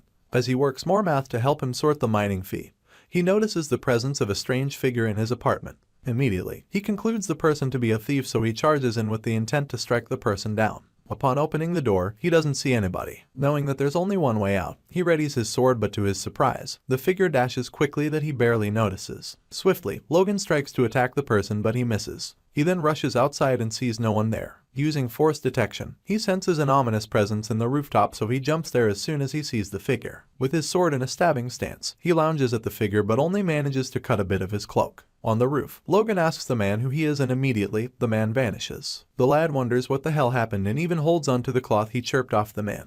The following day, he tells Philip about the incident. Immediately, the child starts cowering as he yells due to the shocking info. Although Logan says he's speculating, he was very sure that his opponent the previous night was an advanced aura user. Philip felt that it seemed highly impossible since the ability alone is enough to turn a slave into a noble, so petty theft seems absurd. He asks Logan what the thief stole and the red noble confirms that 2 pills from their product are missing. Just from the results of the theft, Philip concluded that the person isn't a petty thief and he simply stole the pill for personal purpose. Immediately, an idea popped into Logan's head, so he asks his assistant for the list of the nobles who suffered from erectile dysfunction, thinking there's an aura practitioner among them. Unfortunately, Philip breaks his heart by saying that the info broker charged too much, so he didn't get the full list. Without wasting much time, Glasses puts 2 and 2 together by remembering an aura user that doesn't have a descendant in that capital. Outside, on the street, a buff man looks at kids as they played around with their parents. His spouse notices his mood, so she asks him what's up. Immediately, he covers up by saying he was appreciating the scenery. Being a wise woman, she tells him what he was looking at and also feels down. She hugs him and tells him that she is really happy she met him. He embraces her and returns her feelings. The man is known as Felix Esperanza, the kingdom's best swordsman. He was a man that suffered an injury between his legs during the time of war when he was much younger. Back then it felt like an honorable wound for a knight in the line of duty, but as time passed, his position felt like vanity since he doesn't have a child to inherit all his wealth and title. Back then, before marrying his wife, he told her his story and she became so moved that she asked that she be by his side. For a woman to stick with him, knowing fully well that she won't be able to bear a child for him, made him wish he could repay her somehow. A while later, an informant tells Felix about his family meeting and tries to hurry him up to attend. The geezer doesn't bother since he knows it'll be a discussion on who will be the new heir to his title. Concerned, the man decides to tell the Duke about the latest rumors of the pill circulating in the capital. The man says it heals physical wounds and encourages the Duke to try it out. Felix looks like he doesn't believe, and when the man continues trying to convince him, his inner monologue shows that he has already tried the pills but it didn't help. He is reminded that he stole the medicine and he feels embarrassed doing so. To stop the informant from running his mouth and to reduce being punctured in the chest by guilt, Felix tells him to take rumors with a grain of salt.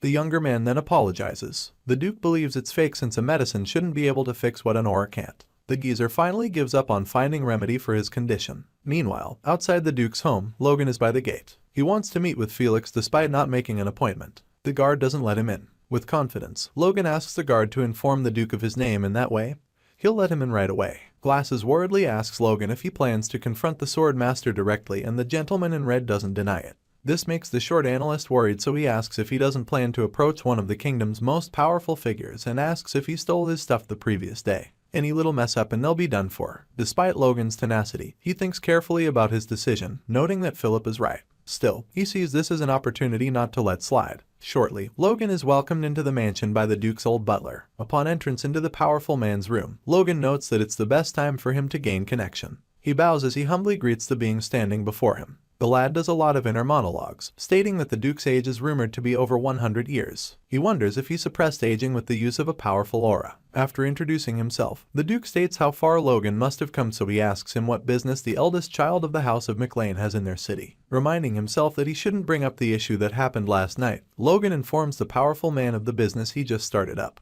He even brings an item that he calls a superb medicine that has been recommended by nobles. The lad still gets not a single reaction from the Duke, so he decides to test his luck to confirm if he truly was the person from the day before. Logan starts by sidelining the gift he just brought up and speaks of an even more powerful medicine. Just by saying this, he gets a reaction out of the important man in the room. With a grin like that of the devil, the lad starts another inner monologue, explaining that Impo Rick is made for humans but won't be effective on superhumans like the Duke. So he decided to collect and concentrate the dosage, hence the new gift prepared. He announces the name, calling it a special edition. Internally, he continues by saying that it's just 50 times more effective than the original version. Using himself as a case study, he speaks of nearly dying after testing it out, but thanks to being a Force user, he gets to prolong this series further. Back to the present, he asks that the Duke try it out, and if it's effective, he'll send him more samples, and of course, he'll be discreet about it.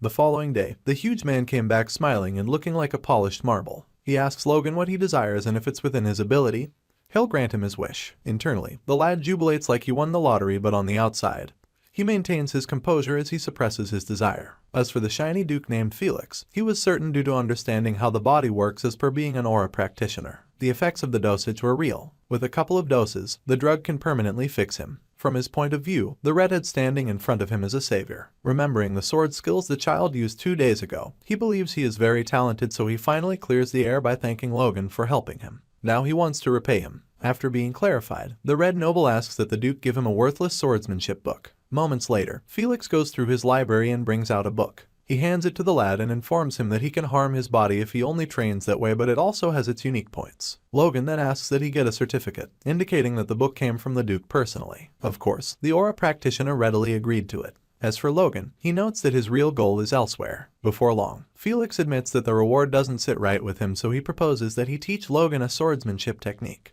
Even Logan could not have predicted it happening. The strongest swordsman offered to train him in one of his techniques. After deliberating on it for a bit, Logan agrees and thanks the master swordsman. Moments later, the men are with their swords, ready for the lesson of the day. Felix draws out his sword and tells Logan that accessing the promise of the youth is one of the pleasures of the elderly. He asks the lad to focus, saying he isn't a merciful teacher. Immediately, he emanates an aura from his body and yells at Logan to draw his sword. The effect leaves the kid struggling to catch his breath, as it seems as if he is being forced to his knees. The lad struggles to reach for his sword and admits that he cannot hold it. He finds out firsthand the power of aura. Still in thought, the inquisitive boy uses logic to analyze the technique and concludes that it is a special technique. If not, all the aura users would have been the only ones fighting wars. Logan uses force and then reads how Felix is dispersing his aura. He channels his force into his senses and moves a half beat faster before his force gets dispelled. This way, he is able to draw out his weapon. Just from that test alone, Felix concludes that he is talented. For the second lesson, Felix tells him to pay attention. He gathers all the aura that was suppressing the child into the top of his sword, and it has Logan think of it as an aura blade. The old man then raises his sword and asks the child to try to withstand it. With fear in the kid's eyes, he sees that he is mistaken and calls the weapon the heavy pressure sword. Logan prepares to take an attack from the gravity sword used by the kingdom's most powerful man, Felix. He tries to handle the amount of force, but the Duke dives to strike him, who is paralyzed because of the amount of force emitting from him. Logan is hit by the attack and is struggling to keep his consciousness, but later faints. The Duke commends him for making him seriously attack at the moment of impact, and at that point, he recognizes the talent in Logan. After Logan wakes up, he wants to exit the Duke's residence, but a servant tries to persuade him to stay. Logan respectfully refuses and claims he is fine due to a potion the Duke gave him. So the servant agrees and offers to escort him to the gate. Logi then thanks the butler for seeing him off and speedily leaves the servant's view in a matter of seconds. After escaping the view of the servant, the redhead stops his act and wails in pain. The greedy dude, after all, didn't use the potion the Duke gave him to heal his injuries, because it was very expensive. He also didn't use it because he could heal minor injuries with force. Despite that, he couldn't completely recover from the hit by the Duke. Even so, he didn't regret it because he got to know the coordinates of the Duke's mansion. The old man has his contact given to the lad in case he gets stuck trying to master the gravity sword. The little McLean's head is still lost in thought when Philip appears and sees him in his sorry state. Philip misunderstands and thinks that Logan made an enemy of the Duke. To worsen the case, as the redhead tries to explain, he pukes some blood. A week later, Philip hallucinates that he and Logan are discussing how they made 4.1 million gold, and how they will reach 4.5 million in no time. Unluckily for him, his employer brings him out of his daydream and into cold reality. Phil then suggests that they buy a house instead of paying for accommodation, which will reduce their losses. Logan shuns the idea since he believes that they will be staying in the capital for at most 1.5 years because they will have to move elsewhere. He then tells Philip to just focus on selling the drugs. Phil suggests that Logi take care of himself for the smooth sailing of the business because he vomited blood and was holed up in his room for 1 week after the duel with the Duke, even though he was out of commission during that period. He seems to have been working on something that Philip didn't pry into. This made Logan happy since he didn't have to worry about the child being nosy, unlike Rick, who would have been pestering him for details up to the point that he gets smacked. Logan declares that he'll be returning to his domain, and he tells Philip to handle the sales until he sends more of the drugs. He also demands that Philip send 1 million gold worth of food to the Telson and McLean estates each month. He will be purchasing continuously for at least a year, so he tells Philip to find a steady supplier. He plans to feed the people of his domain because of the bareness of McLean land, which even the Telson plain cannot make up for. Logan also needs the labor of the people, so he can't allow them to starve. He then takes his leave, saying he has matters to attend to. Philip seems curious to know what his employer is up to, but he pushes away the idea of being nosy. After all, Logan is a man of many secrets. A while later, the red lad is seen talking to a hooded man in an abandoned place, asking him to find some people. The recipient feels that it's almost impossible to find them with just a name and at most 2 physical traits, since he didn't give them the scope or geolocation to search. Seemingly worried, he asks Logan if he'll end up searching the whole continent, and the kid asks him to do so if it requires getting the people he listed. If it is about the money, he has got him covered. Knowing how rewarding the job will be, the hooded figure agrees. As Logan leaves, he notes that it would be difficult to find the people he listed, and the names he knows those guys might probably be their nicknames. Still, he needs to recruit these independent superhumans at all costs. He believes that each of them will be a significant force against the war with the Empire, especially the one who works as a mercenary for the Empire. Logan then decides to take it slow because things are going well at the capital and there is still time before the Great War with the Empire. A hot-headed elder seems to be furious about a particular person requesting more of his disciples after lending the person a lot. The messenger manages to calm him down, and the elder then asks for the occasion on why his disciples are summoned. The messenger says it's in the remote countryside, the McLean territory, for a 6-month assignment.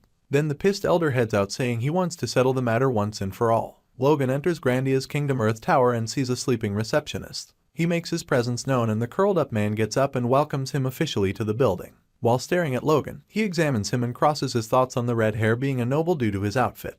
McLean demands some magic scrolls and the judgmental clerk doesn't stop with his self-to-note downplay. Suddenly, Logan crashes his train of thoughts by announcing that he wants 150 collapsed magic scrolls. With this belief, he stares at Logan so the noble brings out an official paper which is his bank statement. Upon picking up the paper, the receptionist starts counting the zeros piling behind the digits, and as he progresses, his mouth opens wider. He gets to 7 million and his eyes nearly pop out due to shock that the supposed commoner before him is that wealthy. Feeling defeated, he struggles to speak as he informs Logan that he'll take him upstairs to see who is in charge. Logi notes how the collapse magic is a spell that can easily be avoided during wars due to the time it takes to activate, and it only affects earth and dirt. Still, it's what he needs for construction. He believes it'll help in mine creation. Shortly, the Tower Master shows up. He is a haggard oldie who looks like he can pass out anytime. Despite his looks, he runs faster than most young men. From the Tower Master's perspective, a rich young dude coming over to buy lots of scrolls is a golden opportunity not to miss. He does a background check on the kid and learns that he comes from a fief and is somewhat of a noble. Immediately, he apologizes for his apprentice's mess up and promises to scold some senses into him. Being a humble lad, Logi tells him not to bother. As for the receptionist, he starts counting his days left in the tower. As the geezer spoke, he did some mental math in his head, calculating how he could recover the money he spent from the tower's budget by duping Logan. He beams a smile at the lad and plans to sweet-talk him into making a solid profit. So the old geezer tries out Logan by trying to test out the waters. He tells the kid about how difficult it will be to produce that large amount of scrolls and will need the guidance of a 5th-rank mage. Thankfully, Logan doesn't budge. Instead, he walks away as he says that he initially planned to buy 150 scrolls every month. Like a moth drawn to a flame, the geezer quickly changed his stance as he readily accepted the kid's request. The man forgets his position as a leader as he drags himself to the ground in a kowtowing manner and wipes the rich bozo's shoes while informing him that the price of the scrolls will be 9 million for the remaining 6 months. As Logan considers the offer, the cunning geezer advises him that it's better he rents the mages directly rather than buying scrolls. The red hair knows that mages make scrolls so that they won't have to do all the dirty work, so he thinks that renting them will be very expensive. Logan then asks the tower owner if a 4th circle mage will be readily available to come to his site. The geezer then clarifies that he doesn't have the capacity to rent 4th circle mages, nor does he have them at his beck and call, but he has some 2 and 3 circle mages available that are specialized in construction. Doing the math, Logan sees that it is idealistic and asks that he meet with the mages. To his surprise, they are young adults who look malnourished and overworked a lot. Their leader introduces himself as Greek, the 3rd circle mage. As the mages go back to their rooms, Logi gasps and yells at the Tower Master for making them look that way. Despite the cry of concern for his workers, he still informs Logan that they are more than capable of the job. Logan inwardly agrees with what the Tower Master said. This is because he confirmed that the mages truly are 3rd and 2nd circle respectively. He claimed that they were in their 22nds and their talent would be sought after everywhere. He feels something is off sending a bunch of mages like them to the province, so he decides to test the geezer out. Logan asks for 10 of the mages with 120 scrolls for just 1.2 million gold. He expects to hear complaints, but to his surprise, the old man agrees and brings out a contract waiting for Logi to sign. The behavior shows that the man was either reading the lad's mind or he wanted to quickly do away with the mages. While pondering on the next step to take, a voice calls out to the Tower Master not far from them. A huge man with a muscular figure known as Clayton is dragged and held back by some little mages. Logan looked back and was shocked when he said Clayton to be a 5th circle mage. Clayton gets to the head of the tower and questions the old man for trying to send his disciples to do all the hard labor. The cunning man keeps saying it's to help them become better mages. The 5th circle mage doesn't buy his bullcrap. He also points out the fact that the harassment started ever since he got to that rank. Logie watches them argue and concludes that the Tower Master must have felt threatened due to Clayton's quick rise to power, so he gets back at him by picking on his subordinates. To cut the long story, our MC believes he'll get to use this opportunity in his favor. The Tower Master gets infuriated and asks that Clayton and his students leave his building.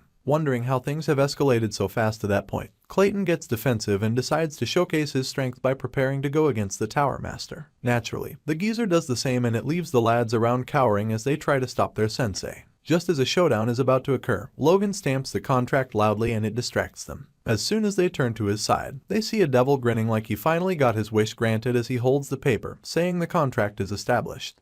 Logan calls out to the 10 disciple mages to follow him while he asks that the 2 elders continue to duke it out. He then asks to confirm the validity of the contract even if the Tower Master changes.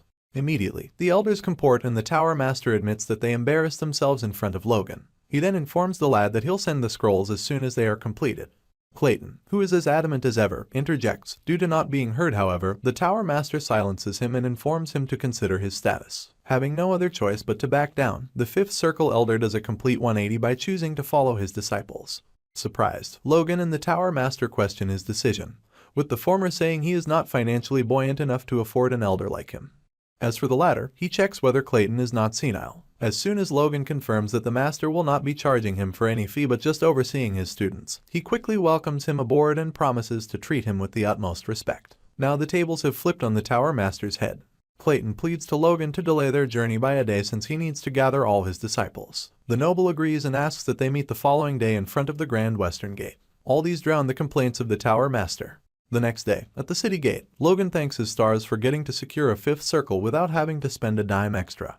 He starts planning, but he is interrupted by a voice calling out his name. When he turns to look, he sees it's his ex-fiancée, Riene. She happens to be in a cart. Seeing that he referred to her by her name, she asked if they were ever that close. Our boy quickly corrects himself by calling her Lady Wolves. Angrily, he notes that she is as rude as ever. Riena gets to the subject at hand, informing him of the rumors she heard about him conducting embarrassing trades. She then asks if his family has encountered problems. With her mocking gaze, he can tell that she is asking if his family's financial status isn't already worse enough that he is not embarrassed to be seen publicly. He then retorts by telling her that it is none of her business. After all, she knows he has always been a greedy person. Like the sassy lady she is, she infuriates him by looking down on him some more and speaking of how he had to do what he did back then to survive in his harsh estate. After being fed up with her taunts, he decides to leave her be, but just before he vanishes out of her sight, she calls him back and speaks of another rumor which she heard not long ago. It is about a unique weapon used by his people to win a territorial war. She then asks if he has plans to sell it. Naturally, Logan turns down her offer by downplaying the weapon. After he leaves, Riena looks frustrated for not being able to get information out of him. As Logan walks, he recalls how he got famous for selling Impo Rick in the capital. He then wondered why not a single noble showed interest in the results of the frontier's battles. All but Riena did not show interest. He suspects that her house is showing interest so fast. He then speaks of how the crossbow design is simple and easy to leak. He hopes that the previous one they have can be reused a few more times. The overthinking lad gets called out of his thoughts by Clayton, who happens to wonder why Logan isn't at the gate. The huge teacher and his disciples are all packed and ready to meet with him there. The red noble casually mentions how he ran into someone inconvenient at the gate. He then urges the party to take off. On their way, Clayton notices the carriages used to transport them to be top class. He sees that Logan has spent much money on hiring excess, so he speaks of it to him. As for the lad, he notes to himself how proud mages are, so he did his very best to suit his standards to avoid any complaints. He then replies to Clayton, telling him that what he has done is the very least he can do to appreciate them. Still on their way, the dusk draws near and they finally decide to halt and spend the night. Not too far from the carriages, Logan sits behind a tree and meditates. A few seconds later, a dagger is shot at him, but thanks to his spatial awareness, he evades it and it hits a nearby tree. As usual, he is praised for such a feat. Suddenly, more mercenaries show forth. One of them finally addresses him, saying that he knows about the business he runs at the capital and the fortune he is making. Logan studies them and assumes they are thieves. He then speaks cockily as he draws out his sword to tell them that they will serve as practice targets. One of the men gets mad at him, but his screen time ends instantly as our boy slashes his neck. The others blinked as their brain could not process Logan's movements. As they wondered how he covered the gap so fast, one of them drew out his knife and charged at him like a raging bull. The redhead in turn takes a drawing pose and instantly slashes the nameless mercenary, sending him flying at a tree like a rocket. Upon seeing two of their men easily taken down, they instantly try to retreat, but to their utmost surprise, their legs stop working. This is due to Logan mimicking Felix's aura ability that pressures the opponents. The lad then makes a force blade and strikes the remaining men. The move didn't knock them out but off their feet. Logan starts jubilating since he has learnt how to use aura. He did not expect to be able to use the technique, even temporarily. While he goads at his achievement, he spots one of the robbers running away, so he uses his sword to forcibly stop his opponent's movement with the use of force. He walks casually to the fool and stabs the daylight out of him. Now that no one got away, he wonders maybe he went a little too far with them. Suddenly, a voice yells at him, claiming to have seen everything. When Logan turns around, he sees Clayton, who has a very angry expression. As Lord Clayton approaches, Logan can't help but wonder why he has an angry look on his face. He begins to question himself if he had gone too far and if Clayton would no longer be interested in working with him. But that would be bad news because it would cost him a lot to get his hands on a 5th circle mage, which in Clayton's case is for free. Clayton commends Logan by telling him he has amazing skills, and that's when he realizes that the 5th circle mage isn't angry, but that's just how he looks. Clayton tells him he doesn't really know much about force users, but seeing his talent just now, he is certain that his level is not standard for someone his age. Logan just tries to play it cool, but deep down, he is actually relieved about it. While they both walk back to the campsite, the lad suspects that Clayton must have probably come all the way out to look for him because he deliberately went so far away from the campsite to avoid exposing himself to someone who is not even an ally. He tries brainstorming on what could be the possible reason when Clayton interrupts his thoughts by telling him his worries about his disciples. He tells him his disciples are having a hard time because they don't have the best teacher, so he wants to at least teach them all he can while they are still together. Logan asks why he needed to tell him that, since he already seemed to be doing a good job at it. Clayton then asks him to permit his disciples to take breaks and shifts and be given a chance to train even after they get to his territory and start the work. Logan agrees to his demands but still wonders why Clayton would go out of his way to ask that. On getting to the campsite, he notices mana flowing out of the ground and going into the tent where the mages are sleeping, and that is when it occurs to him that it must have been Clayton's doing, and the elder must really cherish his disciples to go that far. The following day, arriving at McLean, Logan reports to his father his well-being. The ruler questions if he supposedly gained a lot of experience from his short stay in the capital, and he admits to it. Patrick then asks if there is anything else he would like to report, so Logan gives it some deep thought and decides not to get to the point straight away. He tells his dad that the business is going great at the capital and that they will be generating profits soon. Puzzled, Patrick asks what business he is referring to, and he finally tells his old man he made a business out of selling the medicine he gave him the other day. Patrick is in disbelief at the fact that his own noble son had gone into the capital city to start selling bedtime enhancers. He sighs and starts by telling him that he knows he shouldn't be meddling in his affairs, but the next time he takes action, he should at least have consideration for his family's reputation and dignity. Seeing that that's all the McLean's head has to say, Logan can't help but conclude that his father has gone soft. He nods to his father's demands. Knowing the kind of psychotic being he has as a son, Patrick asks if Logan really heard what he said or is just answering bluntly, and Logan nods to that again. Patrick sighs. Logan then brings up the fact that he met with the Sword Duke and established a great connection with him. Patrick gets impressed and is about to praise him, but then realizes something and hopefully asks if Logan did not sell the medicine to him as well, but Logan's smile says it all. This time, Patrick loses it and starts scolding him for not giving a damn about the family's reputation. But Logan, who's always 2 steps ahead, brings out the secret intermediate sword technique book he received and hands it to Patrick. Patrick immediately identifies it as a full-fledged intermediate sword skill guaranteed by the Sword Duke himself. Turns out that it is a lie. Logan had written the book himself during his short stay at the Sword Duke's mansion. In his past life, a merchant from the Empire dug up the Iron Blood sword from some runs, and it was one of the high-ranking sword skill books among the present time's intermediate sword skills. At first, the merchant copied the book and sold it only to a few, but the book got leaked and different copies began circulating the market. Later on, it had spread like wildfire and become a public good that even the common man could learn. Well, of course, that's not set to happen for another 10 years. Logan thinks to himself that having the knights of their family learn the skill right now will greatly help their forces advance. Then if they add in Sword Kai and even the Divine Sword secrets, both his father and Ronin could use both as their trump cards. Due to some of the side effects of the Iron Blood technique on force users, Logan expects Patrick not to allow it, so using the Sword Duke's name will definitely make him accept it. Studying the book, Patrick deduces that properly mastering it will raise their Knight Order's overall strength by at least 30%, so he asks Logie how they can pay back the Sword Duke for it. But as Logan is about to suggest a proposal, Patrick decides that he's going to master the skills in the book. He immediately tosses Logan the family seal, leaving him in charge of all official affairs while he heads out for some intense training. Shortly after Patrick leaves, Dwayne comes barging in asking Logan for some money. He claims to have heard of his feats in the capital, so he uses that as a reference to demand money to cater for production in the town generally, since he heard he made a great fortune. As expected, Logan bluntly tells him that he spent it all. Dwayne falls into a mini depression and asks what he possibly could have spent millions on, and Logan replies that he spent 1.2 million gold on magic scrolls and mages. Plus he also bought construction materials and food to support the people of their region, so there is nothing left.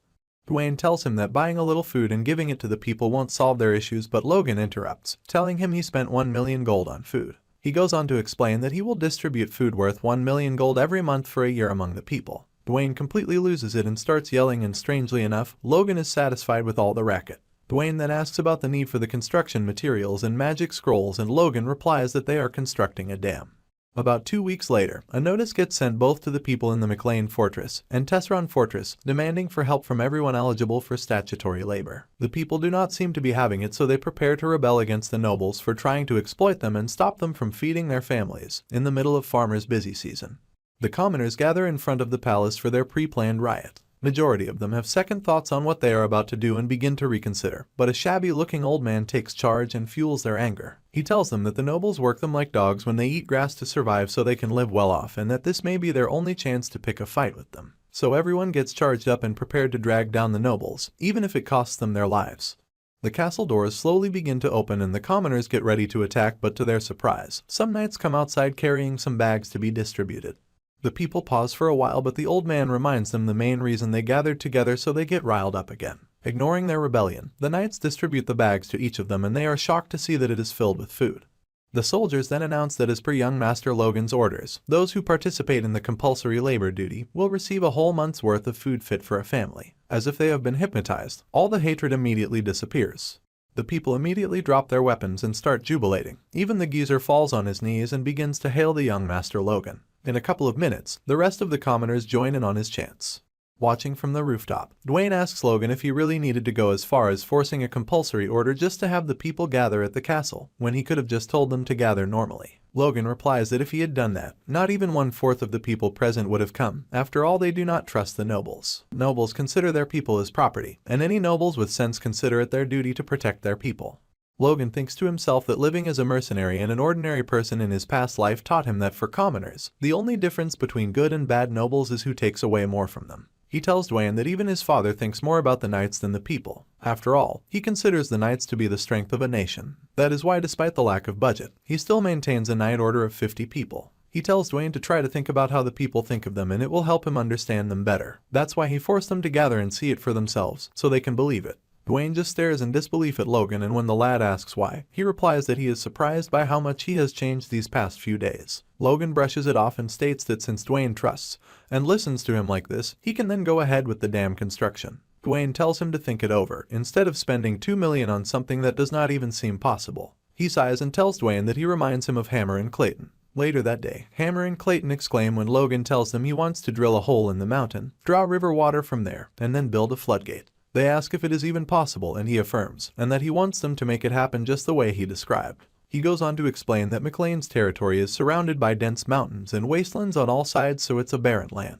But even those shallow mountains to the north are blocking the flow of the Luther River from turning south. So they are going to make a large hole in those northern wild mountains to bring the river through. Hammer still isn't buying it, so he sarcastically replies that it might be more convincing to tell them to push down the mountain. Logan then goes into details and tells them they are going to be making a tunnel connecting directly to the Luther River with a diameter of 30 meters at ground level, which will serve as a floodgate. He tells them it is a construction method called dam, which is used in the western part of the continent, when in reality, it is a flood control method that will eventually become popular in the Empire in about 20 years' time. Logan decides to rely on the master-level dwarf and the 5th circle mage to come up with the construction principles of turning McLean's wastelands into arable plains. Clayton still thinks the idea is absurd, but Hammer seems to have caught on already. He analyzes that if at all it is going to be possible, they will firstly need to choose the location carefully while considering the water level and channels. Then, to prevent the tunnel from collapsing, they will need to construct an arch structure and also get help from mages. Hearing Hammer ramble on, Logan smirks mischievously like a villain. Hammer immediately tells him he's currently busy with mining, but he tells him not to worry because he has already prepared magic scrolls and mages.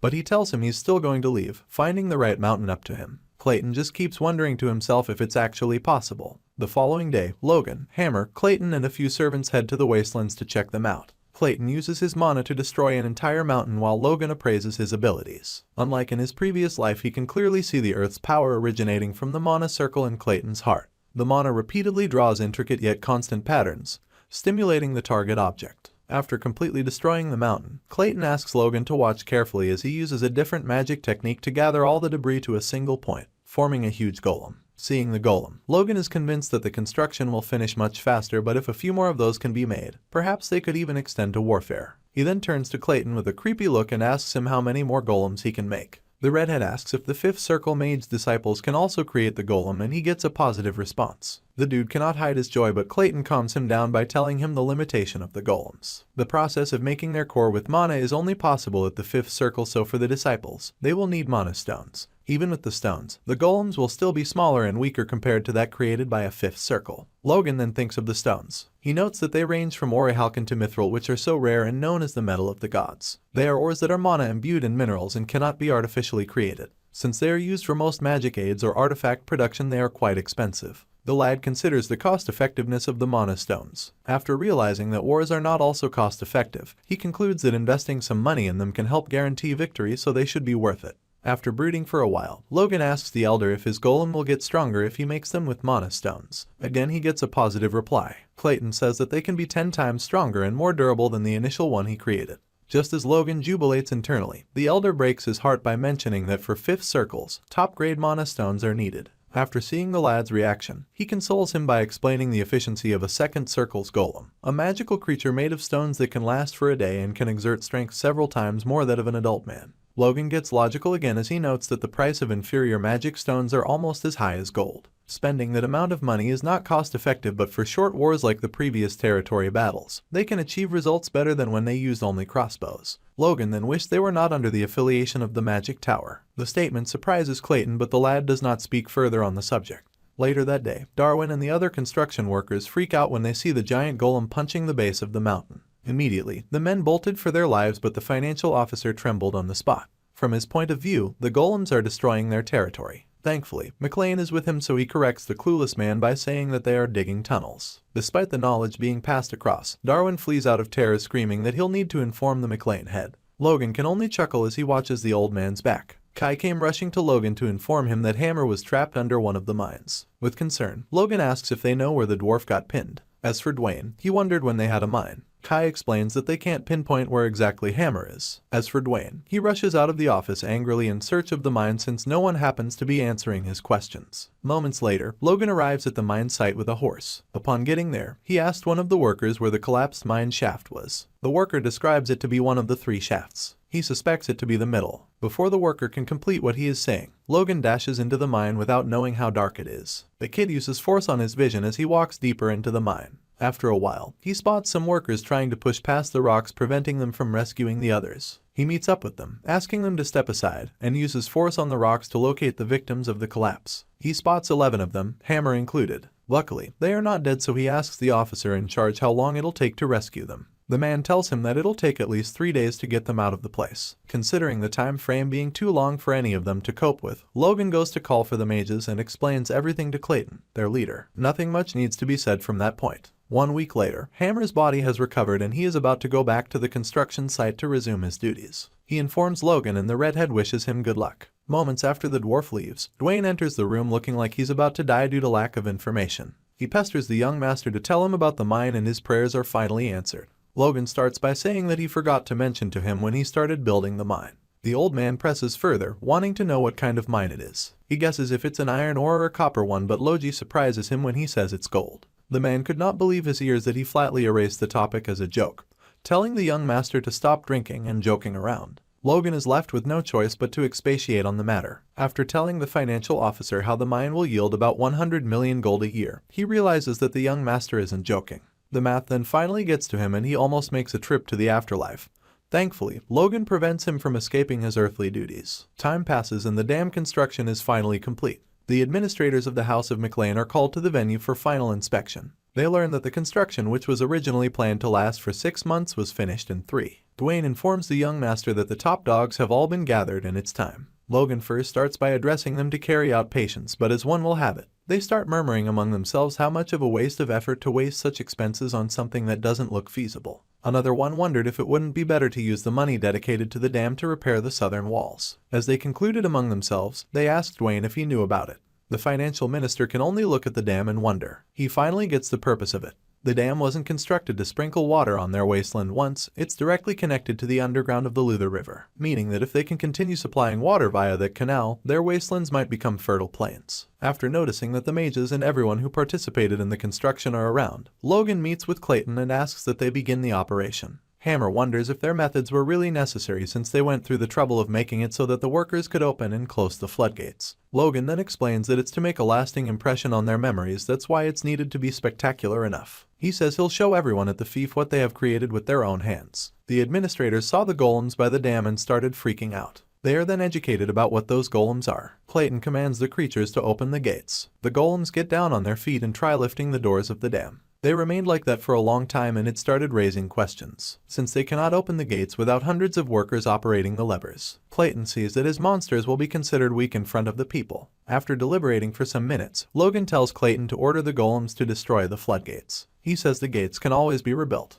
The monsters punch the gates and water erupts from them, flushing the pile of rocks away. The scene seemed confusing to the people, but as soon as they see lots of water, their attention changes to the marvelous sight.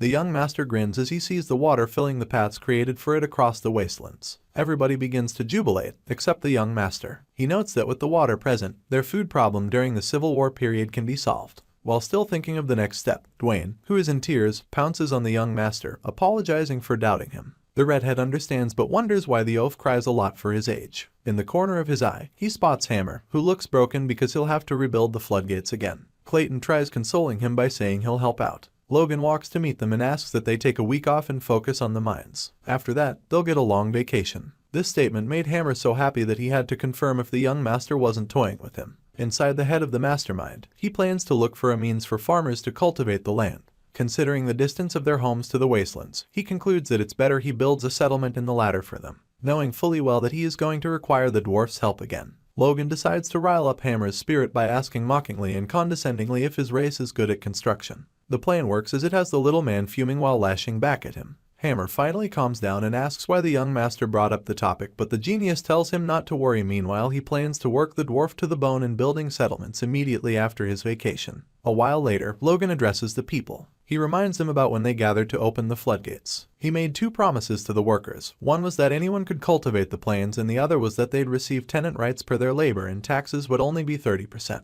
The admins felt like they were dreaming, and Logan believes that his way of announcing things to them will let them won't make the vassals be able to oppose. 4 weeks later, Logan goes through the blueprint of the settlement made by Hammer. In his room, Rick joins him in commending Hammer for a job well done. The young master remembers how he pushed the little man to the edge for the job. He notes Hammer to be a person who does a good job once he starts it, despite first hesitating. The lad studies the layout and comments on how detailed it is, thanks to some of the ideas he also added from his knowledge of the previous life. He believes that they can establish a large settlement called McLean Town. His goal in mind is to have half of the territory's population. Suddenly, a stench oozing from Rick changes Logan's expression. The young master asks why the servant smells so badly, and it makes the man rage as he blames the redhead for his situation. The man wonders why the drug is selling so well because he has no choice but to continue production. While ranting, Dwayne dashes past him to speak to Logan. He calls out the young master's name with haste, making the redhead grumble at him for not bothering to knock anymore when coming to his room. Instead of the financial officer apologizing, he brushes off the matter by saying he has something urgent to tell him. From Hammer, Dwayne yells that they can start mining the gold. Instantly, Logan and Dwayne arrive at the mine and they see Hammer with pieces of gold nuggets. He tells them that usually, small amounts of gold have to be extracted from the minerals, but it looks like they are in luck. The two men stare in awe as they admire the gold. Logan praises the dwarf while Dwayne showers him with kisses. The young master then asks how much they can mine from that moment, and Hammer tells him that they can get about a ton of gold per month. Going with that low estimate, it should last for 10 years. The indigenous dwarf then asks if he can rest, but his employer starts preaching about how many crossbows and weapons are needed for the knights. Immediately, the dwarf takes a position akin to someone who has found true peace, and Dwayne starts worrying. Left with no choice, Logan suggests he take a month's worth of break, but before he can finish his sentence, the little man bolts out of his sight to enjoy his siesta, surprising the young master at how quick he can be. Turning back to look at Dwayne, he sees the middle-aged man on his knees bawling his eyes out. Tired of the overdramatic geezer, he asks him what's wrong with him, and the man mouths how wealthy they'll be from the gold mine. He says that their territory is saved and Kairos can do whatever they like with themselves. Logan notes the man to be crying more than he did when they opened the dam. He then bursts the officer's bubble by informing him that the gold belongs to him. He says he'll release 30% of it to the family. Instead of the man pouncing on him, he gets up and accepts the reality without complaining, shocking the lad. Logan then wonders why he is acting that way, and he says that he trusts him to handle it well since he proved himself with the dam project. They then speak of how careful they have to be to prevent the information from leaking to the neighboring fiefs, especially Befroze, Kalia, and other margraves. Dwayne promises to restrict the information among the workers. The young master, not used to leaving a task so dire in another man's hand, wonders how his father will react when he returns from training. 1 week later, Patrick and Logan walk by the shore of one of the rivers in their planes. The young master uses force to examine his father and sees that he has become an advanced knight. He goads inwardly due to getting the result he wanted, but he is still surprised that the old man could accomplish such feats in 3 months after being stagnant for over a decade. For starters, his father breaks him out of his monologue by telling him that he has done a lot while he was away. The McLean head crouches and examines the flowing water. His son gets ready to explain himself, thinking that he has done a bad thing, but his father continues to talk as he scoops some water with his palm. He then thanks his son for transforming the wastelands and helping him reach a higher rank. The man admits that his son is better than he is, and it makes the lad smile cheekily. He then corrects his dad by saying it is based on his recent achievement.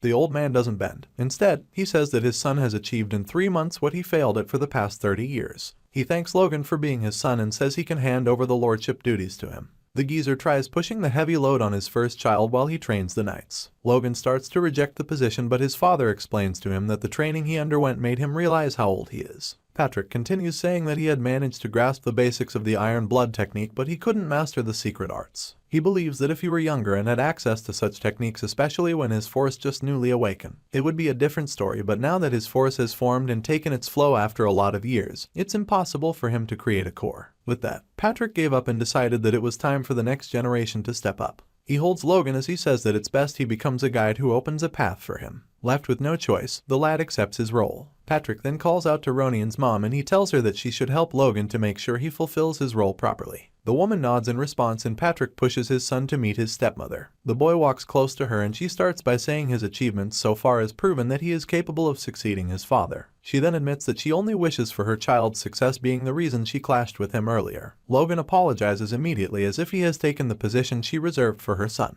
His stepmom tells him not to apologize and she should be the one to do that. She reminds him of how he apologized to her before, but she couldn't accept it. She asks that he understands that it was due to her narrow-mindedness. She then switches the topic to her son, saying that she heard he has been giving him swordsmanship lessons. Being a topic that isn't sappy, our boy speaks up and tells her that Ronian is more of a prodigy. The child has formed his first force core and has mastered the first form in just 1 week. The stepmom smiles at him as she tells him that it has been years since she last saw her son as happy as he is. She then asks the lad to continue taking care of him. As she walks past, Logan beckons at her not to refer to him formally since she is his parent. He then calls her his mother and it causes her to shed a tear. Patrick smiles at his son for a job well done and the new heir nods in return. Logan tells his father his intentions on reconstructing the town. He tells him that once the town is completed, they'll start clearing the weeds and reclaim the land for farming before the next spring comes. With all these into consideration, he adds that they're hoping for a much greater yield than the McLean Plains their ancestors lost. Patrick asks if the residents will readily move their homes and Logan replies that they will, as they plan to give priority reclaiming rights to those moving into the town. He adds that the new houses are going to be far better than the thatched houses most of the residents are currently living in.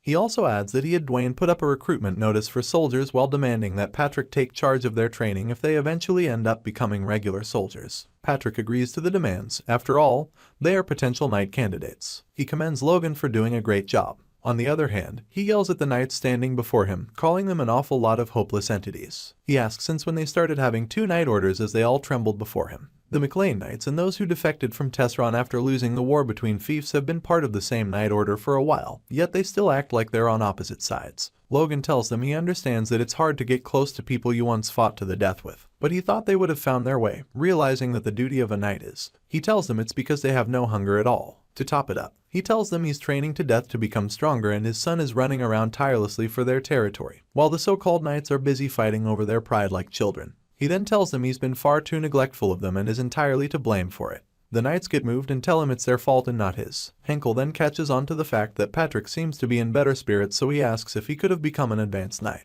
The other knights act a little out of standard, so Patrick gets pissed and starts yelling at them while pursuing them with his wooden, yet deadly sword. He yells that they're going to finally feel and learn swordsmanship firsthand, and that when they're being grilled like dogs, they won't have time for silly thoughts. He adds that he'll make sure to discipline them and hand over a proper knight order to his son. in the administration. While Dwayne works, he thinks to himself that in the 20 years he has spent there, he never knew signing documents without worrying about the budget could make him this happy. While he works, he overhears his coworkers gossiping about Logan, so he decides to listen. They claim Logan has been monopolizing the budget, so Dwayne is forced to cut in that he's sure the young master has his reasons while asking why they're questioning him. He asks where they think the budget comes from in the first place and tells them to just do what he says. As he rambles on, he focuses on the amount of money budgeted in the form in front of him and gets so shocked that he storms into Logan's office immediately. He asks what Logan intends to do with 10 million gold worth of gold bars, and Logan calmly replies that he's going to buy about 100 kilograms of mithril. He tries to coerce Dwayne to just sign the document, but Dwayne refuses, questioning what he's planning to do by buying something 1,000 times more expensive than gold.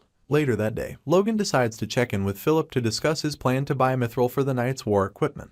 On hearing his plan, Philip tells him it's impossible because mithril is not something one can buy just because he has money. It's a metal that contains mana, has 10 times the strength of steel, and only a third of the weight, and is often called the silver of the gods. Apparently, something like that is difficult for the wealthy to obtain, not to mention 100 kilograms of it. Philip tells him that for such a purchase, he'll need not just money but power as well. Surprisingly enough, Logan gets an idea from hearing Philip's pep talk. A request message gets received in the Sword Duke's tower from McLean, and the servants decide to pass it on to the Duke, even though they expect him to be too busy to respond to such a seemingly unimportant message. 30 minutes later, the Duke barges in, asking if they really got the message from McLean, and the servants wonder just who it could be to get the Duke so worked up. Through the magic orb, Logan exchanges pleasantries with the Duke, asking how he has been, and the Duke replies that except for the lack of news from someone he taught personally, everything has been fine. Being the smooth talker, Logan tells the Duke someone like him is not worthy to send a request message to someone as mighty as him. The Duke just smiles and tells him he called it good timing because he has been thinking of expressing his thanks as well. Hearing this, Logan can't help but wonder if he unknowingly did something to the Duke or if it's a threat disguised as thanks. The Duke tells him his wife is finally pregnant, and Logan congratulates him efficiently. The Duke tries to thank him again, but Logan plays it smooth, pointing out that it was the Duke himself who put in the effort.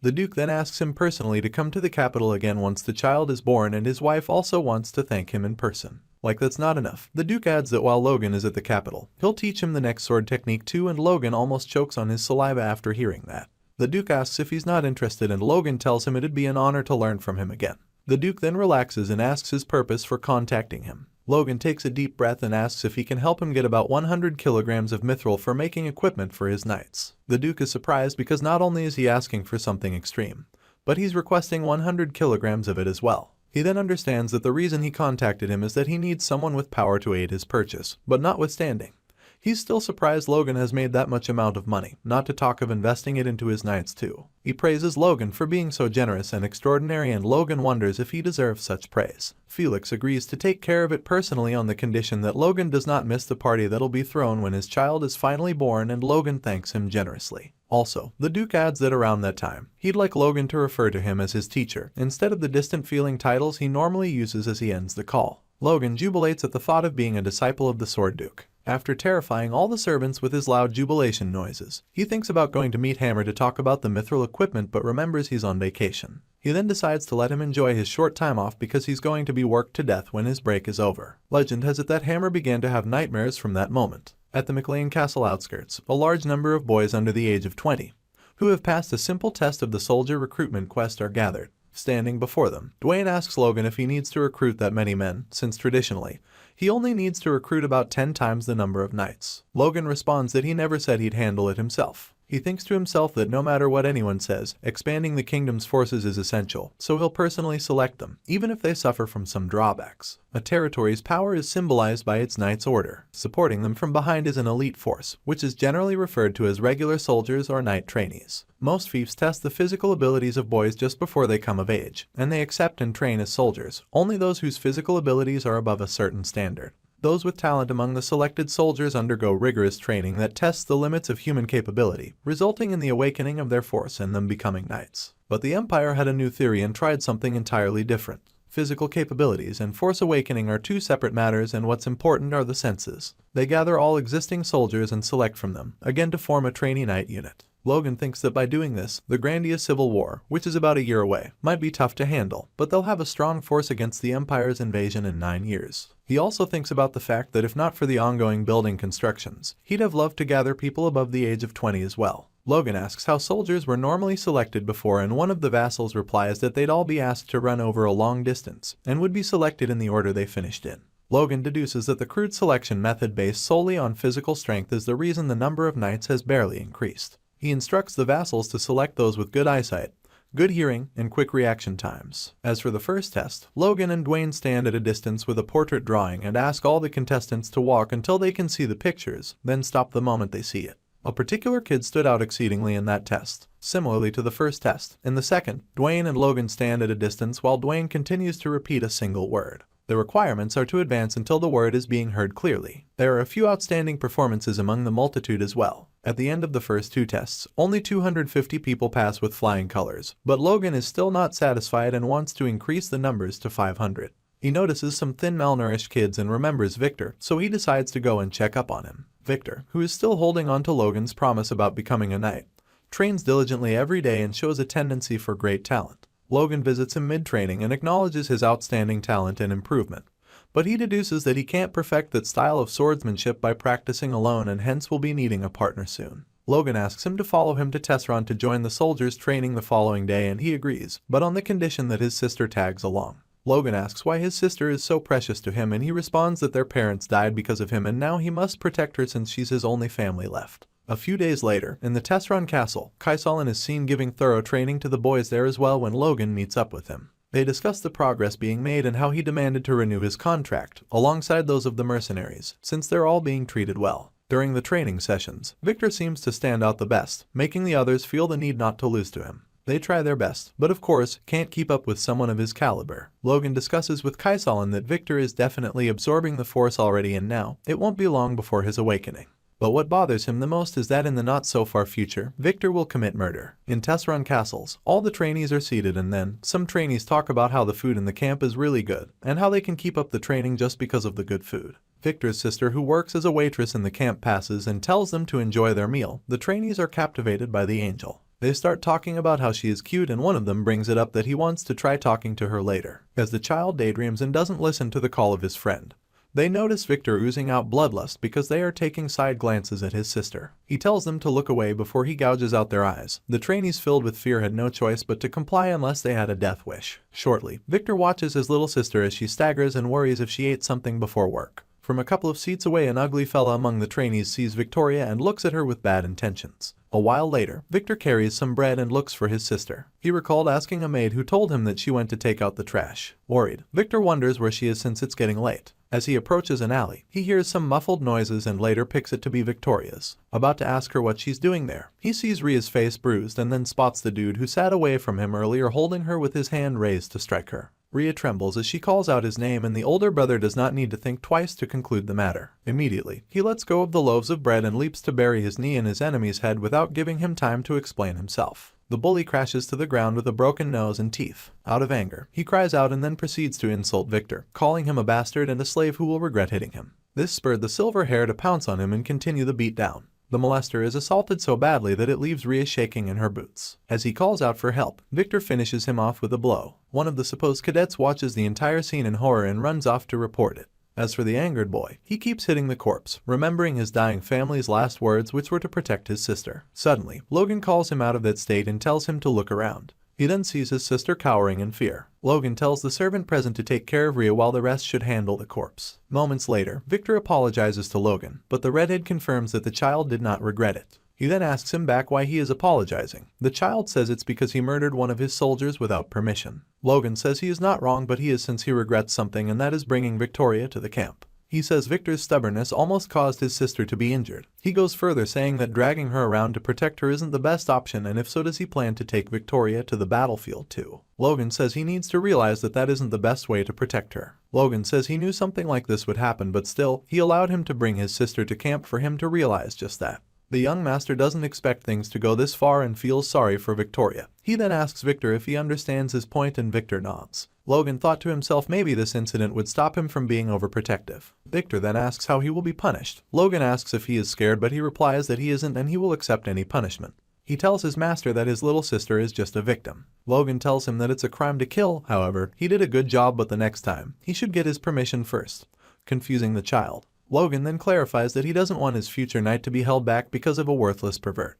Happily, the child responds that he will keep that in mind. Later that night, Eyepatch is talking to Logan about whether it is okay for him to make that kind of decision when a slave kills a commoner. Logan then says that Victor is his slave and that he is his property. He clarifies that the dead criminal was known to be a pervert in his village before joining them, and after he came, he often made a lot of lewd comments about Victoria. Using elimination math, it can be interpreted as Logan using his property to get rid of a heinous criminal. At that point, Kai doesn't have anything to dispute, so he lets the matter rest. The young master then says that he'll publicly shame the criminal by hanging him at the castle gate. He advises Kai to warn his soldiers. The mercenary instructor notices his employer marking a spot on the map, so he asks him about it. Logan smiles proudly as he says it is a surprise event for all the soldiers. News of Victor murdering someone shocked the soldiers. At first, they were filled with fear, but when they heard the dead pervert's offense, they were furious that he did that kind of thing to Victoria, the angel of their barrack. Some soldiers were discussing how they knew something was off about the criminal and knew he'd get into trouble one day. That was how the incident of Victor committing murder was wrapped up easily without any drawbacks. 3 months later, it is already a new year. Kai and Logan watch the soldiers train. It has now been 2 years since Eyepatch met Logan, so the soldiers have trained for 90 days. Out of 1,000 recruits, 12 failed and 1 died, so the remaining number of trainees is 987.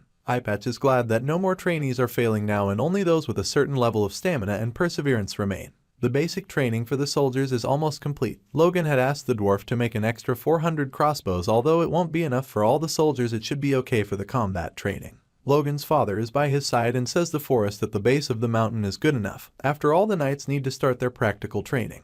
Logan is surprised and asks if the knights have mastered the iron blood sword. His father says they have learned the basics, but true proficiency comes with real combat. The young master agrees with him that improvement in one's skills comes with actual combat. The McLeans make a scary face. Kai could already sense that there are going to be tough times ahead. A few days later, in the forest below the southern mountain range of McLean, Patrick tells the knights to draw their swords, steady their breath, and strike. Each of the knights strikes a tree horizontally and cuts it off cleanly in a single stroke. The knights are surprised that it took them a single attack to completely fell a tree. They are amazed by their power and that the months of training didn't go in vain. The recruited soldiers look at the knights with admiration and acknowledge that the knights are on another level. Logan tells the soldiers not to let their guard down because they aren't in a normal forest but one brimming with monsters. Suddenly, goblins appear out of nowhere, and then the knights dive in and massacre them. Some of the creatures try to escape. Then Logan alerts the troops with crossbows and orders them to fire. Immediately, arrows rain down on all the scattering creatures. Some soldiers bragged based on the number of goblins they took down with their crossbows. As they continued to downplay the creatures, a pack of horned wolves showed up. The creatures started attacking them and the knights struggled to gain their ground. Kai ordered the crossbow troops to fire their arrows, which they did. But as the arrow flew toward a wolf, he suddenly howled, then all the arrows towards him mysteriously missed. The soldiers are in a panic that the arrows are not working. Thankfully, Logan orders the swordsmen to take a formation and not to let a single wolf through. All the swordsmen dive towards the monsters with Victor leading them. He slashes one of the mutts and the poor monster flies back, crashing on its back. Not far from Victor is a soldier who screams in pain as a wolf has got him by the leg. Other swordsmen start worrying, but Logan kills the mutt.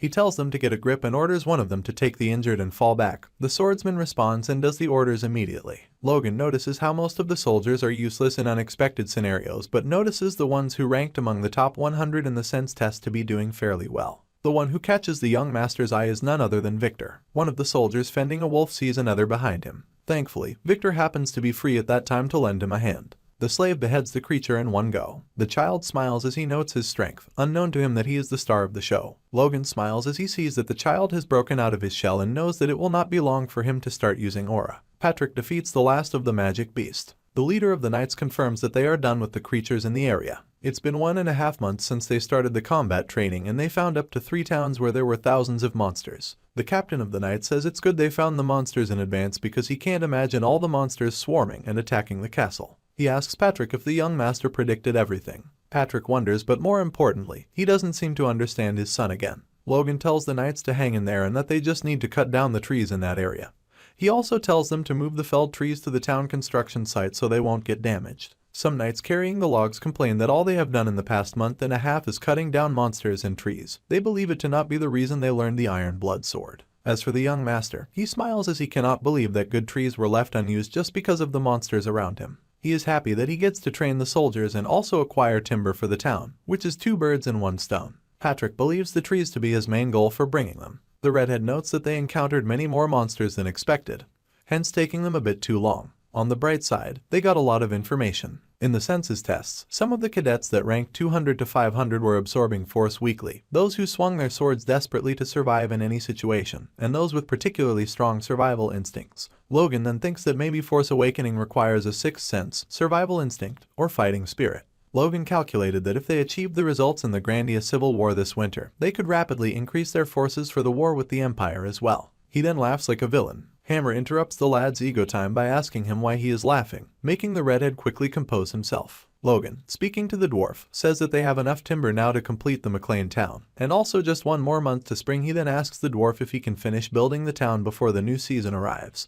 Without complaining, Hammer says he can do it, shocking the young lord. Logan then states that he simply suggested the time frame without consideration. Still, Hammer says it's possible. The dwarf starts by saying that they have the mages with them, and the workers have been motivated ever since the construction of the dam. Lastly, since there's enough food to go around and the buildings are not so different from each other, over time, they'll get quicker and more efficient in finishing up the settlement. Hearing the detailed explanation, Logan is shocked and wonders if the dwarf has always been so reliable. He then concludes it to be the effect of Hammer's vacation. The eccentric master decides to frustrate the dwarf by asking him if he forgot to build the tower in the center of the town. Back in the settlement fields, Clayton uses a magic skill, an earth wall. All the workers are amused, but the muscle-headed magician instructs them to pack the soil. While they are at it, Logan thanks the elder for listening to his unreasonable demands, one of which was to build a magic tower in a new town instead of a city. Clayton says that Logan flatters them and that he promised to support them with an annual budget of 10 million gold. Whether it's a city or a town, it doesn't matter, and also it's the center of the largest town in the kingdom, which is even bigger than a city. The project has got the geezer excited.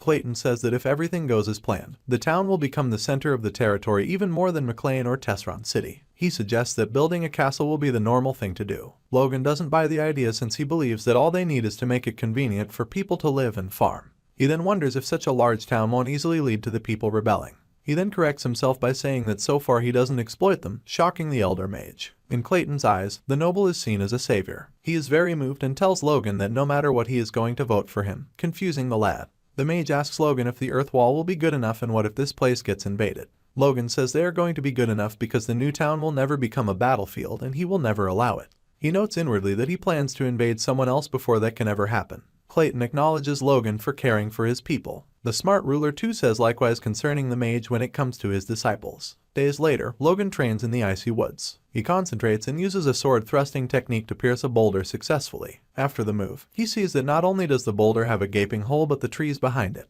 He is glad that he finally managed to master the second form of the divine sword secrets, the killer iron slash, which is a small but powerful strike that can penetrate even steel. He notes the progress of the developing territory, and currently, he wishes to get stronger. After that, the first month passed and the development was still in progress. As of the second month, people have started to settle in the new McLean town. Finally, summer came. Dwayne reports to Logan about the new town's land reclamation progress. It happens to be going very smoothly, but the only problem is that they are short of manpower for that size of the land. Logan then says that he should accept all the refugees who came to the town after hearing the rumors. He also asks Dwayne if he has heard any news from Hammer, but Dwayne says he hasn't. He believes the dwarf to still be on vacation, and this time, he took a long one, so it will take a while before he returns. Logan is then pissed that he gave him too much time off, but since he constructed the town and made an additional crossbow, it should be fine. Dwayne says that he heard that Hammer received a large amount of mithril before his vacation, and Logan confirms the rumor to be true. He says he gave the little man a few to play around with during his vacation and make some weapons for the night, startling Dwayne. The financial officer then comments on it not being a vacation anymore. As usual, Logan comes up with a weird logic, saying that it is a dwarf's dream to handle rare metals. They switch topics to the new town and conclude the only issue to be the Margraves and other neighboring nobles to the McLean household. Not long after, in one of the neighboring houses, Viscount Max Parada is furious that McLean reclaimed the wasteland.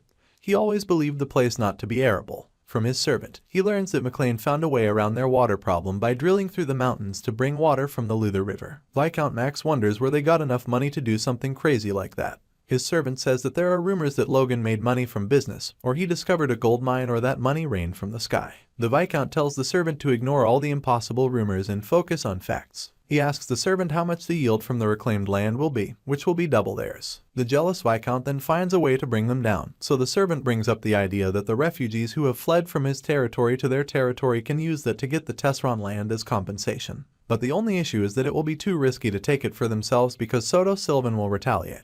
They have to rely on Soto Sylvan and join hands together to take over McLean. Logan and the leaders of the McLean Knights have a table discussion. He tells them that they've selected around 300 talented recruits and are training them separately without any assignments. His father then asks if he means that there are 300 men that are worthy of becoming knights. As soon as Logan affirms, Dwayne says the numbers are much. As for the knight leader, he says it's very absurd. This is because training soldiers madly for a decade will result in only 1 in among 100 of them awakening force. That ratio is 10 in about 1,000. So with Logan saying they have about 300, it seems hard to believe. The Red Ruler says that they'll be recruiting soldiers periodically every year. Dwayne has his mouth opened as he wonders why they'll waste money when the times are peaceful. As for Patrick, he says that with their growth rate, excessive military expansion can provoke their neighboring territories. Logan retorts saying that other territories will provoke them even without them having to try. The father wonders what he's saying. Then his son mentions Sylvan and Peretta, the greediest of the neighbors who will be after their town and plains with plenty of excuses. The knight leader believes they haven't done anything to be blamed for. Immediately, it resonates with Dwayne and he confirms from the young master to be the refugees that they let into the McLean town.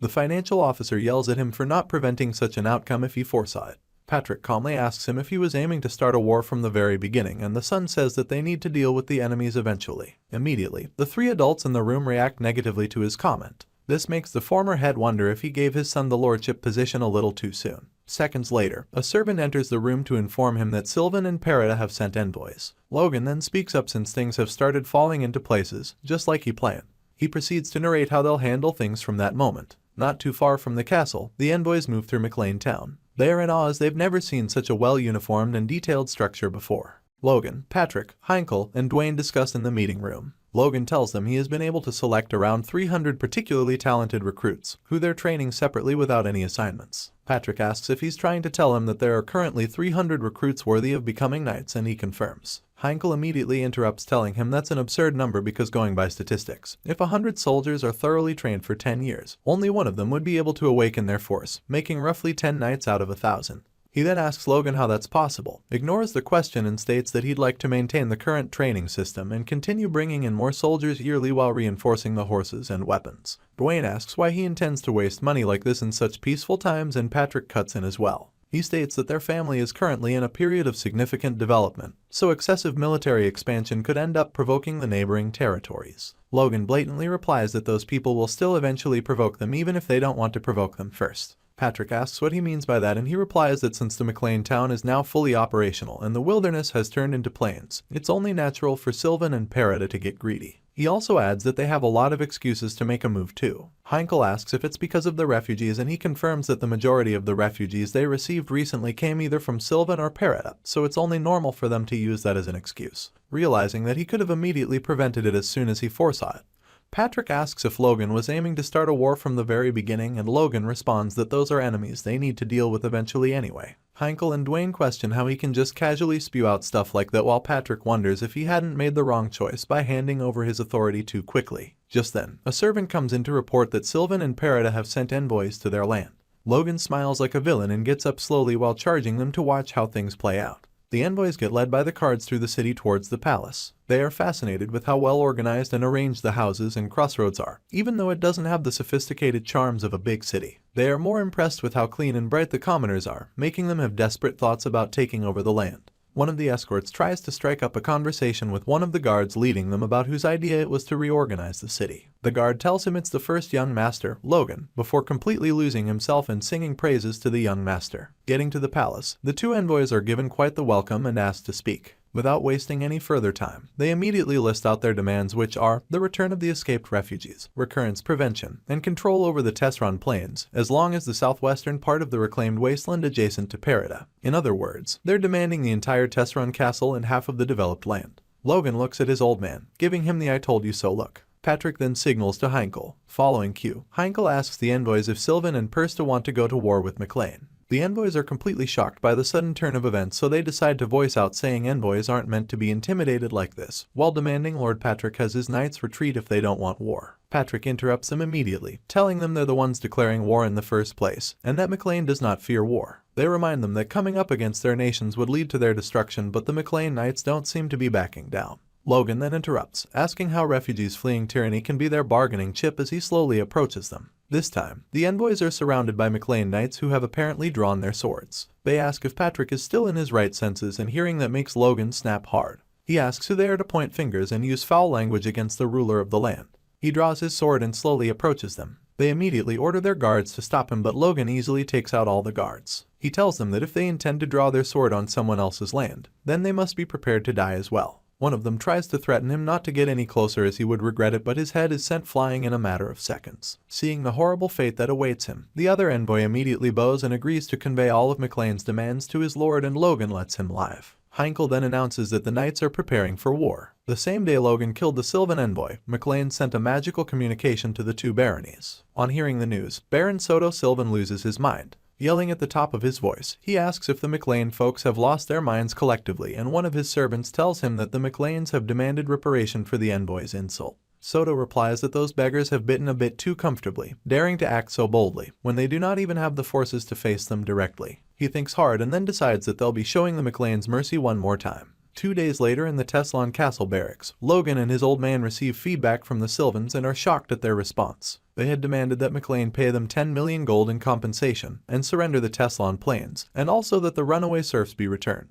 Logan is quite pissed because they had rushed to Teslon as soon as they sent the communication and waited 2 days, only to receive such a response. Patrick asks if there's a need to be in such a hurry, since the Sylvans don't know about their current force and how they can easily crush a barony, and the young master replies that they need to occupy Sylvan as quickly as possible. He then goes on to add that the more powerful they show their strength as McLeans, the less likely they'll face such petty provocations in the future, and there's no need to involve conscripts. He also adds that if they swiftly capture Sylvan's castle with regular troops, Peretta won't dare to move recklessly. It all comes down to how quickly they can capture Sylvan. Interrupting their conversation, Kaisolin comes knocking. They let him in and he reports officially that excluding the 100 men stationed at McLean's main stronghold, they have 1,389 regular soldiers and 313 mercenaries. He reports that they are equally on standby as instructed. Logan commends him and asks about the soldiers' armaments, and Kaisolin replies that they are fully equipped with armor, spears, swords, rapid fire, crossbows, and cavalry. He also tells him they are pretty confident they won't be matched by any soldiers too. Logan then goes into deep thought about how their crossbow cavalry has multiplied in 5-fold since that last war, and their knights and soldiers have honed their skills with iron-blooded swords. So technically speaking, they could take on both Sylvan and Peretta and still not lose, but now isn't the time for that.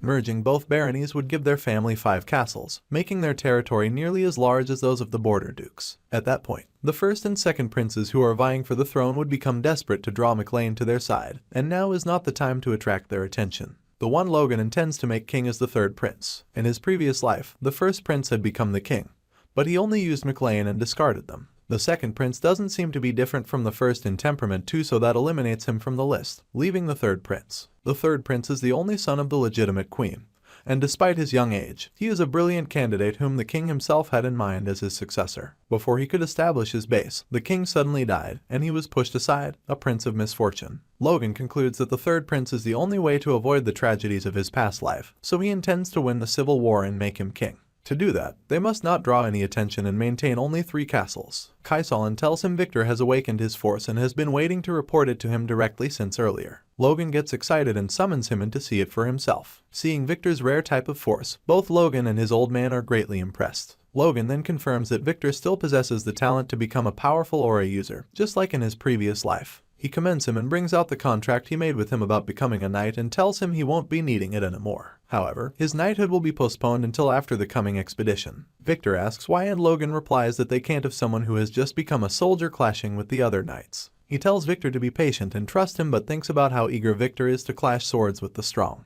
Luckily, the perfect opponent for him would be Ronian, but now's not the time. When the time comes, they'll both have all the battles they want. Logan then decides to send a reply to Sylvan, questioning the legitimacy of his complaints, and that the conduct of his envoys in their territory was nothing short of insulting. Patrick interrupts him in the process of writing the reply and tells him to cut the formalities and just tell them the truth. So he ends up telling Sylvan to cut the crap and get ready for war. The Sylvans suddenly get ambushed by the McLean soldiers with a flaming banner, so they immediately report it to their lord. A few minutes later, Soto comes out fuming about how disrespectful the McLeans are to invade his territory. While he approaches the city gates, Callian, one of his powerful knights, begs him to allow him to lead the charge and stop Patrick McLean. He tells him all the 120 Sylvan knights are ready and their 2,512 soldiers have been on standby ever since they heard McLean's outrageous demands. Soto thinks about it deeply and concludes that indeed, McLean's troops are numerous, but their forces are far superior. Besides, Callian has just become an upper rank knight.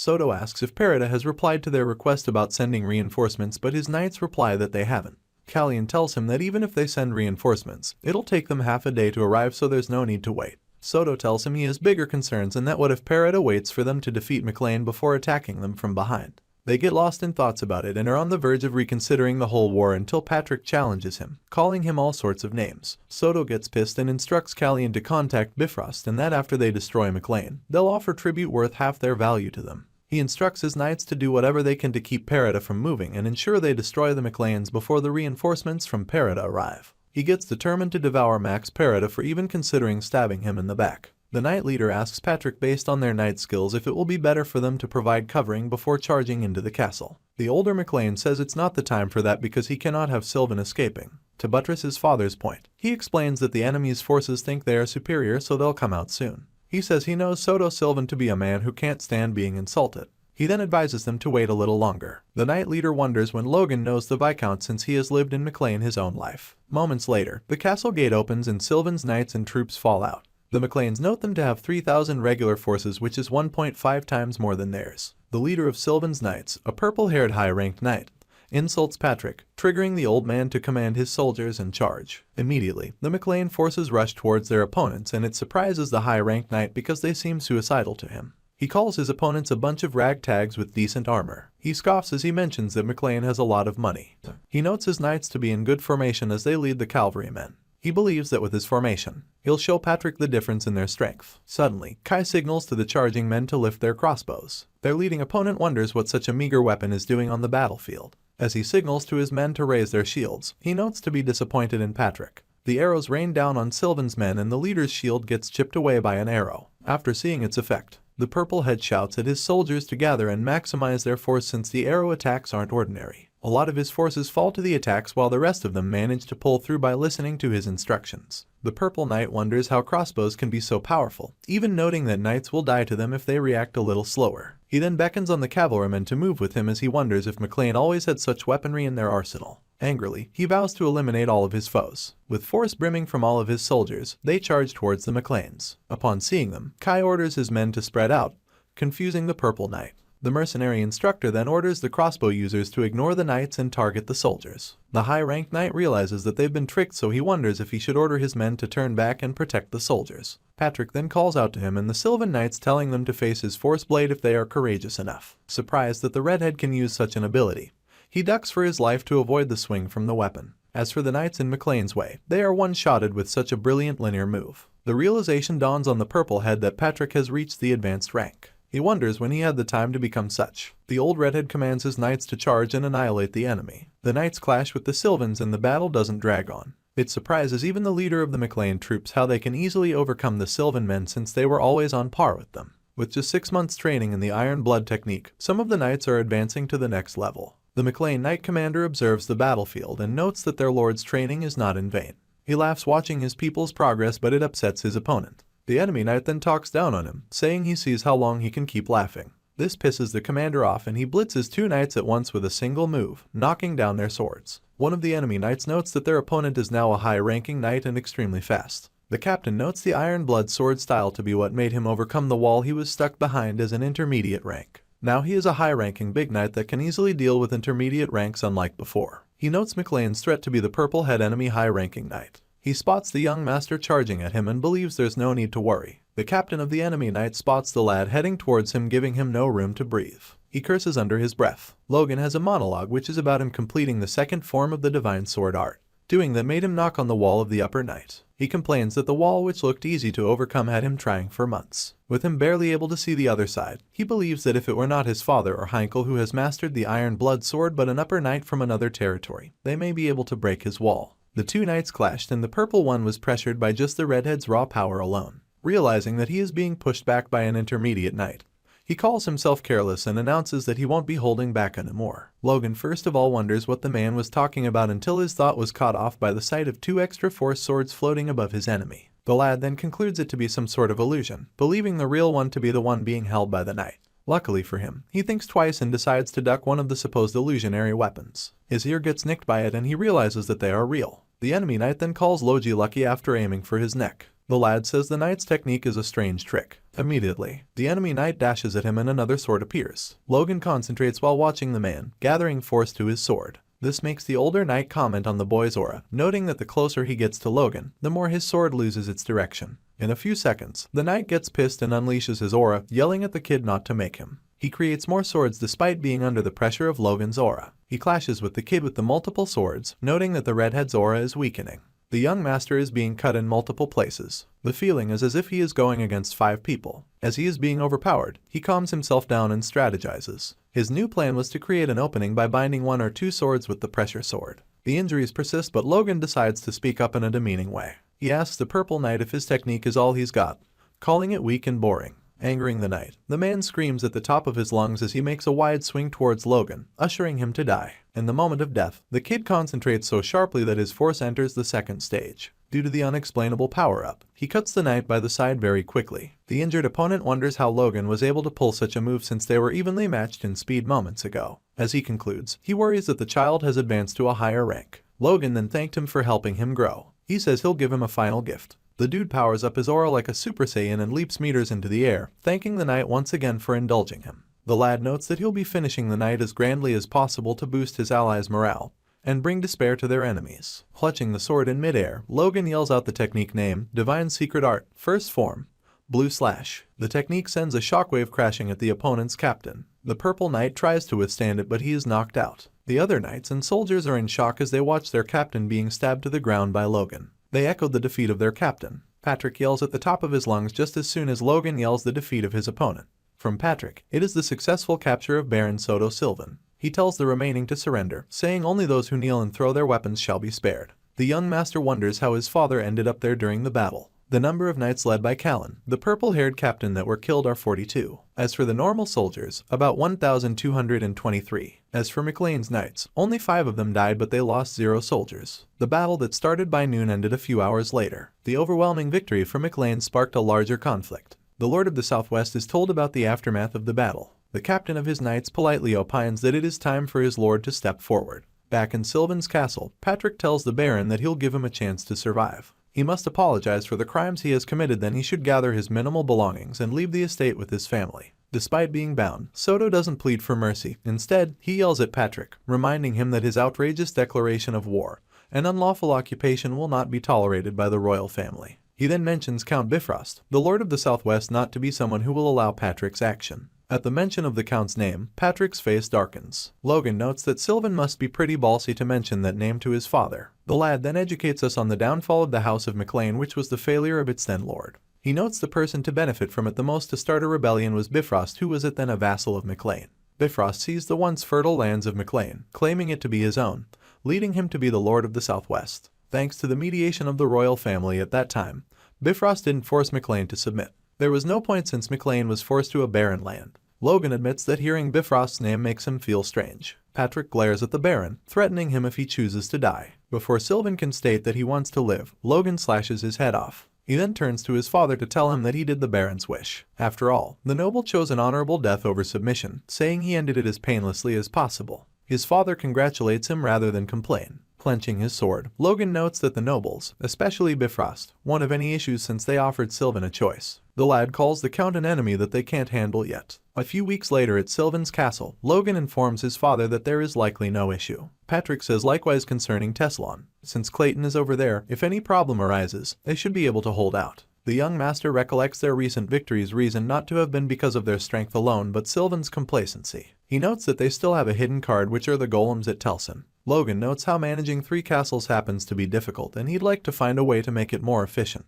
The lad comes up with a brilliant idea that involves establishing Sylvan's castle as the center of the 3 houses they now govern. Upon revealing it to Patrick, the vassals agree with his logic. The vassals expatiate on what Logan said, believing that they can station the knights in McLean Town as the center and prepare them to deploy to Teslon and Sylvan at any time. Patrick agrees to their take on the matter, leaving Logan to conclude that there's no need to meddle further. The old man then confirms to his son that the number of knights they captured is 75. The young master informs him they've all been imprisoned, noting 8 mid-level knights. Patrick then asks if they can persuade the knights to switch sides. The son gives his dad good news by saying that it should be possible. After all, the knights don't seem to have a special loyalty to Soto Sylvan. The lad smirks at being lucky to gain so many knights from a single war, which happens to be more effective than recruiting and training talents. He then notes that if Sylvan was less complacent and more cautious, the number of knights would have been less than what they currently have. Such a feat would be hard to achieve in the future, so they better not get too drunk on victory. The redhead thinks it's best he caution his father and other vassals, but seeing as his father isn't wary of Farida and thanks him earnestly, he decides to value the appreciation.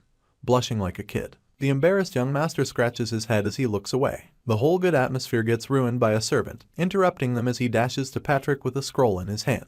He stops in front of the important figures and informs them that he is holding a message from Bifrost. He opens the paper and starts to read the transcribed content.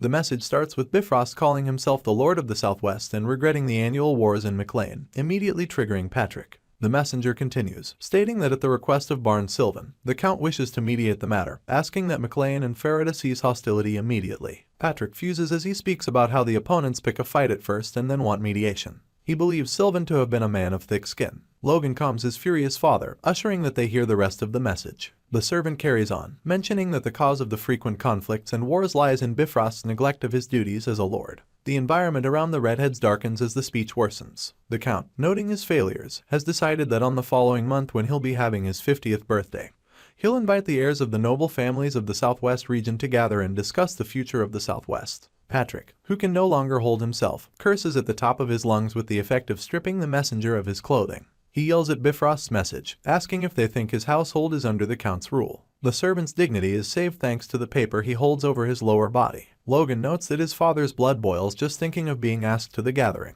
The messenger then adds that if McLean doesn't show up at the gathering, then they cannot be a part of the future discussions. Patrick starts ranting about the threat, saying that they will never submit. Logan then interrupts his father, mentioning that the case may be interesting. The puzzled old ruler asks his son what he means, and the lad says that the meeting might be worth attending.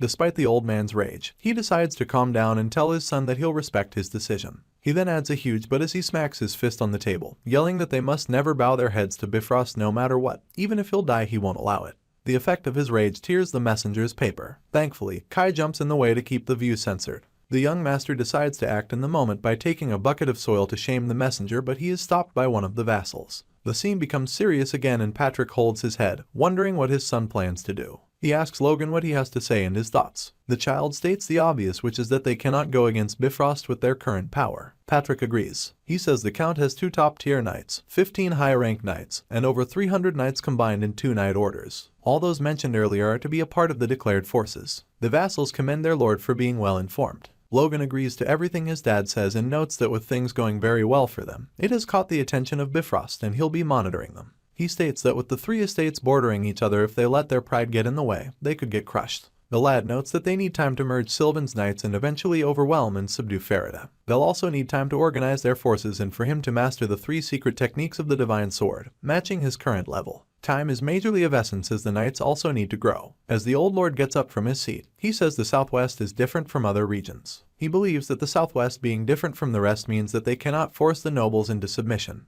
He says the reasons are complex, but that's how things are. He concludes that if Bifrost tries to leverage its position as lord, other states will rebel. Thankfully, the son understands his father, so he waits for him to finish before countering him. He mentions that when he visited the capital, he confirmed that Percival and Lupman, 2 estates to the north of Bifrost, have been subjugated by the Count. The news hits the old lord like a bus and he lands back on his seat. Logan then notes to himself that what he said earlier happened in his previous life. Patrick starts to accept reality and feels so sorry for his son. He mentions that the lad is suffering humiliation because their family lacks power. He apologizes and grants the child permission. Logan tells his father that he should trust in his skills. He assures him that nothing bad will happen since he'll simply go to check how the land their ancestors lived on has changed. Time passes and they finally reach the following month. The young master goes to check the new town and he comes across Hammer. The dwarf rushes to his side while holding a wrapped object. He asks his master if it's true that he's being sold to the enemy, puzzling the redhead. The dwarf then feels worried as he hopes Logan doesn't die. The young master thinks for a moment that Hammer worries about him, but he is shocked when he hears the little man asking about the promise he made to him. The dwarf hopes he protects it.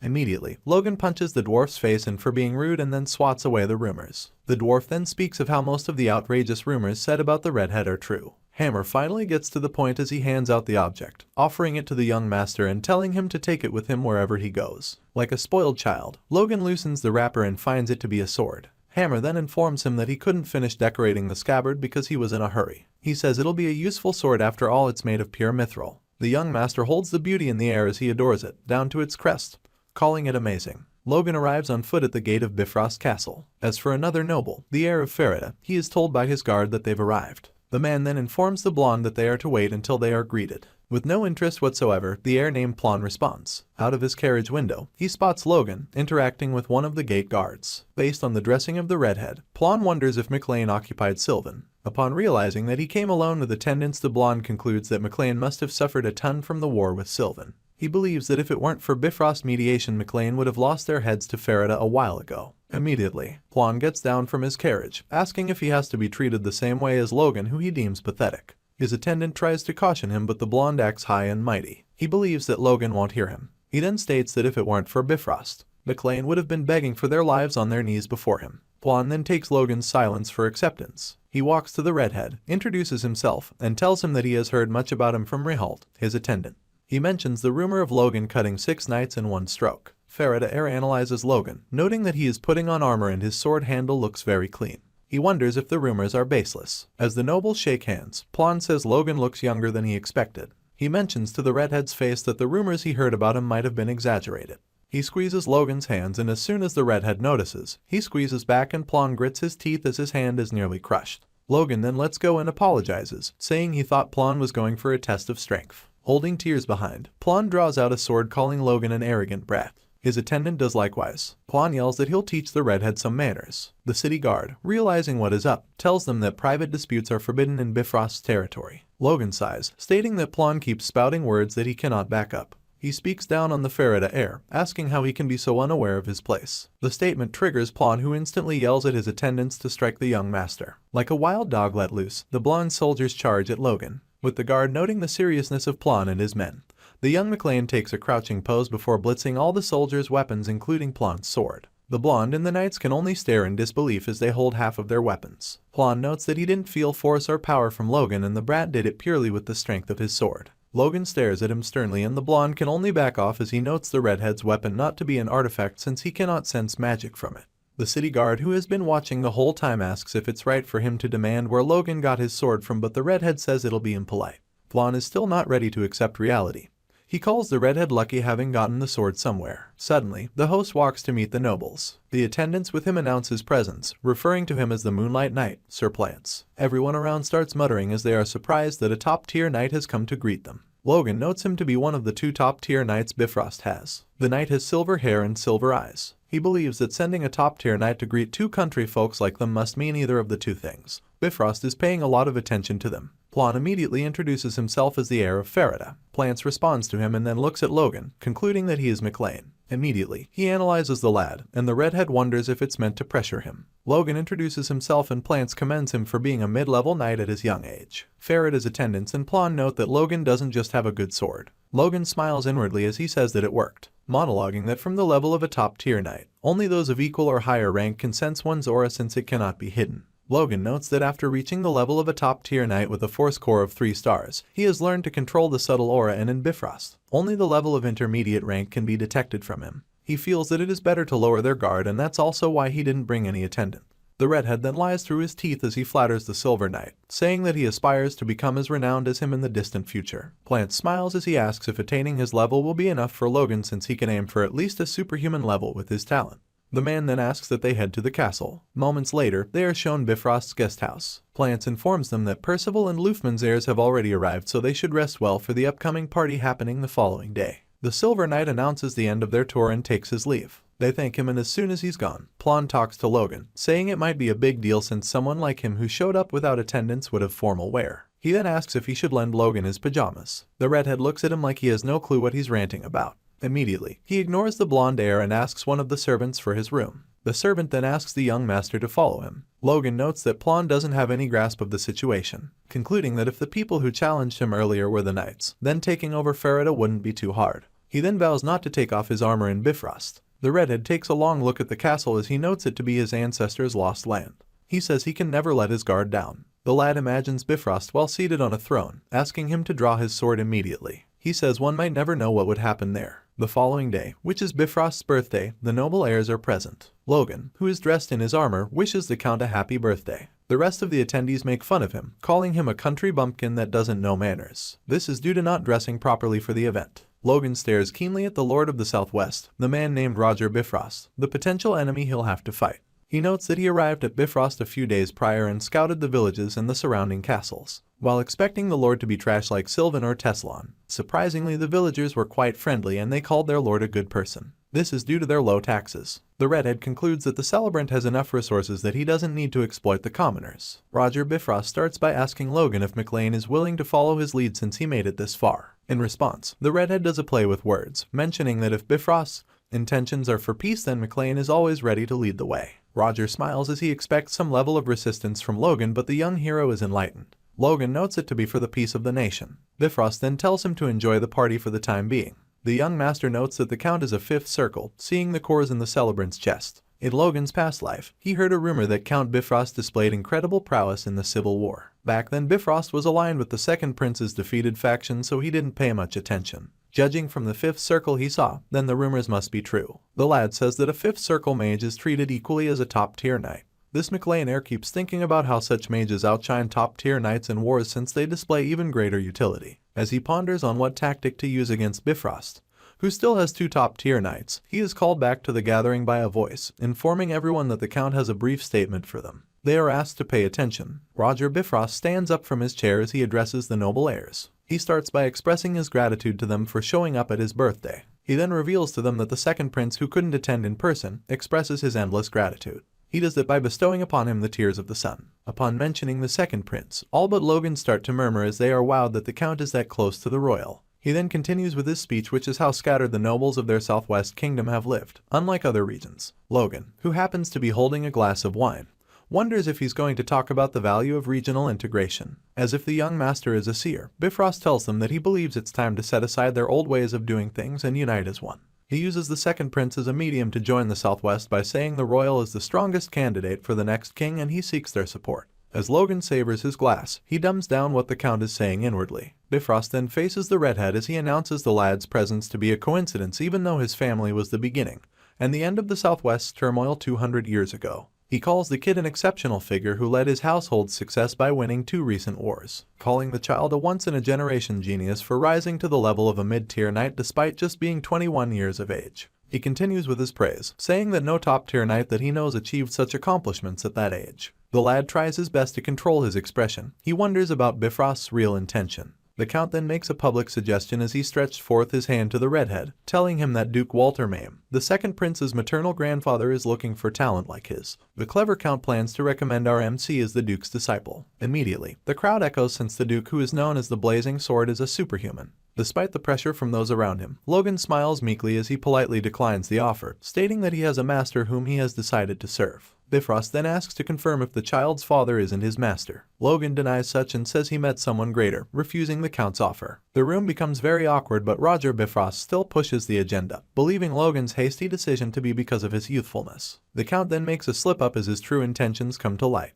The noble says that he intends to allow all the noble heirs under his command to receive the Duke's training. He states that Logan can also call his master. The redhead reads into the man as he tries to tie McLean under him. Given the condition that things are, it will be difficult to refuse outrightly, but RMC has something up his sleeves. He decides not to push the matter further by accepting the offer. The count thanks Logan and says that he is the starting point for the unification of Southwest. Bifrost then speaks of Viscount Percival and Baron Ruffman to be people whom he has formed a long friendship with before organizing the gathering. He notes that the 2 aforementioned nobles have already promised to unite under Bifrost's banner. With Percival and Ruffman's heir present, the count announces that he'll be bestowing upon them artifacts. Immediately, 4 men carry a glass that houses 2 artifacts. Some nobles classify the weapons to be at least 3rd class or higher since they are brimming with a very dense magical aura. Another noble agrees and estimates one of the treasures to be worth at least 10 millions of gold. Artifacts are magical tools that either contain innate magic or are made from materials that are infused with magic, designed to provide semi-permanent magical effects. The weapons are commonly made by class-based wizards known as the Wizard School, which are known to have more versatility than circle-based mages, meaning that mages like Clayton and his students will have difficulties in creating artifacts. Such weapons are classified according to the level of magic enchanted into them. Logan notes their prices to be astronomical. He notes the cheapest material used to be mithril, and to avoid wasting them, they are usually enchanted with at least 3rd-class magic. To create a 3rd artifact, a 5th-class mage 2 levels higher is needed. These are what cause the price of artifacts to be very high. Now such items are being given as gifts from the Count. Bifrost calls out the two heirs, asking them if they'll swear loyalty to him. Immediately they respond positively as they represent their families and swear their allegiance to Roger Bifrost. The scene shocks the remaining noble heirs around, but Logan simply watches. The Count accepts their oaths and bestows the sword of Rampton to the Percival heir and the hammer of Jackson upon the Ruffman heir. They immediately scream atop their lungs words of appreciation. The Count then boasts not to be stingy when it comes to generosity. He looks at Logan as he says that the families that join Bifrost will receive appropriate rewards. The lad then drops his glass of wine. Suddenly from behind, Plon, who appears to be drunk, utters his thoughts, wondering if Logan's sword isn't better than the artifacts. Logan spots the fool, who doesn't stop running his mouth as he praises Logan's sword for being much better while asking if the Count isn't showing too much. The brat goes on, but he is immediately silenced by his attendants. Realizing the complications caused by the drunk fool, Logan wonders if Plon is doing such because his pride got hurt. The sword hammer forged named Lux definitely possesses power comparable to most artifacts. Logan notes that the dwarf crafts the blade to fit his physique, calling it a masterpiece infused with soul. Logan speaks of the greed of nobles and how they cannot obtain a true dwarf's simple work. He had originally planned to use the weapon as a leverage or negotiation to buy time if the Count forces his way, but the Farida heir has ruined it all. Immediately, the Count's mind goes to the redhead that it has the lad confessing to be lucky to obtain a dwarf's work. The more he spoke, the more interested Bifrost became in the matter. The Count then calls it a rare item that can rival an artifact. He asks if he can look at the sword. Logan notes to himself that he can bet his arm that if he hands it over, it'll never come back. Skillfully, the lad humbly declines by calling himself a young knight who still finds it hard to entrust his companion carelessly. The Count laughs at Logan's way of speaking because it's old-fashioned for someone his age. He then decides that it would be best if he showed him the sword in a spar. The redhead is to face a knight. Bifrost, who mentally has put Logan's weapon to be in the same class with the artifacts he bestowed earlier, calls out to Percival. He confirms the heir to be mid-tier and adds a condition that if the heir wins, he'll take Lux, but if the redhead wins, he'll get a suitable artifact. He asks Logan what he'd say, and if he agrees, he should draw his sword. The young master grins as he never expected the turn of events. Still, there's no reason to refuse, so Logan accepts the offer. In the hall, the nobles clear the road for the two parties to duel. Ramon Percival starts by saying that he'll let Logan have the first move since he is older. The redhead doesn't agree because he doesn't want excuses. He knows he'd win either way. Ramon smirks at the lad, saying that being called a genius must have gotten to his head. He pulls out his sword as he says he'll teach him that there is someone above him. Percival heir draws out the enchanted blade and the thing produces a beautiful effect. The heiresses are marveled as they wonder if an artifact usually produces such a beautiful effect. Logan takes a stance as he notes that it's not like he's announcing his presence. As Bifrost watches, he wonders if they gave Ramon a flashy artifact rather than a practical one on purpose. Logan compares his mithril sword to the enchanted blade and concludes that his own can be beautiful just by fulfilling its purpose. Ramon blabbers on asking if Logan can handle an artifact. This makes the redhead conclude that the Percival heir doesn't have the eye to judge. The gifted heir leaps towards Logan to attack. As he charges, our young master notes Plants to be among the spectators. Logan can hide his momentum, but he doesn't want Plants to see him easily winning. Logi then decides to handle the case in the best way. The two parties clash and Logan puts on a struggling expression. He stumbles once in a while and lets his skin get scratched a bit, then he'll counter sharply and charge with a fighting spirit and take him down. The lad knocks off the sword from the air, calling himself lucky. He uses the force core to circulate his metabolism, making his whole body sweat. Ramon immediately starts giving excuses as he blames the artifact for his loss, saying he isn't used to it. The Count yells at him, saying he is disappointed in him for blaming the gift he bestowed upon him. Immediately, Ramon apologizes. The Count then apologizes to Logan. He then tells him that he'll open the vault and let him choose an artifact himself. Logan wonders if the geezer is trying to keep him at Bifrost no matter what. He then believes that the Count will find a way to take it back. Suddenly, a servant interrupts, saying that the Sword Duke has a message to congratulate him on his birthday. Bifrost is genuinely surprised. Moments later, a communication orb is placed on a pillow and brought to Roger Bifrost. Duke Felix, who happens to be on the other side, congratulates the Count on his birthday. Felix addresses everyone briefly by saying that they must be witnessing Bifrost's generosity firsthand. Immediately, the Count smiles from ear to ear as he thanks the Duke. The heirs note how the Count's behavior has flipped a 180 from behaving high and mighty to almost groveling while speaking to the Duke. Felix looks around and spots Logan. He calls out to him, surprising everyone how Logan knows the Duke. The red hair, who isn't much of an actor, decides to play the role. He responds to Duke Felix, calling him his master. The whole hall erupts. Felix sighs as he expresses how surprised he is to see the face of his neglected disciple. He then asks when next he's coming to the capital, reminding him that he happens to be preparing a party. The wicked McLean heir then uses the opportunity by apologizing to his master, saying that due to a family issue, he might need to stay at Bifrost Castle for a while. He says the Count made an offer he couldn't refuse. Felix, wondering what Logan is talking about, asks Bifrost if it's true. Immediately, the Count starts refuting what Logan said, saying his matter can wait beside the Duke's. The redhead then speaks of asking his master to make the right move. After all, Felix doesn't belong to either of the prince's factions, yet he is a transcendent figure, and the highest-ranking noble that supports the royal family. A Count wouldn't dare to refuse him. Felix winks at his disciple as he says he'll be expecting him in the capital soon. The student beams a smile at his sensei as he thanks him. As for Bifrost, he is left embarrassed and enraged due to his plan being interfered with. The next day, Logan is at the vault and he has been given an hour to look around before choosing one treasure that he wants from them. The lad notes that there are about 30 in the safe, calling Bifrost petty for hiding all the important artifacts. He decides that he better pick something good since anything he chooses is worth at least 10 million gold. With a greedy, scrawny look on RMC's face. With the lad's senses amplified by the Force Core, it allows him to feel the slightest differences in the magic within the artifacts. Just with that ability alone, he can gauge the usefulness of any magical weapon. While looking through the store, he mentions that he won't be selecting weapons since Lux is enough for him. The young master walks around and says that citing the weapons, they are not as good as what was displayed the day before. He sees an armor with lightning and fire magic and wonders if the makers are also trying to toast the wearer. Nothing among the artifacts catches his eye. Suddenly, he notices his force being pulled somewhere, so he heads there. In front of the lad is a pair of boots. He says he can barely sense any magic from it and wonders if it is an artifact. As he studies the boot, he notes that it keeps absorbing his force like a magnet. When he increases the force he pours into it, the boot drains it faster. Surprised, Logan notes that he'll end up with internal injuries if he tries to stop. Like an addicted gambler pouring all his savings into a casino, Logan decides to give it his all by pouring more force into the boots. After doing that for some seconds, his force returns to him, then he notices something amazing about the boots. Later that night, Roger Bifrost asks his knight if Logan has left. He notes that there are 3 days left for the party and he has gone with his artifact. The Count concludes the redhead for planning to make a fool out of him. He instructs his knight to follow the McLean heir and retrieve the dwarf's sword and artifact without killing the lad. That night in the forest, the redhead makes a campfire and sits by it. Moments later, he senses the presence of an unknown figure and immediately stands up and draws his sword. What he perceived from the figure was its killing intent. He wonders if it's a pursuer sent by Bifrost. The man speaks, commending the young master for having keen senses. Noting that the voice is distorted, Logan wonders if his opponent is trying to hide his identity. Suddenly, a cloaked man with 3 assassins shows up. Upon seeing their get-ups, Logan asks if it isn't stuffy for them. After all, it must have been tough for them to get to him from Bifrost.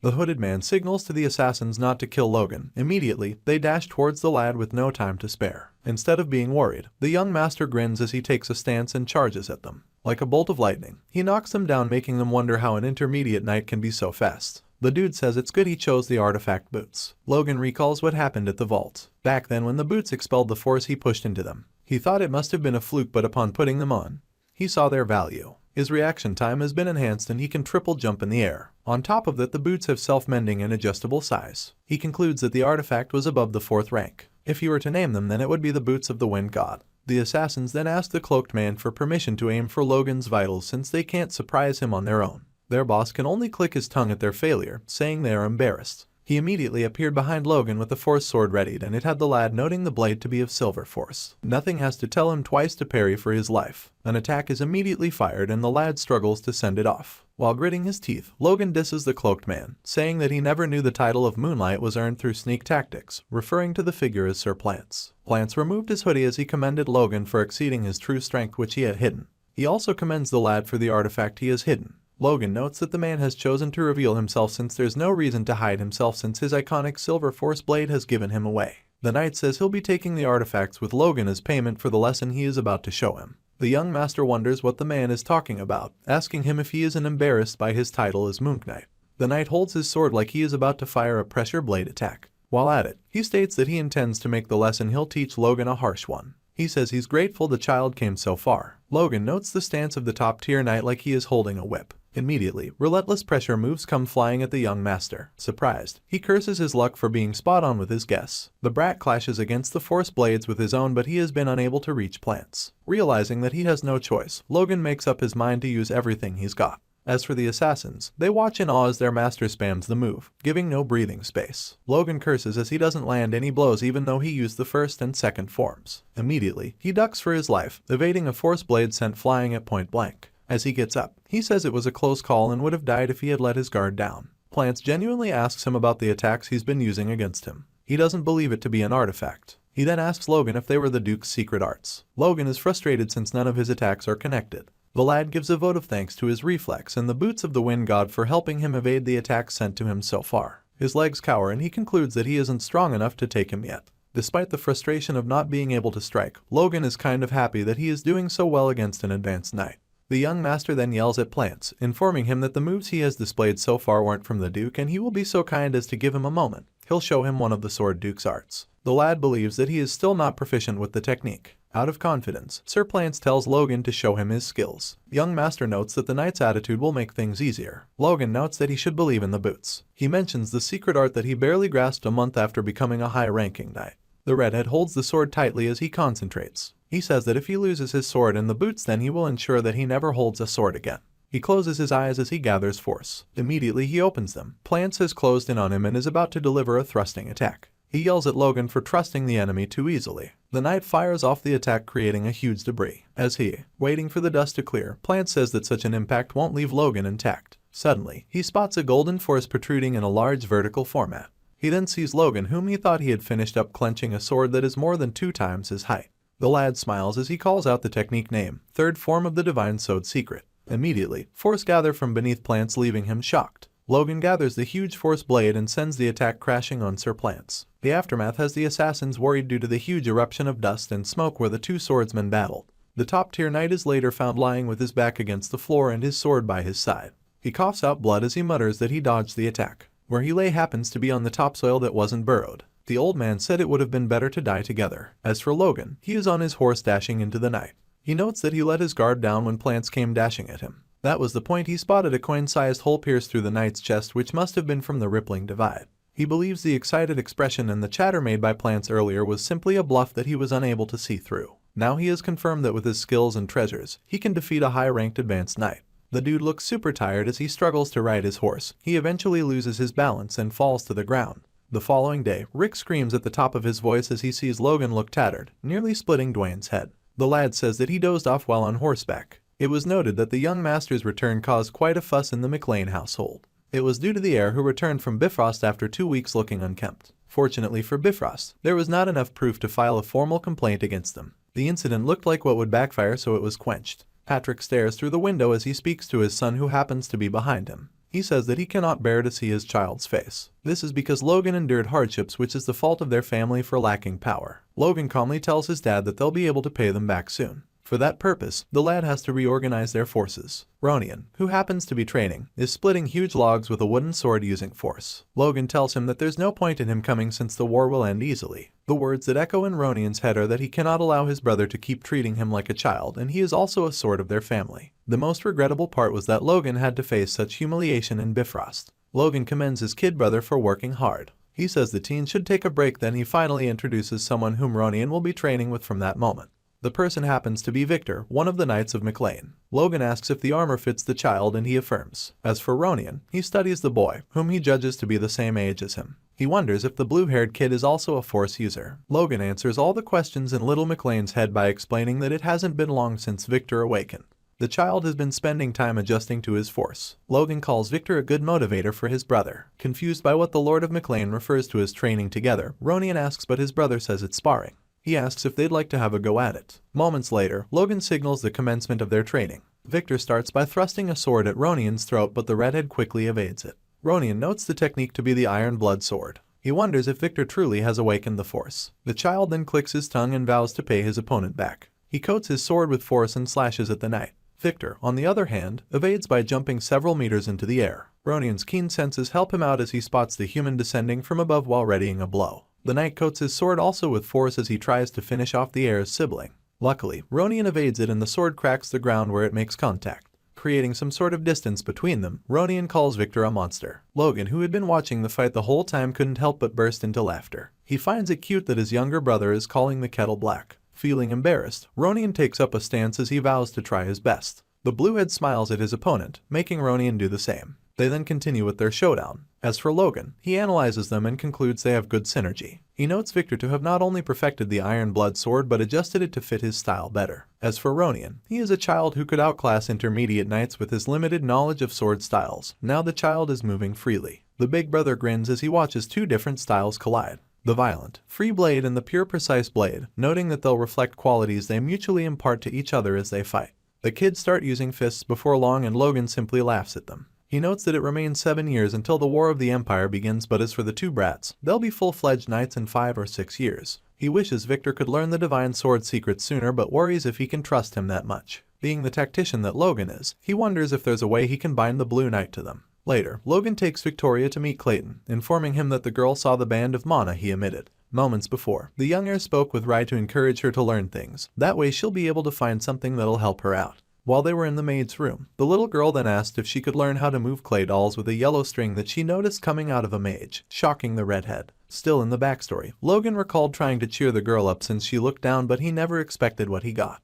Currently, Clayton makes mana out of his hand as he speaks to Toria. He asks her if she can tell him where he's sending the mana from his hand. The girl casually looks at his hand, sees the flow of mana, and points to one of the mages, calling him an old man. The elder then tries again to confirm that it isn't a fluke. Victoria does what she did earlier by observing his hand and looking at where the destination of the mana is. This time around, it's a water bottle and another mage. Immediately, Clayton informs Logan that she's the real deal. He says that even grand mages of legends couldn't see mana with their eyes. Logan wonders if it's that impressive since he too can see mana. He doesn't say it out loud so that it won't cause a fuss. The young master then asks Victoria if she's sure she wants to learn magic. The girl says that if he can control the giant doll then she is willing. The inquisitive redhead asks her why the doll and she replies that if she has a strong doll then she'll be able to do more things. Logan doesn't push further so he commends her for having a good goal. He then asks Clayton if he'll entrust her with him. With open arms, the elder and the mages welcome Victoria into their midst. The little girl has the talent to become a grand mage. Both siblings are geniuses with different eye colors. It makes the curious noble want to know more about the blue-headed parents. As Logan smiles at the progress of their forces, he decides that it will soon be time for him to head to the capital since he made a promise to his master. He decides that he'll go by himself since having an aide follow him will slow him down. A few days later, multiple knights surround the young master to act as his bodyguards.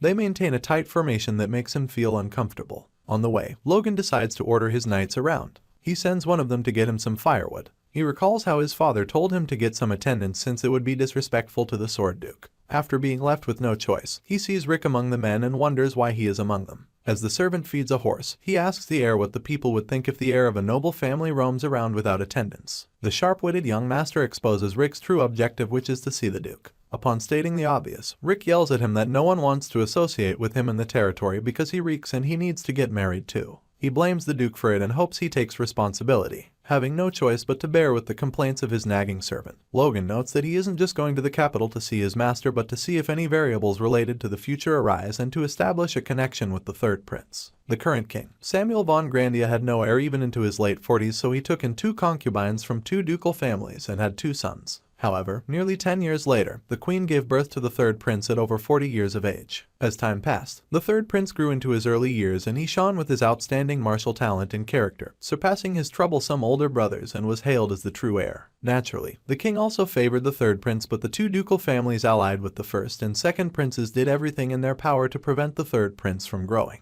Logan notes that from this moment, it's the story of his past life and the future that will unfold. Before the third prince reaches adulthood, the king suddenly dies, and a full-scale civil war breaks out. The first prince is backed up by his maternal grandfather, a six-circle mage, Duke Juan Douglas. The second prince too is supported by his maternal grandfather, Duke Jordan Walter Mame, a young superhuman. As for the third prince, who is unable to compete with any of them, he is targeted first for elimination. Thankfully, Duke Felix stands against the execution of the third prince, stating that if the life of the prince is spared then he'll become the sword of the new king. Honoring his word, the third king is saved and the first prince gains the upper hand. But 5 years later, when the Empire invades, they ruin the country. Logan recalls the king using his younger brother as a shield and fled during the war with the Empire. He vows not to let the first prince become king. Logan notes that the second prince is no different from the first. The redhead says he needs to see if the third prince is truly fit to be king. After Logan and his attendants are verified, they are led into the Sword Duke's residence. The supposed bodyguards, who have 0 experience in being collected, start to marvel at the sight of the Duke's home.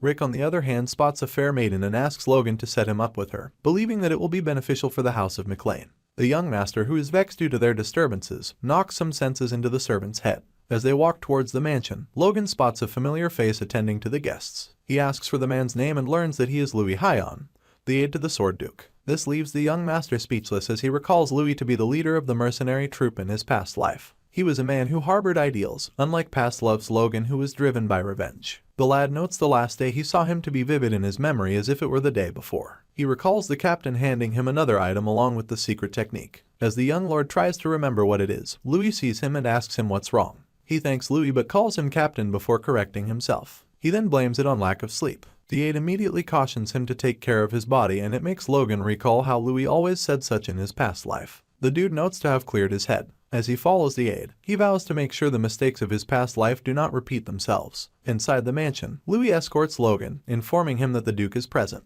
He then leaves to go back to his position. Logan hears a familiar voice yelling, so he turns around and sees the Duke and his wife. She greets him as she speaks of finally getting to meet him after all. She's heard a lot about him from her husband. She tells him that their family owes him a great debt. The young master smiles gently as he greets the lady, congratulating the family on their heir. Logan is directed to sit and then asks a favor regarding the unborn heir. He replies, wanting to know whichever way he can help. The Duchess suddenly asks him if he can give a name to the child that will be born soon. Shocked out of the blue, Logan feels out of place. Thankfully, Felix explains better, calling it a thing he and his wife have discussed for a long time. Since it's thanks to him that they can have the child, they want him to pave way for the child. The young noble processes everything. He recalls naming ceremonies to be an old belief held by the people of Grandia Kingdom. The process involves the nobles seeking out a distinguished person to name their child as soon as they are born. Logan feels like being entrusted with such a task even though they've only met twice. They've left a deep and significant impact on each other's lives. It's overwhelming, but there's no reason for our Logie to refuse. The lad joyfully accepts the role, pleasing the couple. Immediately after, the Duke carefully takes his wife indoors as he dotes on her. They converse on the necessity of her being around when asking Logan for a favor. Felix points out that the role being a request is also beneficial to Logan. He takes a glance at the young master and sees him smiling from ear to ear. He doesn't need a genie to read Logan's thoughts and know that it's about elevating the lad's status in social circles. After finally getting his wife to rest, Felix comes out to join his student.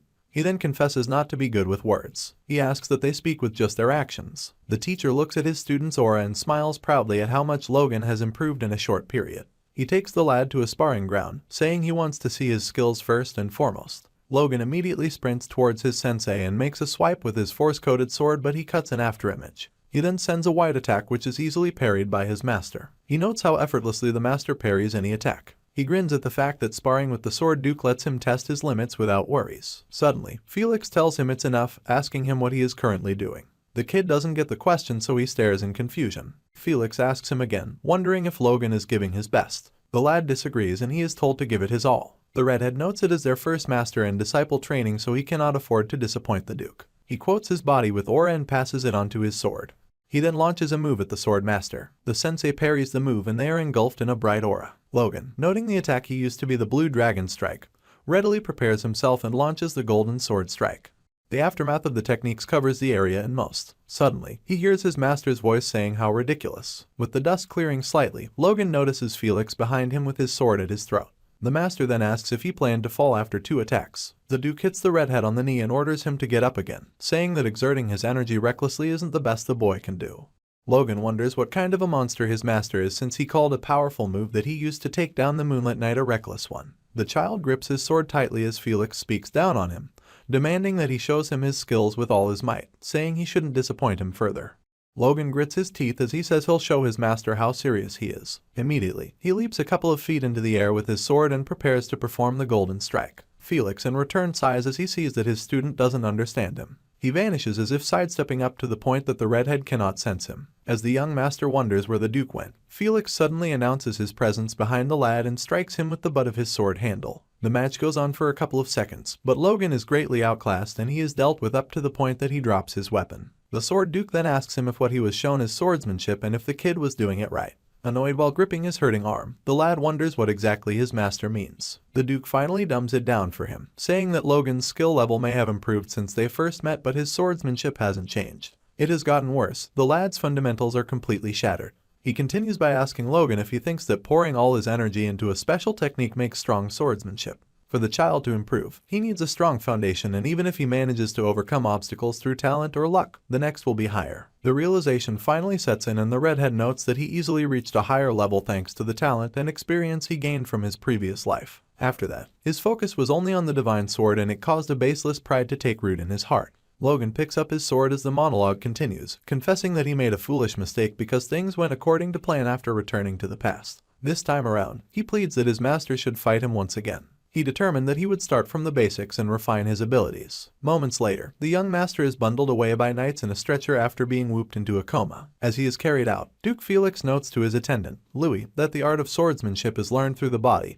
and the harder it is, the more deeply ingrained it becomes in one's body. The attendant then marvels that his master liked the way he disciplined Logan. Felix immediately calls his student a waste of talent, but surprisingly, he catches Louis's attention by confessing to the redhead's perseverance. Seconds later, a voice interrupts them from their chat, and it happens to be Rick, asking for permission to have a moment of the Duke's time. After formally introducing himself, he hands the Duke a letter addressed to him from Patrick McLean, and it has Felix questioning why the Count didn't use the communication device. Rick then says that Count Patrick doesn't want his son to know about it. Immediately, the Duke opens the letter and reads through it. In the paper, Patrick appreciates the Duke for his help regarding the guide that helped his knights rank higher, even overcoming a major crisis. The Count notes that Duke Felix cares deeply about his student and even teaches him the divine sword. Finally, the letter's purpose is known as the McLean head asks the Duke to help him with something. After reading the piece of paper, the Duke acknowledges Count Patrick's request. He asks Rick if the young master doesn't know of it, and the servant affirms. Grinning like a devil, Felix wonders why a 20-something-year-old boy wouldn't like women.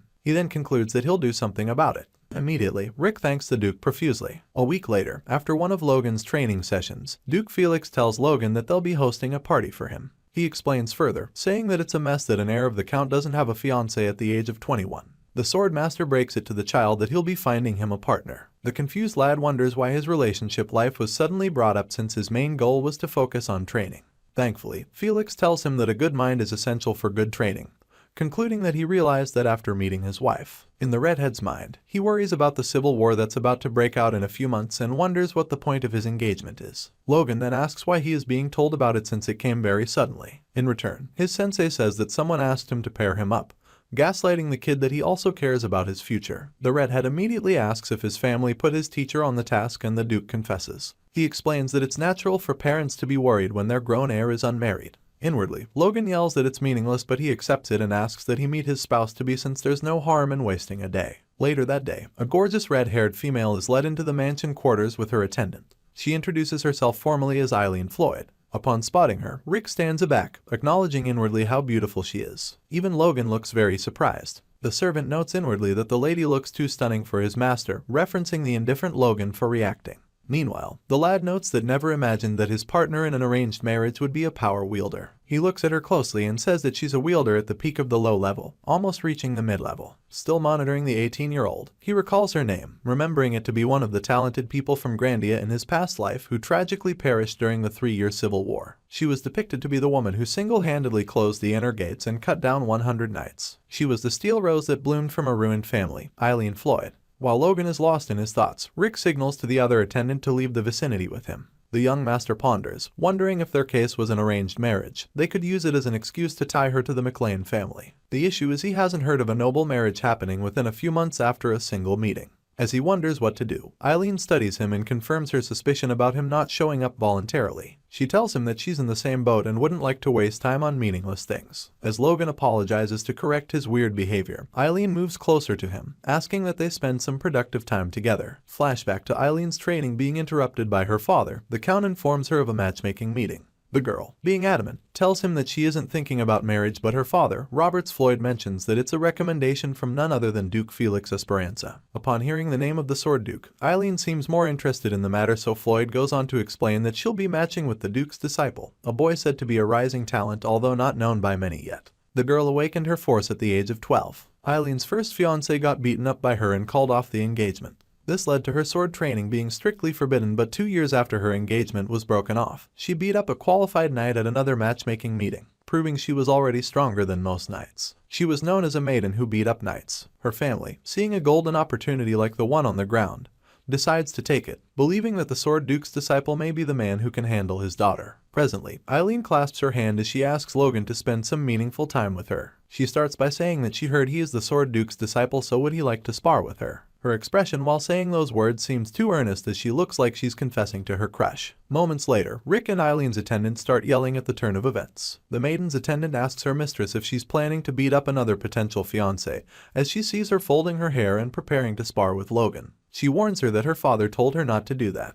Eileen in response says it's different this time around because back then the two men she sparred with looked down on her and behaved rudely, so she taught them a lesson. She recalls the words those losers said and regrets not beating them up more. Eileen turns around and looks at Logan, saying it's different this time around. The young master warms up, shocking Rick. The attendant tries convincing the redhead to back down, saying that he'll be killed if rumors spread that he hit a woman during the duel. Logan in return assures him that nothing of such will happen. How? He says that he requested to block access to the training grounds, meaning that only the four of them will know what happened. The 21-year-old looks at Eileen seriously as he notes that he is curious about her true skills, so it's the best opportunity to test if the rumors about her actions in the past were true. As the match is about to begin, Eileen's attendant cheers her mistress to win the match, infuriating Rick, who immediately starts gassing his master. The redheads are not far from each other. Eileen introduces herself formally to Logan, saying that she trained in swordsmanship alone for 10 years. Hearing that she did that alone surprises the young master, but Eileen tells him that she has beaten knights before, so she shouldn't be underestimated. Logan immediately apologizes for being surprised and tells her that he has no intention of holding back, so she should understand if it gets a bit rough. That statement makes the lady blush since it's the first time she's not being looked down upon. After a moment of silence, Eileen kicks off the match by dashing at Logan to take a swipe at him, which he easily parries before hitting her in her tummy with the back of his sword. The lady gasps for air as she's sent to the ground. Immediately, her maid calls out for her in concern. As she struggles to get up on her feet, Logan tells her that her sides are easy to target, so she should be careful. Fiercely gritting her teeth, Eileen vows to get back at him somehow, but moments later, she receives plenty of blows while being told what's wrong with her stance and how her grip on the sword is too loose. The young master doesn't pity her as he hits her head and encourages her to move faster. He hits her every which way till she's on the floor again, and it has her attendant sobbing for her. As for Rick, his mouth is left open at the scene. Logan, showing off concern, says that she seems very tired, so he suggests that she wipe off the blood from her forehead first. Before he can complete the sentence, Eileen launches a surprise attack straight at his face, but the lad easily dodges it. She gets up looking like a mad bull and to her surprise is complimented by Logan for her decision. While she wonders if she's being mocked because she thought she did something cowardly, Logan strikes her head very hard as he tells her to make her movements more concise. The lady holds her head with tears streaming down her face as she tries to endure the pain, calling him a jerk inwardly. From Logan's perspective, he notes that she has a lot of bad habits and they must be because she trained alone. He admits that she has talent because she's improving just from a few corrections. He tells her that she's not fully using her talent and wonders if that's how his master felt while watching him. Time passes and they reset their position again. This time around, Eileen moves in a zigzag pattern while dashing at him. He praises her footwork and goes to parry her attack. She growls because he stops her move again, but he immediately knocks her to the floor from her back. The dude acts like a teacher as he sees a huge potential in her. The adamant lady asks that they go again, proving her fighting spirit to be high, but he pulls her up while saying that he'll give her another chance next time. He drags her close to him and says she has incredible talent. The redhead asks her to come to McLean, not as a woman but as a knight, promising her freedom in training, duels, and a battlefield where she can make her name known. But for that to happen, they'll have to be engaged formally. He asks her what she thinks and she smiles happily, saying that it sounds good. Smiling back at her, Logan compares her swordsmanship to that of Ronian and confirms the rumors of her past life to be true, believing that she could very well become a superhuman in the future. Noting that using engagement as a method to bring in such talent, it's a nice bargain. While Eileen beams a smile like a child at her worried attendant despite being whooped, Logan gets suspicious as he wonders why his master specifically introduced him to the Floyd family. He meets up with the Duke later that day and the man says it's for two reasons. The first is that the Floyd family isn't aligned with any prince's faction, but it's one with a significant influence in the capital. They can represent McLean, which has no connections in the central political scene. Logan notes that Bifrost will have to endure even more. Due to being narrow-minded towards the upcoming civil war, the lad never thought of it from that point of view. The Duke puts down his pen as he is about to state the second reason, meaning it's of importance. Unfortunately, it was just his curiosity that wanted to know what would happen if a sly guy like Logan was paired with a wild maiden. He admits that he didn't expect his student to be so interested. The young master notes that his master can be eccentric at times.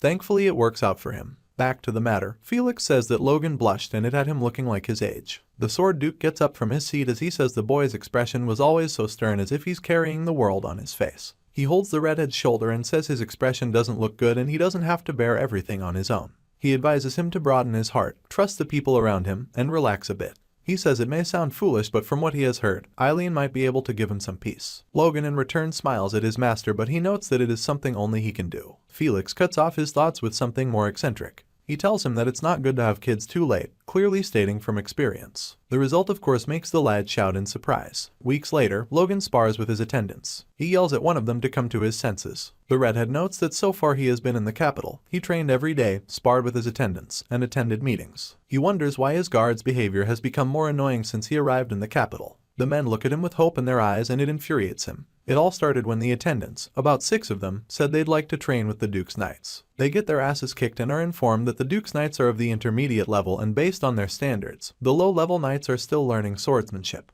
They advised the attendants to look for a trainee next time. As the Duke's men walked away, they hailed Logan's crew's fighting spirit. The leader of the crew then found it strange that the Duke's Knights are strong but their level is lower than the Iron Blood Sword Knights. It seemed confusing to them because they were using a swordsmanship that was directly from Logan, unlike the Duke's Knights who use a lower technique. This makes them conclude that their master has learned a technique that has surpassed the Duke's. This is the reason behind their googly-eyed behavior. Presently, Logan looks away as he notes the men not to be causing any trouble. He wonders if he should assign a task to them and what it'll be. Suddenly, an idea comes to his mind. In the streets of the capital, Philip sells products with huge discounts and bonuses. He spots a man walking by and ushers him to try out a potion that'll fix his face, which looks full of worries. He then spots another that looks like Logan, but when he realizes that it's the young master, he knows he'll be in for it. Immediately, the angry young lord punishes him elsewhere by making the boy act like a chair. The boy in his defense tells his master that competition has intensified and that's why he had to stoop so low as to sell it around in the street. Logan promises to help him make money so he doesn't do something foolish. He gets up from the child and asks him to stand up, uttering the close of their current business and the start of another. Logan starts by assigning the attendants that he has been sparring with to Philip, naming them the Unit 18 of the McLean Knights. They are to protect Philip as he carries out the new tasks. Confused, the boy asks what he needs the protection for and Logan tells him that they'll be extending what they did the previous year. The goal is for the boy to provide the largest amount of horses, weapons, and wood.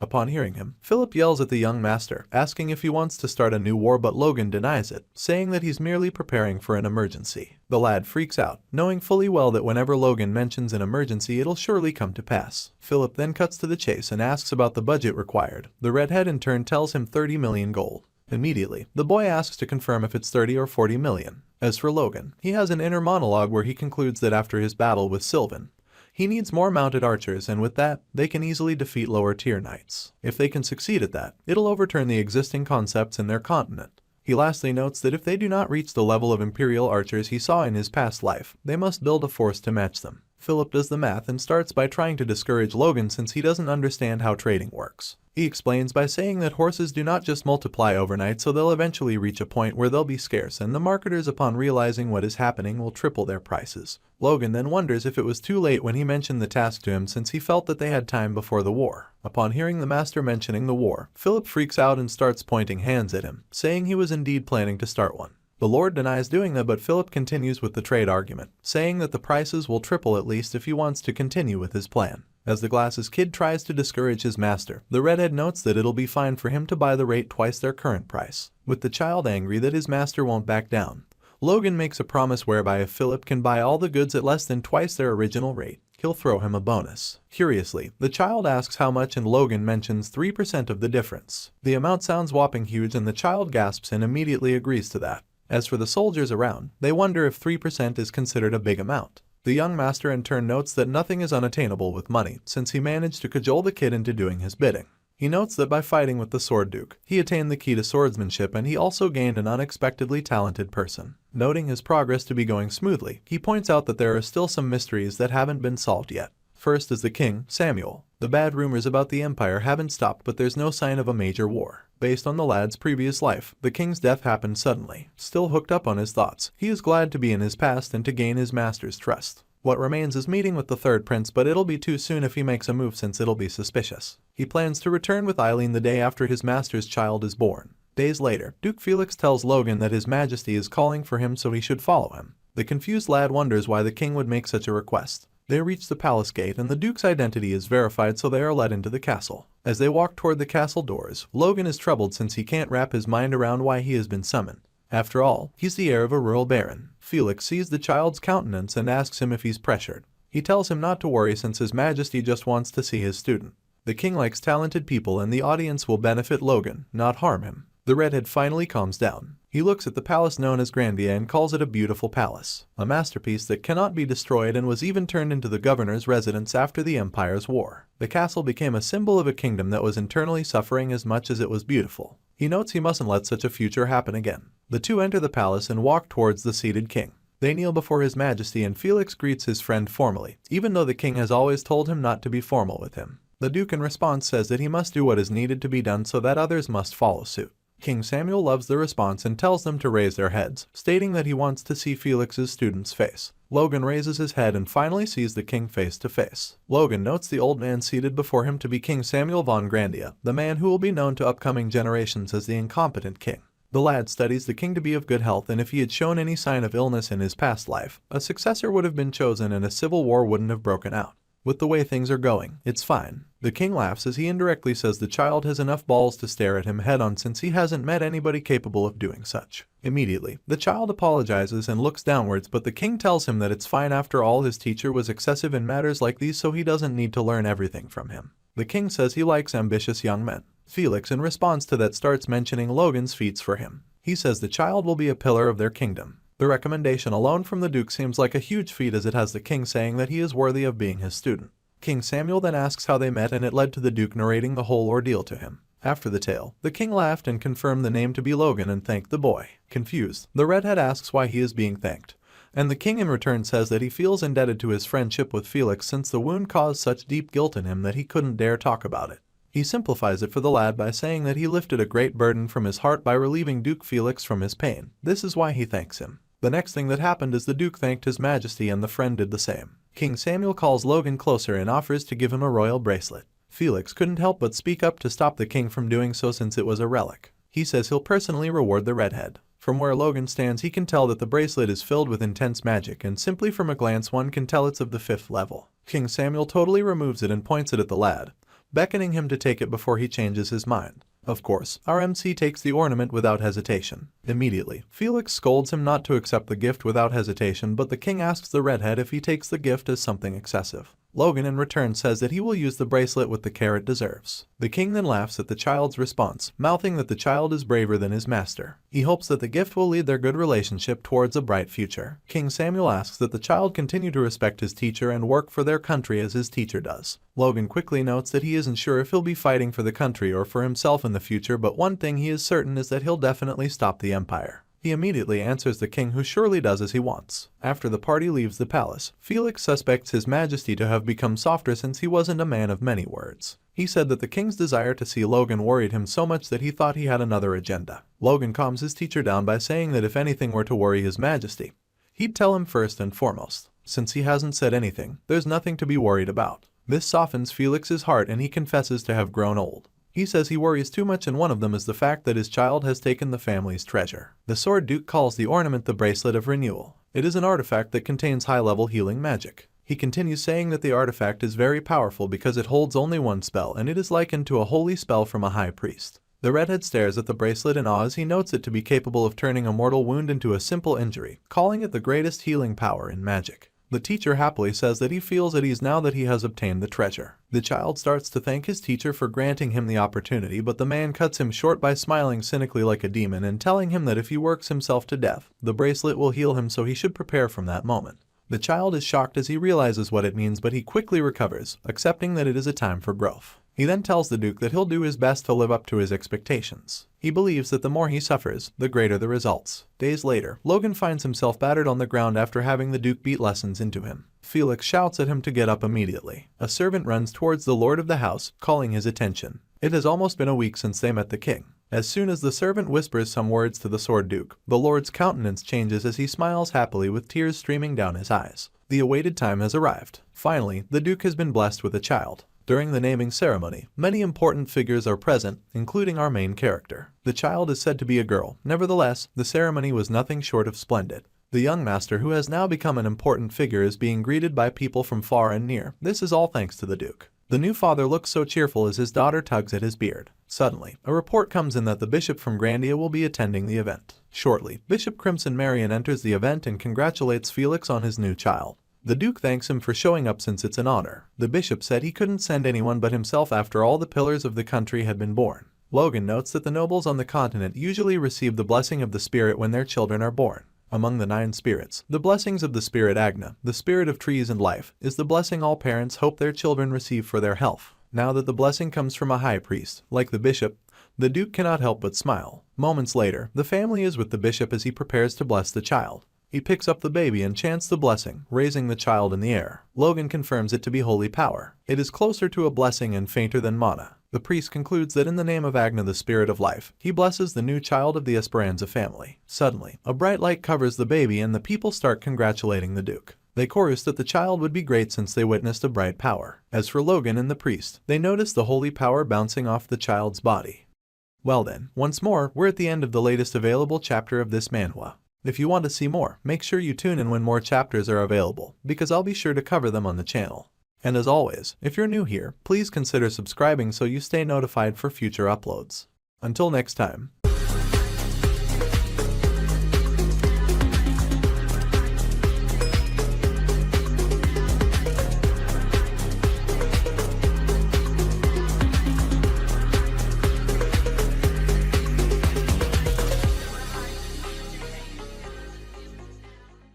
The bishop is surprised due to the holy power that got repelled from the baby's body. Noting how troubled the high priest looked, Duke Felix asks in concern, but the priest shuns him down, saying it's due to overexerting himself blessing the child.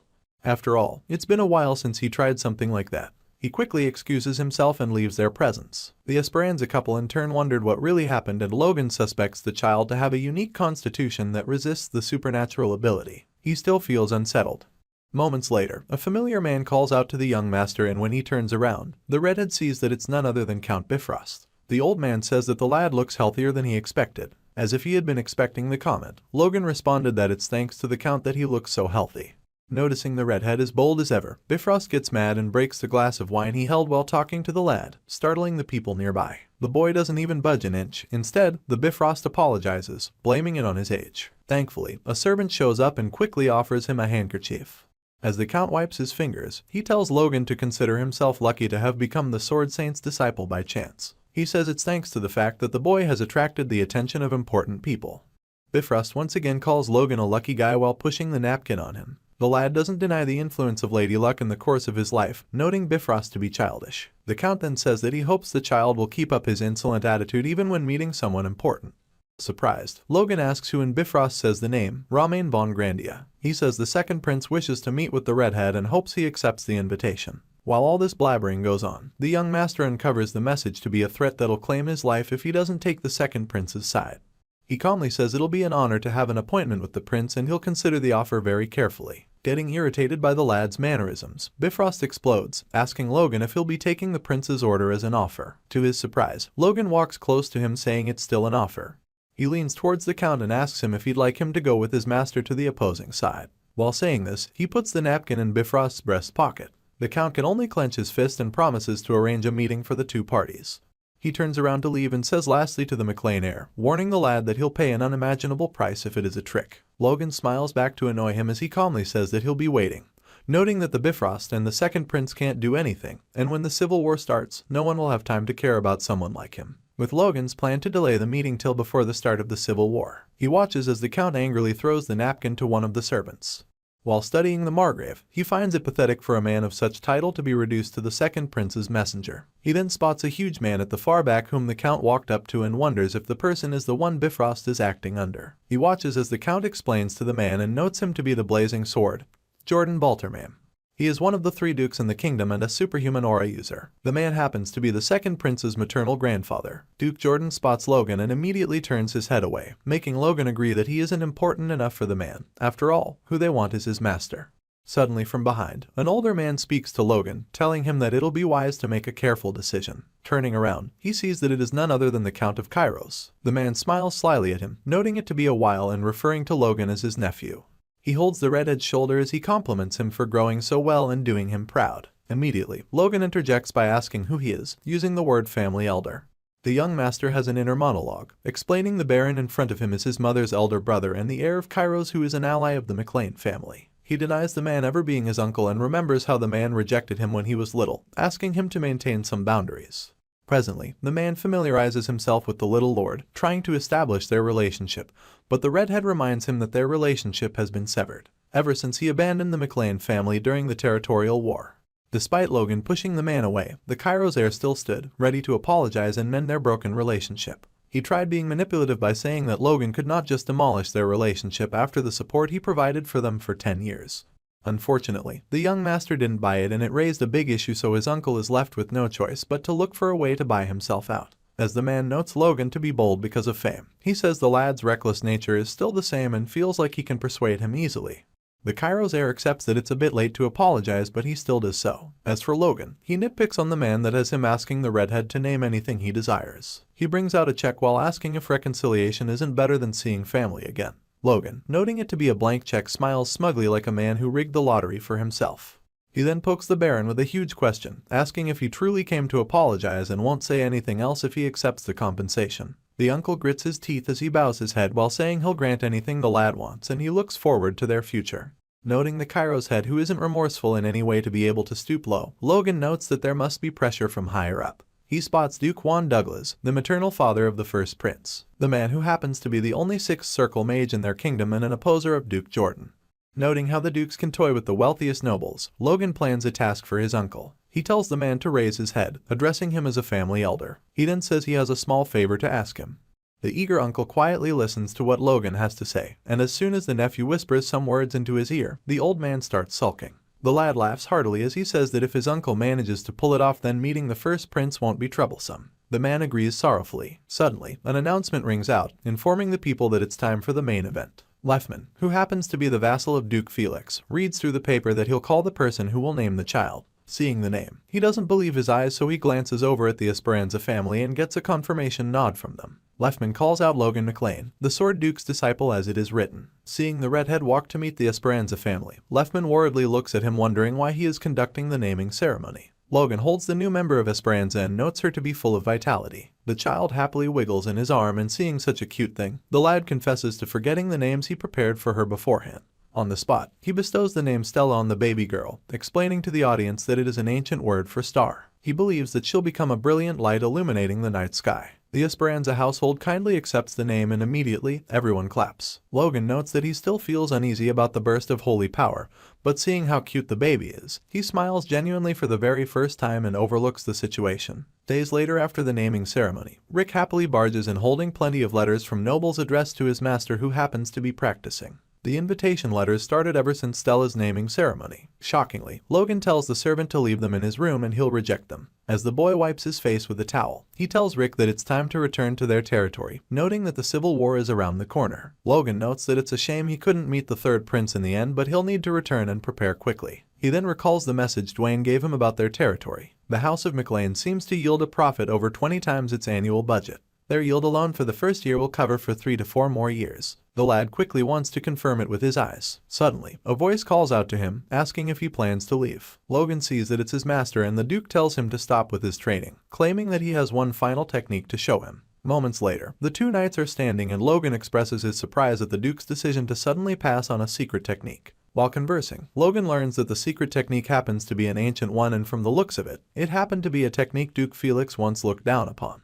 He tells Logan that once learned properly, the ancient technique might surpass his secret one. He asks the child what's more important, and Logan says the basics. Liking the good response, Felix informs him that he'll be teaching him a technique to maximize the basics. The Duke continues, saying that the technique he developed all his life was a way for him to maximize his movements and minimize his enemies. He says the crushing sword is the first technique that embodies the concept. As for what he is about to teach Logan, it is the essence of martial arts that makes him an aura user. The sensei tells the redhead to watch closely, and as if the old man teleported from his view, Logan lost sight of him instantly. Suddenly, from behind, a large hand reaches for Logan's neck and grabs him from behind, lifting him in the air. Logan immediately notes the technique to be a mysterious one that the eye cannot follow. He remembers it to be the same one used during one of their sparring sessions. Logan finds the move to be impressive, but he wonders if it's enough to make someone become an aura user. The redhead continues questioning the authenticity of the move that it has. The Sword Duke tells him that he can see what he's thinking. The master asks him what the foundation of all martial arts is, and Logan says it's the lower body and footwork. He confirms the lad's guess to be that force users are exceptions to such martial art rules. Duke Felix lets the boy in on one secret.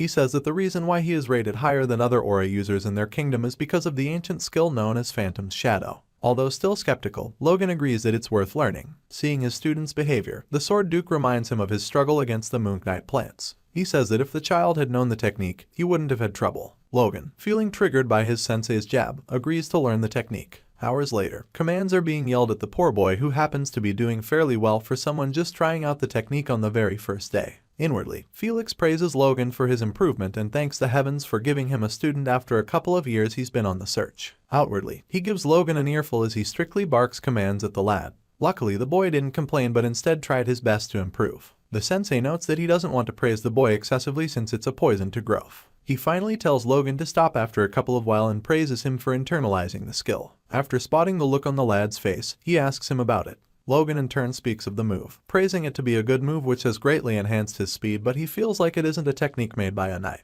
As Logan tries to complete his sentence, the Sword Duke does that for him by mentioning assassins. Surprisingly, Felix doesn't get mad at him. Instead, he smiles and says that the redhead's guess isn't far off. The Sword Duke then narrates how he used to be a fledgling knight who served the king when he was still a crown prince. During those times, His Highness had many political enemies before his ascension and went through serious, horrendous, and unspeakable experiences. Back then, Felix ended up shedding more blood compared to those on the front lines, and his methods of attacking the crown prince kept changing. He was forced to constantly deploy and reimagine strategies, more so than any assassin. From there on he worked stealthily and faster, creating a technique where he could control the space with a single move. Felix concludes that only after achieving the Phantom's shadow did he feel that he had attained his goal to some extent, and he was able to awaken aura. He commands Logan not to know and master theoretically but to train his entire life with his swordsmanship. The redhead agrees and deeply bows to the Sword Duke. He smiles happily as he realizes that he's taking the path that led their kingdom's greatest swordsman to superhuman levels. The wise Duke then mentions that there was another reason why he stopped Logan from going home.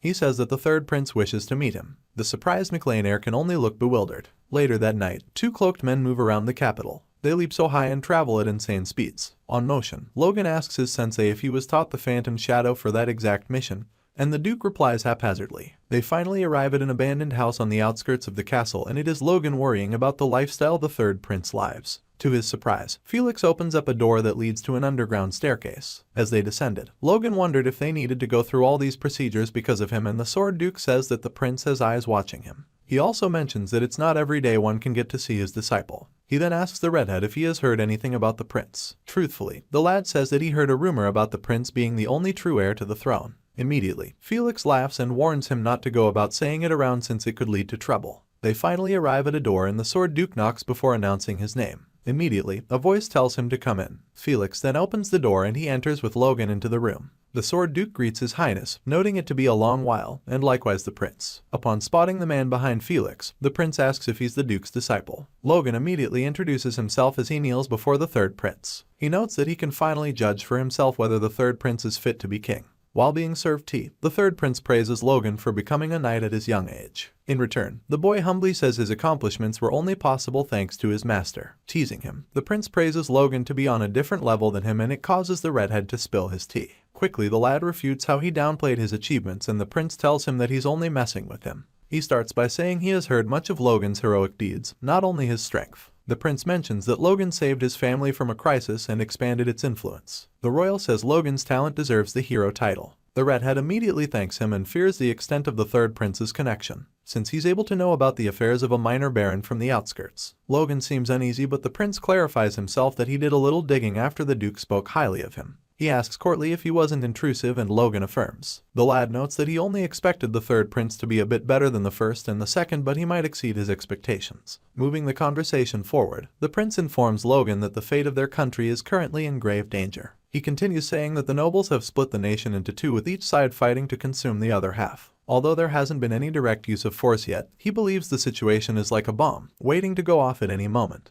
While speaking, the prince gets furious as he says the factions do not care about the lives of ordinary citizens, and they are the poison that'll ruin his country. For that reason, he needs talented individuals and allies who will grant him the power to drive out those eating away at their nation. He clasps his hands into a fist while speaking energetically. The Duke in response calls out to the prince, but His Highness mistakes the concern of the sword's master to be that of a logical person wondering how a powerless prince like him can force such a decision on his disciple. He is proven wrong, but in that instant, he calls out to Logan, calling him a once-in-a-generation genius and a treasure of the kingdom. The redhead blushes due to being praised. The blonde prince stretches forth his hand as he continues addressing Logan, saying that he hopes a man like him will support him, and when the time comes, he will stand with him. He asks Logan if he can do that for him, and the redhead agrees wholeheartedly. After all, that's what he's always hoped for. He tells the prince that he has confirmed the rumors of him being the true royal talent to be true just by looking at him, making the prince happy. He then sours His Majesty's mood by saying that it would be difficult to follow his intentions immediately. The prince then gloomily asks if he doesn't have a chance, but Logan corrects him by saying the possibility is high. He then drops a bomb by saying it is recognized that the two older princes are not setting good examples. Surprised by the child's blasphemous comments, Duke Felix scolds him, but the third prince stops the new father. He then asks the redhead to continue. Without hesitation, Logan explains his predicament to the prince. The one involving his territory is currently in conflict with Count Bifrost, who is a formidable opponent who is difficult to handle on his own. This is the main reason that he cannot respond to the prince's call right away. The blonde prince ponders as he remembers Bifrost aligning with the second prince's faction. Logan interjects as he asks for more time to take down the count. If that's granted to him, he reassures the prince that he'll have the support of his family. Inwardly, he notes that the prince too shall be by his side. Realizing the effrontery of the redhead, the prince laughs and says the confidence befits the disciple of the sword master. He agrees with Logan's wish and says that he'll prepare a surprise gift for when the time comes, asking Logan to look forward to it. The two parties shake hands. Moments later, Felix and Logan leave the prince's hideout, and as soon as they step outside the door, the sword master asks his disciple what he's thinking by deciding to follow the third prince. Logan then jokingly says that he meant as soon as he overcomes Bifrost in the future. Still, the wordings fall in place with what he meant. The lad then says that he chooses to follow the third prince since he trusts him. Surprised, Felix says that hasn't guaranteed him anything. The sword master touches his student's shoulder and says he should speak openly if he has any thoughts, since he might even help him. Logan then looks up at the Duke and then hesitates before asking him a question. He asks Felix who he thinks would make the best king among the three princes. Immediately, the swordsman sighs as he says it's left for the king to judge but not him. Level-headedly, Logan says that he once heard a rumor that called the first prince a tyrant who would ruin the royal family and the second prince a foolish king who would ruin the nation. Immediately, the Duke freaks out as he yells who would say such a thing. Remembering that it was the Duke himself who said it in his previous life, Logan looks at him with a poker face. He then says he believes the rumor and asks his master for his point of view. The fence-sitter tries to remain neutral, but after being pestered by his ever-loving student, he admits that his choice aligns with Logan's. Smiling after the confirmation, the young master says that the seed has been sown in his heart, and when an unexpected crisis arises, only then will the seed begin to sprout. He smiles at the Duke and tells him to watch out for the third prince until he comes of age, although noting that chaos will break out before then. Duke Felix puts on his cloak right after Logan and says that he always thought the kid to be a crafty one, but as it stands, he cannot read the redhead's thoughts. The two then head back to base under the starry night sky. Logan notes that in just 2 months, a lot has been accomplished. He managed to meet the king, assessed his condition, established a connection with the third prince, extracted trade routes and a map through Kairos, and even secured cooperation. With all these in place, preparation for the upcoming war should go smoothly. He believes it's finally time for him to return home. As the young master's carriage heads back to his fief, his soldiers chat while they ride the horses. They speak of how they get to cross swords with the Duke's knights and train without holding back. Another of them mentions the highlight of their trip to the capital to be their young master securing a bride-to-be. It seems so unnatural for the redhead to find a woman since he happens to be a war fanatic. Fortunately, one of them clears the air as he does like a narrator, explaining the reason why he secured the woman was because of her combat prowess. Meanwhile, Logan listens to them and takes a peek at his fiancée. He remembers the extra effort needed to persuade her father since he said he wanted her to act as a knight and didn't give proper time before getting ready to whisk her away. Suddenly, Eileen calls out to him, reminding him to keep his promise to her. She remembers her father advising her to stay healthy and mentions that she has already gone so far. She earnestly begs him to keep his promise. Reasoning from her perspective, Logan realizes that what she's going through is what it means for someone to leave the home they've spent all their life in. He agrees to her wish and she smiles cheekily at him, wishing to quickly arrive at his residence. He too feels the same. Finally getting to the house of McLean, Logan greets his family while standing with Eileen, and they are shocked that the lad has brought a woman with him. Surprised, Patrick sees his son with a woman and then asks him who the lady with him is. The young master then responds that she is his fiancée, Lady Aileen Floyd. Upon hearing this, the household is amazed that their young master is ready to level up as a man. From the bottom of Patrick's heart, he smiles so brightly as he's happy that his son has gone an extra step than what he had in mind. He notes that it was worth asking the sword master. As soon as the McLean head starts greeting the lady and gets ready to introduce himself, Logan washes away the man's smile by informing them all that she'll be joining them as a new knight recruit. Aileen introduces herself to the head as his daughter-in-law and a knight who will do her best from that moment. She refers to him as father. Logan's brother marvels while his dad is shocked. The news caused mixed reactions among the people of the territory. Patrick especially couldn't stand his son's decision, hence he yells at him as if to pounce on him. Thankfully, Dwayne holds him back. The captain of the knights, who has already accepted Logan's way of doing things, simply smiles bitterly as he asks who can stop the young master if he puts his mind into things. Meanwhile, the youngest redhead tries welcoming his sister-in-law, but his mom pinches him by the cheek, shushing him and dragging him away. From the corner of Alien's eyes, Hammer shows up and tells her to run away. He says that he doesn't know what she's been told, but she has definitely been deceived. The news spread like wildfire among the household members. Some workers inform each other and they do not take their young master's decision lightly. Later, Alien puts on the McLean knight armor and shows up for training. Upon spotting her, Patrick can only sigh as he confirms what she said the time before to be true. With a stern face, Logan says he wouldn't joke about a situation like that to him. Patrick feels concerned since it hasn't happened in their kingdom's history for a woman to be a knight. Logan tells him that she has awakened force and he feels that if anybody is talented, they should be recruited as soon as possible based on the situation they are in. The McLean head then speaks of the harsh training their household gives its knights compared to other places. He asks if the new girl can keep up with it, especially since she's a noblewoman. Yelling from the top of her lungs, Alien says she can. She plans to eradicate the thought of a woman not being able to be a knight from the McLean household. She says so while smiling with determination. Shortly after the night training, her bold claim does a complete 180 from her performance. Lying sprawled on the floor, Alien struggles to catch her breath as she wonders if the knights of the house are crazy. She wonders if knights are usually trained the way these sets are. Seeing as a knight carries 2 people on his back while being tasked to run uphill seems a little too much for her. Alien doesn't understand how they can have little force compared to her if they happen to go through such a training. She starts cursing at her weakness and Logan, who stands nearby, asks her if she's regretting it. She immediately kneels upon seeing him. The young master notes that it remains 2 months for them to start and prepare for war with the Bifrost. He intends to include Alien in the battle, but if she doesn't want to adapt then he can't wait any longer. Alien then answers that she regrets it. This is because she hasn't trained properly until now and that's what she regrets. While getting up she reminds him that he promised her a battlefield to make her name known, and if she stays still without improving then he won't be able to keep his promise. They both look up and spot an apple on a nearby tree.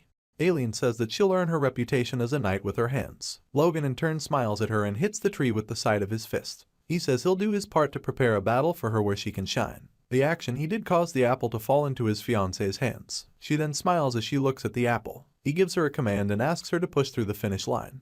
1 week later, a knight charges through a course to knock out another soldier which is positioned atop a cliff. As he shortens the distance between them, the knight above strikes him down, but he is caught just in time from reaching the ground by the McLean head.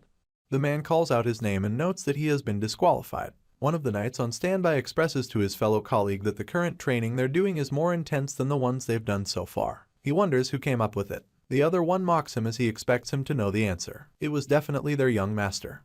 Logan yells at the next person to prepare for their round. His father, who stands beside him, pats him in the back for coming up with a good training like this. He notes it to be siege training and teaches how to attack and defend. Aside from it being dangerous, it happens to be good.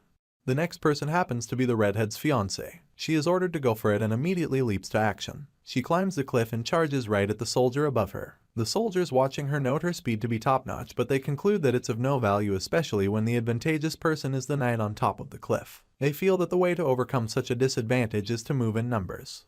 As soon as Alien gets close to the knight above her, she does the legendary Hawk 2 on his face, blinding his vision, and quickly gets atop the cliff. She then strikes him by the plate, causing him to surrender. Logan happily announces his bride-to-be has passed the challenge. Alien rejoices immediately.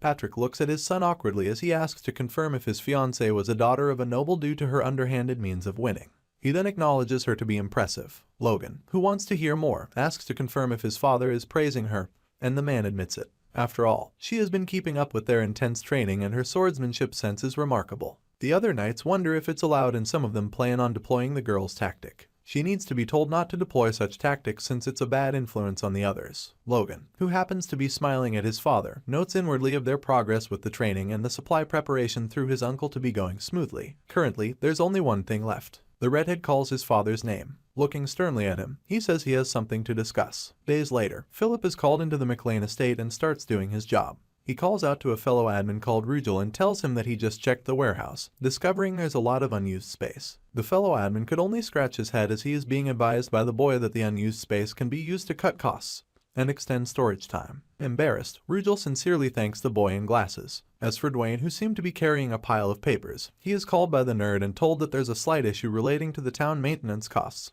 and paying the employees their wages. He is then called by Four Eyes to look at the calculations done on the paper being held. Without wasting time, Philip moves to meet a certain lord named Farron who is in charge of the weapon maintenance. He commends the man for making sure the weapons are in good condition, but then informs him that the oil used for the maintenance can be gotten at half the price in Scalia compared to Kyle where he usually gets them. That way, they can save costs. The lord in turn praises the merchant for knowing his stuff and educating him. Rugel and Dwayne can only watch in admiration as the boy who was brought to them the day before performed his work diligently. The man in charge of the estate's finance, Dwayne, says he heard that Philip was entrusted with administrative work and his skills were exceptional. He notes that even the lumber and weapons which have recently been coming into their estate were arranged by the merchant.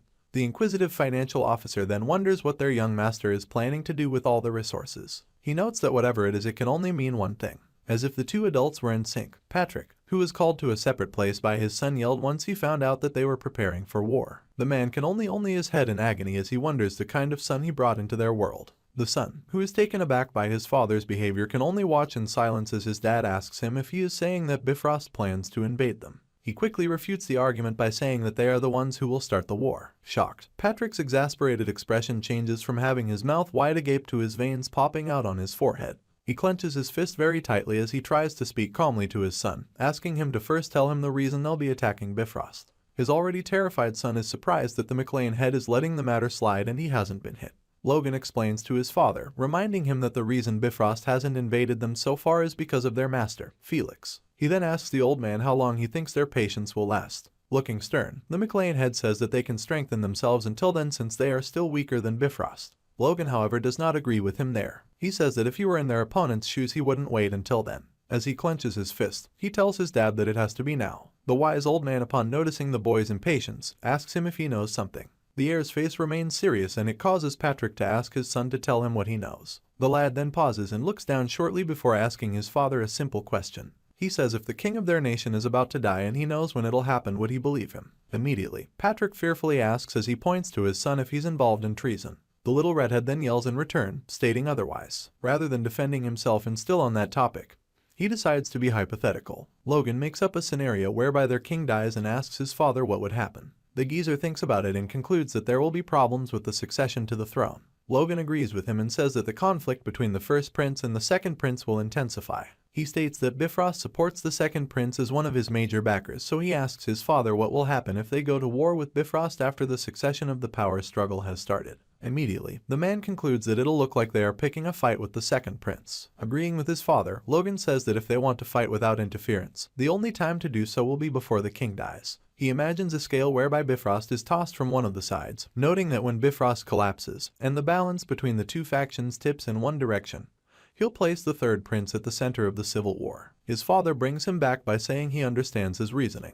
He then asks if it can't wait until the power struggle ends, believing that by then they could have grown stronger. The young master then remembers what happened in his past life and notes that just after the civil war will the empire act, giving them no chance, so he'd like to prevent that. He closes his eyes as he says to his father that by that time, it would be too late. Logan notes that if the second prince wins, Bifrost, who is one of his key allies, will become part of the royal inner circle, and if the first prince wins, Bifrost's lands will no longer belong to them, meaning that in both cases they won't be able to reach their opponent and will never be able to recover the lands they took from them. The sharp, intuitive father understands his son's reasoning as he can see the bigger picture, but he says he still has many questions. First is how his son knows that the king will die. Seeing his heir go quiet, Patrick doesn't push the matter further and says he'll trust him, surprising the dolt. The man says that looking back on everything the boy had done, there have been several oddities and it's almost as if he can see the future. They both look to their castle and Patrick says Logan must have his reasons for not explaining everything. He looks back at his son and says he'll ask him one question and won't press him any further. As the father recalls the things his son has done so far, he then questions his son for what purpose are the things he has done and the others he plans to do are for. With wind gently blowing the falling leaves, Logan earnestly tells his father that his only purpose is for their family to prosper.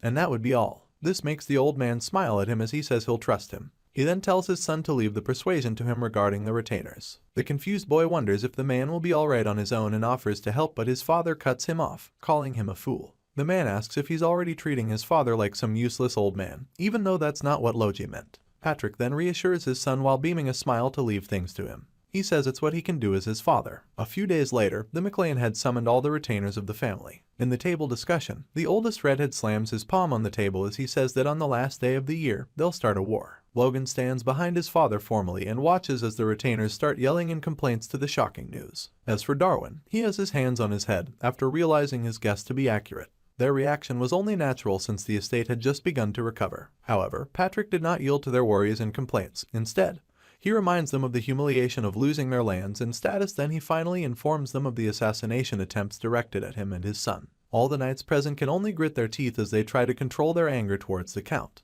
Some of the vassals look at the picture of their dearest as they accept the inevitable. Their blood boiled and cooled repeatedly as they began to feel the necessity of war. The young master, who keenly observes his father, notes that since he can't tell them of the king's death, which will happen soon, the household head persuades the vassals emotionally. Looking very stern, Logan notes that the message must be forced through. 2 weeks later, 3 days before the end of the year, the horses leave the estates. They are ridden by 152 knights, including knight trainees, also 1,000 crossbow cavalry and 1,532 infantry. Patrick signals at them through, yelling that they set out. Immediately, all the men obey his order and they dash alongside. The two relatives ride side by side and they confirm with a stern gaze what must be done. Logan recalls his father asking him for a plan. After all, he must have thought of some tactics since he was the one who suggested the war. This was weeks ago when the young master just broke the news to his dad. The lad confirmed back then that they couldn't win if they went against Bifrost directly, so he suggested that they won't formally declare war against them. Surprised, Patrick wondered what the boy was up to, but it turned out that his sneaky child had set plans in place. Currently, a messenger runs to inform his master that the McLean forces have declared war on them.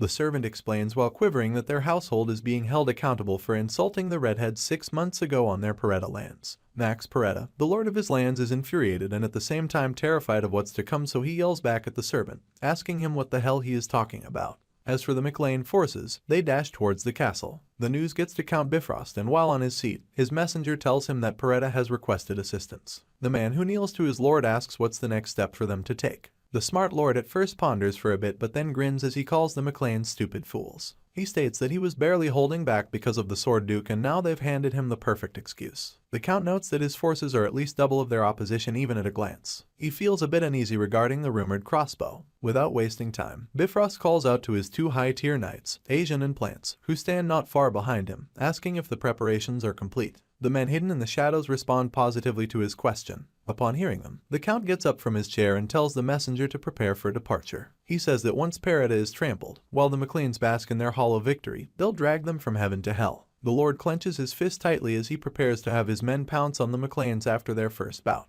As for the men to be attacked, the House of Peretta, their ruler trembles on his chair as he asks why the Count's men aren't coming to help. Suddenly, a soldier runs in while yelling and the ruler asks him where the McLeans are. To his surprise, his soldier tells him that they've disappeared. The Bifrost's men, who leave with the hopes of attacking the McLeans after their battle, were told that their opponents didn't go to Peretta. Instead, they've appeared on Bifrost's territory, not at the main castle but at the second castle called Tomoto. As for Logan and his men, they head towards Tomoto. They slow down upon sighting their target and the young master confirms from the knight leader that the castle ahead of them is the Great Granary, Tomoto. The castle is the Count's lifeline that stores most of his grain. The knight head confirms that taking it will deal a long-lasting blow on the Count. He then asks the redhead if taking the place alone will secure their victory and he affirms, noting it to be that way for the time being. Patrick looks at his son as he recalls the strategy they both discussed in the forest of the training grounds. The lad back then told him that they would declare war on Peretta but their main target would be Bifrost's second castle, Tomoto. Confused, the McLean had asked his son if that would be done to lure the Count to Peretta and his child confirmed it. The heir noted that they must avoid the Count's main forces as much as possible and for the meantime, they would seize Tomoto Castle. The uneasy father then states that they would eventually clash in less than 2 days, so he wonders why his son wants them to go for the Granary Castle. Logan then explains that they only need to hold out until His Majesty passes away. That statement alone nearly knocks the air out of McLean's head as he is surprised to know that far. The younger redhead continues, saying that when the king dies, the nobles of the kingdom are required to prioritize attending the state funeral. Since it's a royal decree with strong enforcement, even wars are halted for it. Patrick agrees with his logic, noting that even Bifrost wouldn't dare defy the order and if they do they would be instantly labeled as traitors. Patrick sighs as he says that he didn't think like his son. He then asks Logan if he's absolutely sure about the date and RMC confirms, noting that it's a date that can't be possibly mistaken. The king's death would be announced at midnight on New Year's Day. Currently, the young lord notes that they have only 2 days left so they'll capture Tomoto Castle by then. On the castle walls, Jerome, the captain of the guards, yells as he spots the McLean troops heading towards them.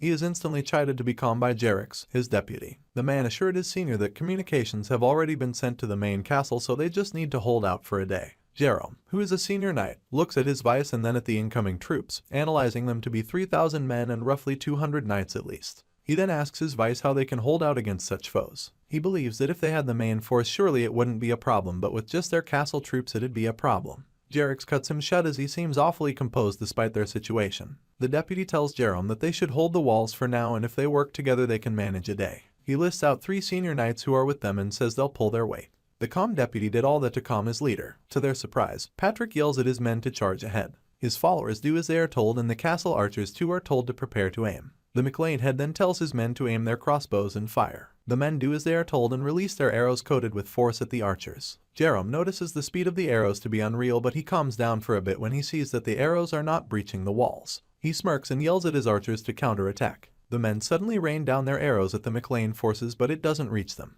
As the arrows land in front of their horses, Kyle voices his thoughts that they are out of the range of longbows. Logan too says it's the same for their crossbows because using force only allowed the arrows to touch the walls. Eyepatch then asks if they should cease fire since it's a waste of arrows, but the young master declines the offer. He says it's enough to keep their opponents in check. He then grins like a devil while giving a thumbs up to his assistant, telling him that Hanner supplied them with more than enough arrows. Kyle can only imagine the condition the poor dwarf was left in and pleads on his behalf that the master gives him a proper vacation. The light mood then becomes serious as the young master speaks to the mage leader, Clayton, who stands by his side, saying he leaves it to him. The wise man with a scar across his nose looks away as he says that he wouldn't think he and his disciples would end up participating in a war. He looks at his inexperienced students and beckons on them to follow him. Meanwhile, Jerome and Jerix wonder what the McLeans are doing since they do not move closer and are simply releasing multiple crossbows at their walls. It seems idiotic since they are just wasting their arrows that cannot reach them. The Tomoto Knight leader wonders what his opponents are scheming. Suddenly, they feel a tremor and they ask what's causing the sound.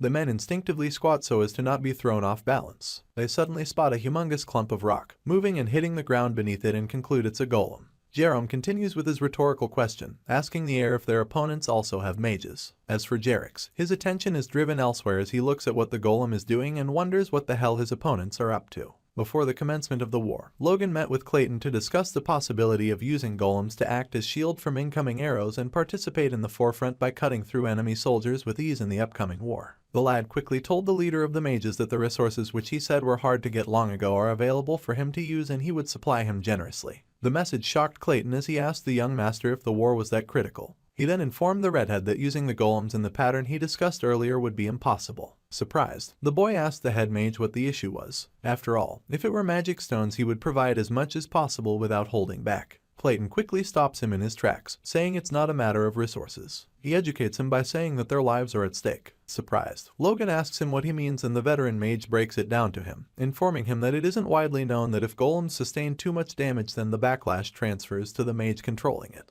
The man tries to calm the boy down by saying they've been trying to look for ways to improvise, but so far it has been a dangerous flaw. The mage holds out a paper which contains the experimental results and points it to the lad to see, but our boy already has his head bowed in despair. He sheds tears because his dream of getting a golem battalion has been shattered. Clayton tries to bring him back, but considering the shock the boy must have been through, he sighs and introduces a different approach which the moving stones could be used. To that, Logan raises his head and listens to the sage. Currently, the golems continue digging the ground, creating a tunnel. Jerix notes the rocky monsters and the mages have gone underground. As for the leader, he is agitated now that his enemies no longer fire their crossbows at them, so he wonders what they are up to. He then asks if they are digging a tunnel all the way to the base of the wall, but his brother calms him down and tells him to look at the sky. He says that the McLeans have been digging since morning and it's already dusk, so going at that rate the main army will arrive before the golems. The worried leader then asks his brother if he's sure, but his statement gets cut off by a violent tremor. All the soldiers and knights on the castle wall try to take cover due to the impact of the shaky ground. The moment the leader notices the wall to have been affected, he starts sweating profusely and trembles, calling his brother's name and asking for the odds that the walls could collapse. Jerix tells him that it's impossible for it to happen, but Jerome yells at his attitude, asking him if he can't feel the walls currently shaking. The deputy still adamantly tells his brother that they can't act rashly. Instead, Jerome yells at him, asking if the walls do collapse. He tells his brother to think, because the McLeans haven't attacked them yet, so he believes that they must have some kind of plan. Looking so uncomposed as ever, Jerome curses under his breath as he clenches his fist. He says they'll need to send a small elite group to take out the mages in secret and he'll go himself. Left with no choice, Jerix sighs as he tells his brother that he's the commander, so he should be the one to handle it. He asks that he be assigned a few knights. Surprised, Jerome looks at him and then agrees with him. The deputy beside him notes that his leader is finally thinking clearly. He tells him straight to the face that he panics too easily and Jerome apologizes. Moments later, in the setting sun, Jerix moves with a couple of knights outside the castle walls. He notes that it can't be helped that they circle around the southern woods since the southern and western sides are covered by forest. That way, they won't be easily spotted by their opposition as they try to assassinate the mages. They finally get close to the entrance of the tunnel from the woods and spot 5 common knights. Jerix looks at one of the men with the knights and notes that he feels different. He states that the man is on the level of a great knight. Recalling that there aren't many knights in the McLean ranks, Jericho draws his sword as he notes that if he can take down such a powerful person, then it'll tip the entire battle in their favor. The knight behind him, who noticed his action, asks if he's not planning to attack. He says that it's an obvious trap, but the deputy who knew beforehand asks him if they'll turn back after getting this far. He tells them that they need to take out the men guarding the tunnel and return to the western wall. Even his knights signal to themselves that it's a bad idea, but they cannot refute an order. One of them notes that Jericho is worried about his brother, who has been in a panic ever since the attack began. With his guess right on the mark, Jericho thinks about his brother, noting them to be special. He recalled their training sessions and how it was so rare for two common brothers to both become knights. Because of that, they earned the prestigious posts of guarding the second castle. He then wondered maybe it's because of their humble background that Jerome always seemed terrified that his position would be taken from him. That level of anxiety has led him to making many mistakes, and he being a fragile psyche that crumbled under even minor crises, his reputation among other knights has already fallen. Jericho notes that even with his support there's a limit to what he can do, so he believes that this battle might be his brother's last chance to redeem himself. Noting that they must win no matter what, he charges with his knights at the enemies guarding the tunnel. To their surprise, as soon as the McLean men spot the enemies, they alert the rest of them and run into the tunnel. Spotting his foes retreating into the hole, Jericho logically analyzes the situation, noting that they have a senior knight on their side, so for them to run without fighting back must mean it's a trap. The knight grits his teeth and tightens his grip on his sword while yelling at his men to keep pursuing their enemies. Like robots, the men do as they are told and they all head towards the tunnel. Suddenly an arrow flies at Jericho's direction, but he evades it just in time, causing it to graze his cheek. He asks himself if the reason why they were led into the tunnel was to be riddled with arrows by his enemies while hiding in darkness. He coats his body with aura and asks rhetorically if the McLeans think that the arrows can kill great knights. Some arrows bounce off his body as he charges and notes that he and his men will press on and deflect their arrows as they go on. Suddenly, his horse stops moving and neighs loudly. It falls to the ground as if it's been struck by the enemies. Jericho instinctively gets off before the thing crashes to the ground and he spots light ahead. Immediately, dozens of arrows rain on his men and horses, causing them to drop like flies. Their screams echo in the tunnel and their leader could only curse as he deflects the arrows with his aura. He notes that he doesn't have the luxury to worry about knights who can't even block arrows. The man looks back and yells at his men, saying those who can shield themselves with her aura to keep going ahead. As they continue treading, Jericho notes that if he can handle the senior knight, the rest of his men that are with him can deal with the common troops and their mages who are vulnerable to close combat. With that, he believes they still have a chance. Or so he thought. Immediately, Clayton yells earth wall and immediately, huge lumps of rocks fall behind them, blocking their path. The men look back having realized that their exit has been closed. Clinton yells the word swamp and the soldiers' feet start sinking on the spot. Panicking, Jericho yells what magic was being used, saying the ground is turning into a swamp. The McLean knight leader walks back on his horse, speaking to Clayton that they've taken out their horses. He grins like a devil while speaking to the sinking men that he has blocked their retreat. Jericho notes that he's ready to play with them.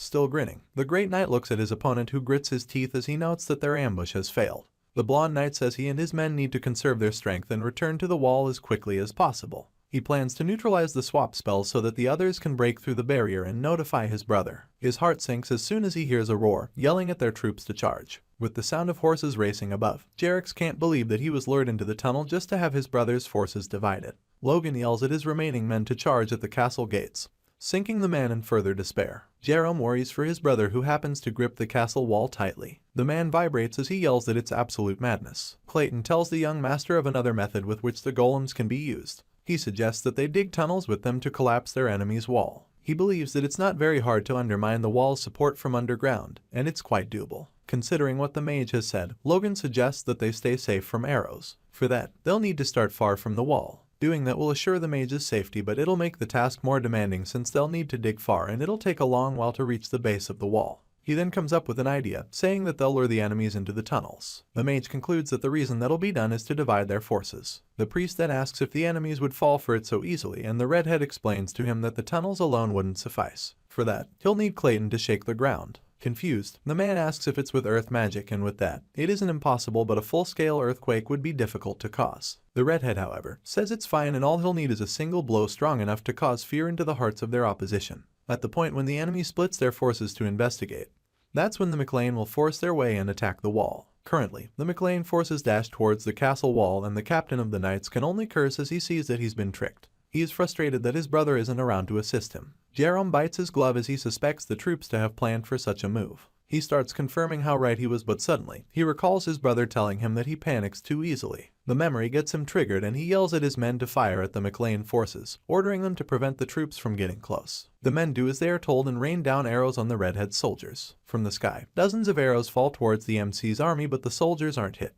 Among them are Eileen and Logan's younger brother. The knights dash through the dust, and as soon as they get close to the castle walls, they leap on it and start heading vertically. Eileen, the redhead spouse-to-be of Logan, recalls the number of months they spent scaling the dreadful cliffs. At the top of her voice, the beautiful knight says the current height is nothing compared to the one at the training grounds. As she's several meters in the air, a guard dashes at her, but he's shocked when he sees that the knight before him is a woman. While descending on her prey, Eileen quotes her sword with force while vowing to make her mark in that battle no matter what. She slashes the foe and he ends up using his last words to curse her before dying. As she goads on her very first victory, an opposition appears from behind and nearly cleaves her in two. Thankfully, Ronian ends the man's life and shouts at his sister-in-law to get a hold of herself. Shocked, the girl notes that she only realized that she was on a battlefield after ending someone's life. Quickly, she punches her face, startling the boy, and apologizes for showing him such weakness. Ronian, seeing his in-law's determination, tells her that he too wants to make his mark on the battlefield. He plans to get stronger so that he doesn't lose to Victor, another knight who is growing at an incredible speed. They are suddenly surrounded and they yell as they charge at their foes. Logan, who arrives at the foot of the walls, observes his family fight and notes that they are going overboard. Watching Ronian, he asks himself when his little brother became a mid-level knight. He even sees the teen's new sword. His first thought about the boy's fighting style is impressive, but then he corrects himself and dashes towards the wall. The young heir notes that the two of them going wild in their current situation is too dangerous, and it won't be long before the senior knights swarm them. He puts his aide on his left foot and leaps on the wall. He pushes again and jumps into the castle, surprising the nearby knights. Coating himself with aura, the redhead swings his sword, creating a slash that cuts multiple foes into halves. A knight standing close to him trembles as he holds his sword. Logan doesn't even pay him any attention before swinging it to his left and offing the guy on impact. He plans for things to progress in the current manner and to quickly bring down the castle guard captain. Before he can completely express how he feels, Patrick yells upon landing on the castle walls. He calls out to the Knights of Bifrost, declaring his name and raising up his sword. The geezer, whose call lures lots of the knights to his side, beckons on them to dodge his attack if they can. With one swing of his sword, which is coated in aura, he cuts down most of them. Suddenly, he sees someone approaching him from his left, so he quickly turns around and parries the incoming attack. The blonde who clashes with him yells at the McLean lord, saying he'll cut off his head. Surprised by the opponent's declaration, the McLean head realizes that he is up against the captain of the castle, Jerome. The castle's captain notes that there's not much of a difference between him and Patrick. After all, it's just a few months ago that the geezer became a top-ranked knight. He yells inwardly that he can do it. The men leap away from each other and prepare to attack once again. Jerome keeps reassuring himself that he can take down the McLean head. While at it, a slash which looks like the extension of the redhead's sword is sent his way in a very fast manner, leaving him no room to react to it. Suddenly, his words stop and his head falls after being separated from his shoulders cleanly. Unfortunately, it lands right in front of Jerix, his brother. The vice captain, who just got to the castle wall, sees his brother's head on the floor. The knight who followed him first of all asks what the light he saw earlier was, but as soon as he sees the head, he gulps. Jerix looks down in horror and asks how come. He then sees Patrick not far away and concludes what happened. He grits his teeth and then lies through it, yelling at his people that reinforcements are coming. The knight behind him tries to calm him down, signaling that he should stop. But the vice captain who takes over his brother's post has lost it. The dude screams at them to fight to the very end, telling them not to let the death of their comrades be in vain. Not far from him, Logan leaps into the air. He prepares to launch an attack at the vice captain. Upon seeing the blonde lose his composure, he asks if his vision had been clouded by rage. Spotting Logan to be close-by, Jerix yells at him, swearing that he'll kill him and all the McLean. Just before he can complete his sentence, the young McLean heir whom he saw a moment ago has reduced the distance between them instantly. Before the man can ask when and how did he make such a move, the young master strikes him with an aura blade. Logan then looks back after having the man and says that the one who will die is him. The young master is approached a few hours after the battle by Heinkel and Clayton on a horse. The heir says he's glad that they are safe, but the humble Clayton says it's thanks to the knight leader. As the men come down from the horse, the knight with gray hair tells the young lord that 2 enemy knights broke through the mud wall and escaped. Logan doesn't act worried as he tells them not to worry about that. He then looks up at the castle and Heinkel follows his gaze. On the castle walls, the McLean soldiers raise their flag. The redhead then assures the knight leader that all the enemy knights have been dealt with and they've safely taken over Tomoto Castle. Logan thanks the men, saying it's due to them that they could achieve such feats without much effort. They try to hide their embarrassment due to being thanked directly, and even Clayton chuckles as he denies doing much. Suddenly, he feels the hand of the young master on his left shoulder and gets pressured heavily from it. He quietly calls for the Lord, asking why he's patting his shoulder, and the air tells him that he has one more favor to ask. The man looks shocked. The dude asks the mage to create a large moat around the castle. He grins like a pervert as he begs the mage to do so before the enemies arrive. A couple of hours later, the mage did exactly as the redheads instructed, and they all tried their best to cling to life. Logan goes to meet them and thanks them for repairing the castle walls and creating the moat overnight. He claps his hands and says it's normal for earth magic to be incomparable to other types. Clayton, who kneels on the floor, trying to get himself together, replies to the man that he's too kind. He looks down and sheds tears as he feels like his school is becoming specialized in construction and hopes it's just his imagination. The redhead then leaves him and walks to the edge of the walls. He looks down and notes the moat to be at least 5 meters deep and wide. With that, he believes that if someone in heavy armor falls in, even a knight won't be able to climb out easily. He then looks at 2 other knights whom he had instructed earlier to pour oil on the walls, and quickly corrects them to pour it generously. They shouldn't be stingy with it and should just apply enough to make it slippery with just a toe touch. After that, he believes that defense preparations are complete. By the time his people are ready for the main force of Bifrost to arrive, it is around noon. Not too far from them, dust clouds can be seen coming from the ground. Staring intently, Logan sees that it's the people he's been waiting for and smiles, calling it perfect timing. Bifrost's men yell that their enemy has been sighted and they prepare their troops for battle. By the time they finally get close to the castle of Tomoto, they see the MacLeans standing on the castle wall, looking down on them. Roger Bifrost, the Count, rides alongside Plants, the top-tier knight, and another one. Logan looks at them, noting that the king will die at midnight. He plans to hold out until that night. Upon spotting MacLean's flag in the castle, the Count gets angry and questions the MacLean house for daring to do such and messing the area around the place like that. He then looks at the Moonlight Knight and asks for Jerome and Jerix. The reply he gets doesn't sound positive, so the man realizes it to be the reason his foes built a moat.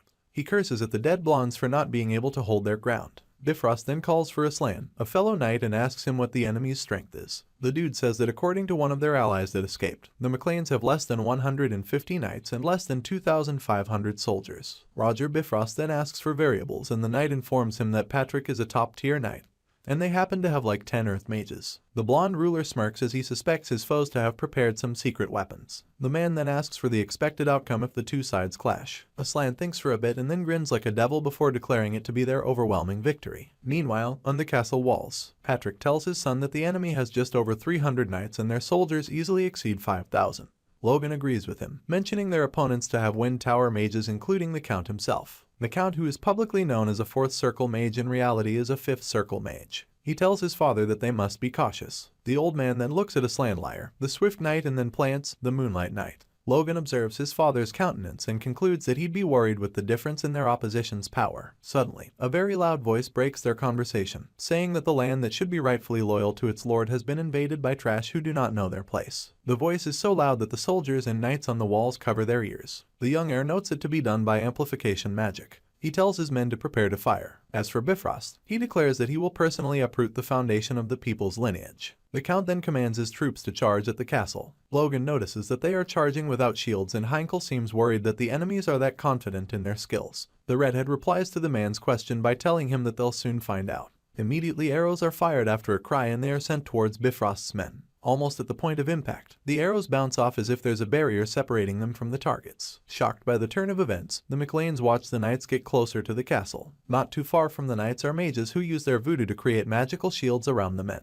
As for Bifrost, he grins as he asks rhetorically if they think they can withstand magic, no matter how impressive his opponent's cursed weapons are. Looking very agitated, Logan grits his teeth as he stares at the incoming knights. He notes the magic used on them to have weakened the power of the crossbows, so he concludes that there's no point targeting them with such weapons. He yells at the archers to focus on the soldiers instead. He tells his knights to move to their positions and prepare to defend the castle. He tells the soldier to smash their heads before they climb up. Logan notes wars generally have become a battle of Force Awakens. He believes that if the crossbows don't work, then they'll just face their opponents directly. General Plants and Aslan charge towards the castle while the redhead draws out his blade. He anticipates where they'll come from. The person who gets down from his horse and leaps toward the walls is Aslan. With great speed, the short knight prepares to scale the walls. He then remembers how people usually teased him in gatherings, asking how someone like him can become a knight. It was so sad and embarrassing that attendees even joined in mocking him, wondering if he can even lift a sword. He remembers the nickname they coined for him, calling him a monkey. It's due to his unique face and long arms. The weird appearance always made him a prey wherever he went. Now he vows not to yield to the commoners because through painstaking effort he became a top-tier knight. Currently he sees the general people as the prey. The knight looks at the slippery castle walls and notes that they've done something ridiculous to it. Still, he leaps and heads for the top, noting that it won't be an obstacle for him. As he gets closer, he sees a female knight with long red hair looking down at him. Surprisingly, she asks if he's a monkey and he loses his stance, stepping on the oil. Due to that, he slips and lands inside the moat. A fellow Bifrost knight announces that Aslan has fallen. Eileen can only watch in shock as she sees the man struggling to get out of the moat. The announcer continues, warning the knights to be careful of the walls. He says that even a top-tier knight was defeated by it. Pissed, Aslan gets out of the moat, looking all flustered, and yells at them to shut up, calling them useless fools. He gets on his feet and looks at Eileen, glaring at her. He says he'll give her special attention. In another place, the Moonlight Knight stands in a face-off against another person on his level. The man speaks to him, saying he has heard so much about him. Clenching up to his red-hilted sword, the man asks to confirm the gray-haired knight that his son was indebted to him. Staring at the Moonlight Knight is Patrick McLean, who looks the least happy among the two. On the top of the walls of the castle, the knights of the two parties clash. A sword attack is sent at the McLean heir's fiancée. She struggles as she is sent back by the top-tier knight. The man, a slanliar, praises her for being bold. He also asks if all McLean women are like her. Cursing under her breath as Eileen, she complains that he is only targeting her. She then corrects her thoughts, saying that the man is toying with her. Gripping the sword with his left hand, the slouching man asks her if she's mad that a mere monkey got to her. The statement confirms that she is in that scenario because of what she said. Taking a step forward, Eileen looks at the bright side of things, suggesting that it may be a relief. She plans to keep the monkey-looking figure for as long as possible. Seeing her composure, Aslan smiles at her, saying that he'll keep playing with her for a long time. In a different location on the walls, swords clash and a knight readjusts to the impact. 3 of the Bifrost's men stand together to go against Logan. One of them, which happens to be the one in the middle, voices out his thoughts. He wonders what's up since the rumor he heard of Logan was that he was an advanced knight. Now the redhead is holding his own against 3 other knights on the same status as him. The gray-haired knight sweats as he wonders if it's true that the young master hurt the Moonlight Knight. Logi asks the talkative why he keeps on yapping. He then turns the question to all of them, wondering if the Count's men fight with their mouths. Passing the gray older-looking man, the dude calls the lad arrogant, saying he'll like to see how long he can hold out. With that, the men dash towards the redhead, who simply takes a stance with one arm holding his sword. He fixes his gaze at them and then does the unthinkable. Logan closes his eyes, despite the approaching enemies. That catches us up with the latest chapter of this manhwa once again, and the plot is only getting thicker. I hope you guys have enjoyed it so far just as much as I did, and look forward to more as usual when newer chapters get released. Let me know your thoughts in the comments down below, and I'll catch you guys in the next upload.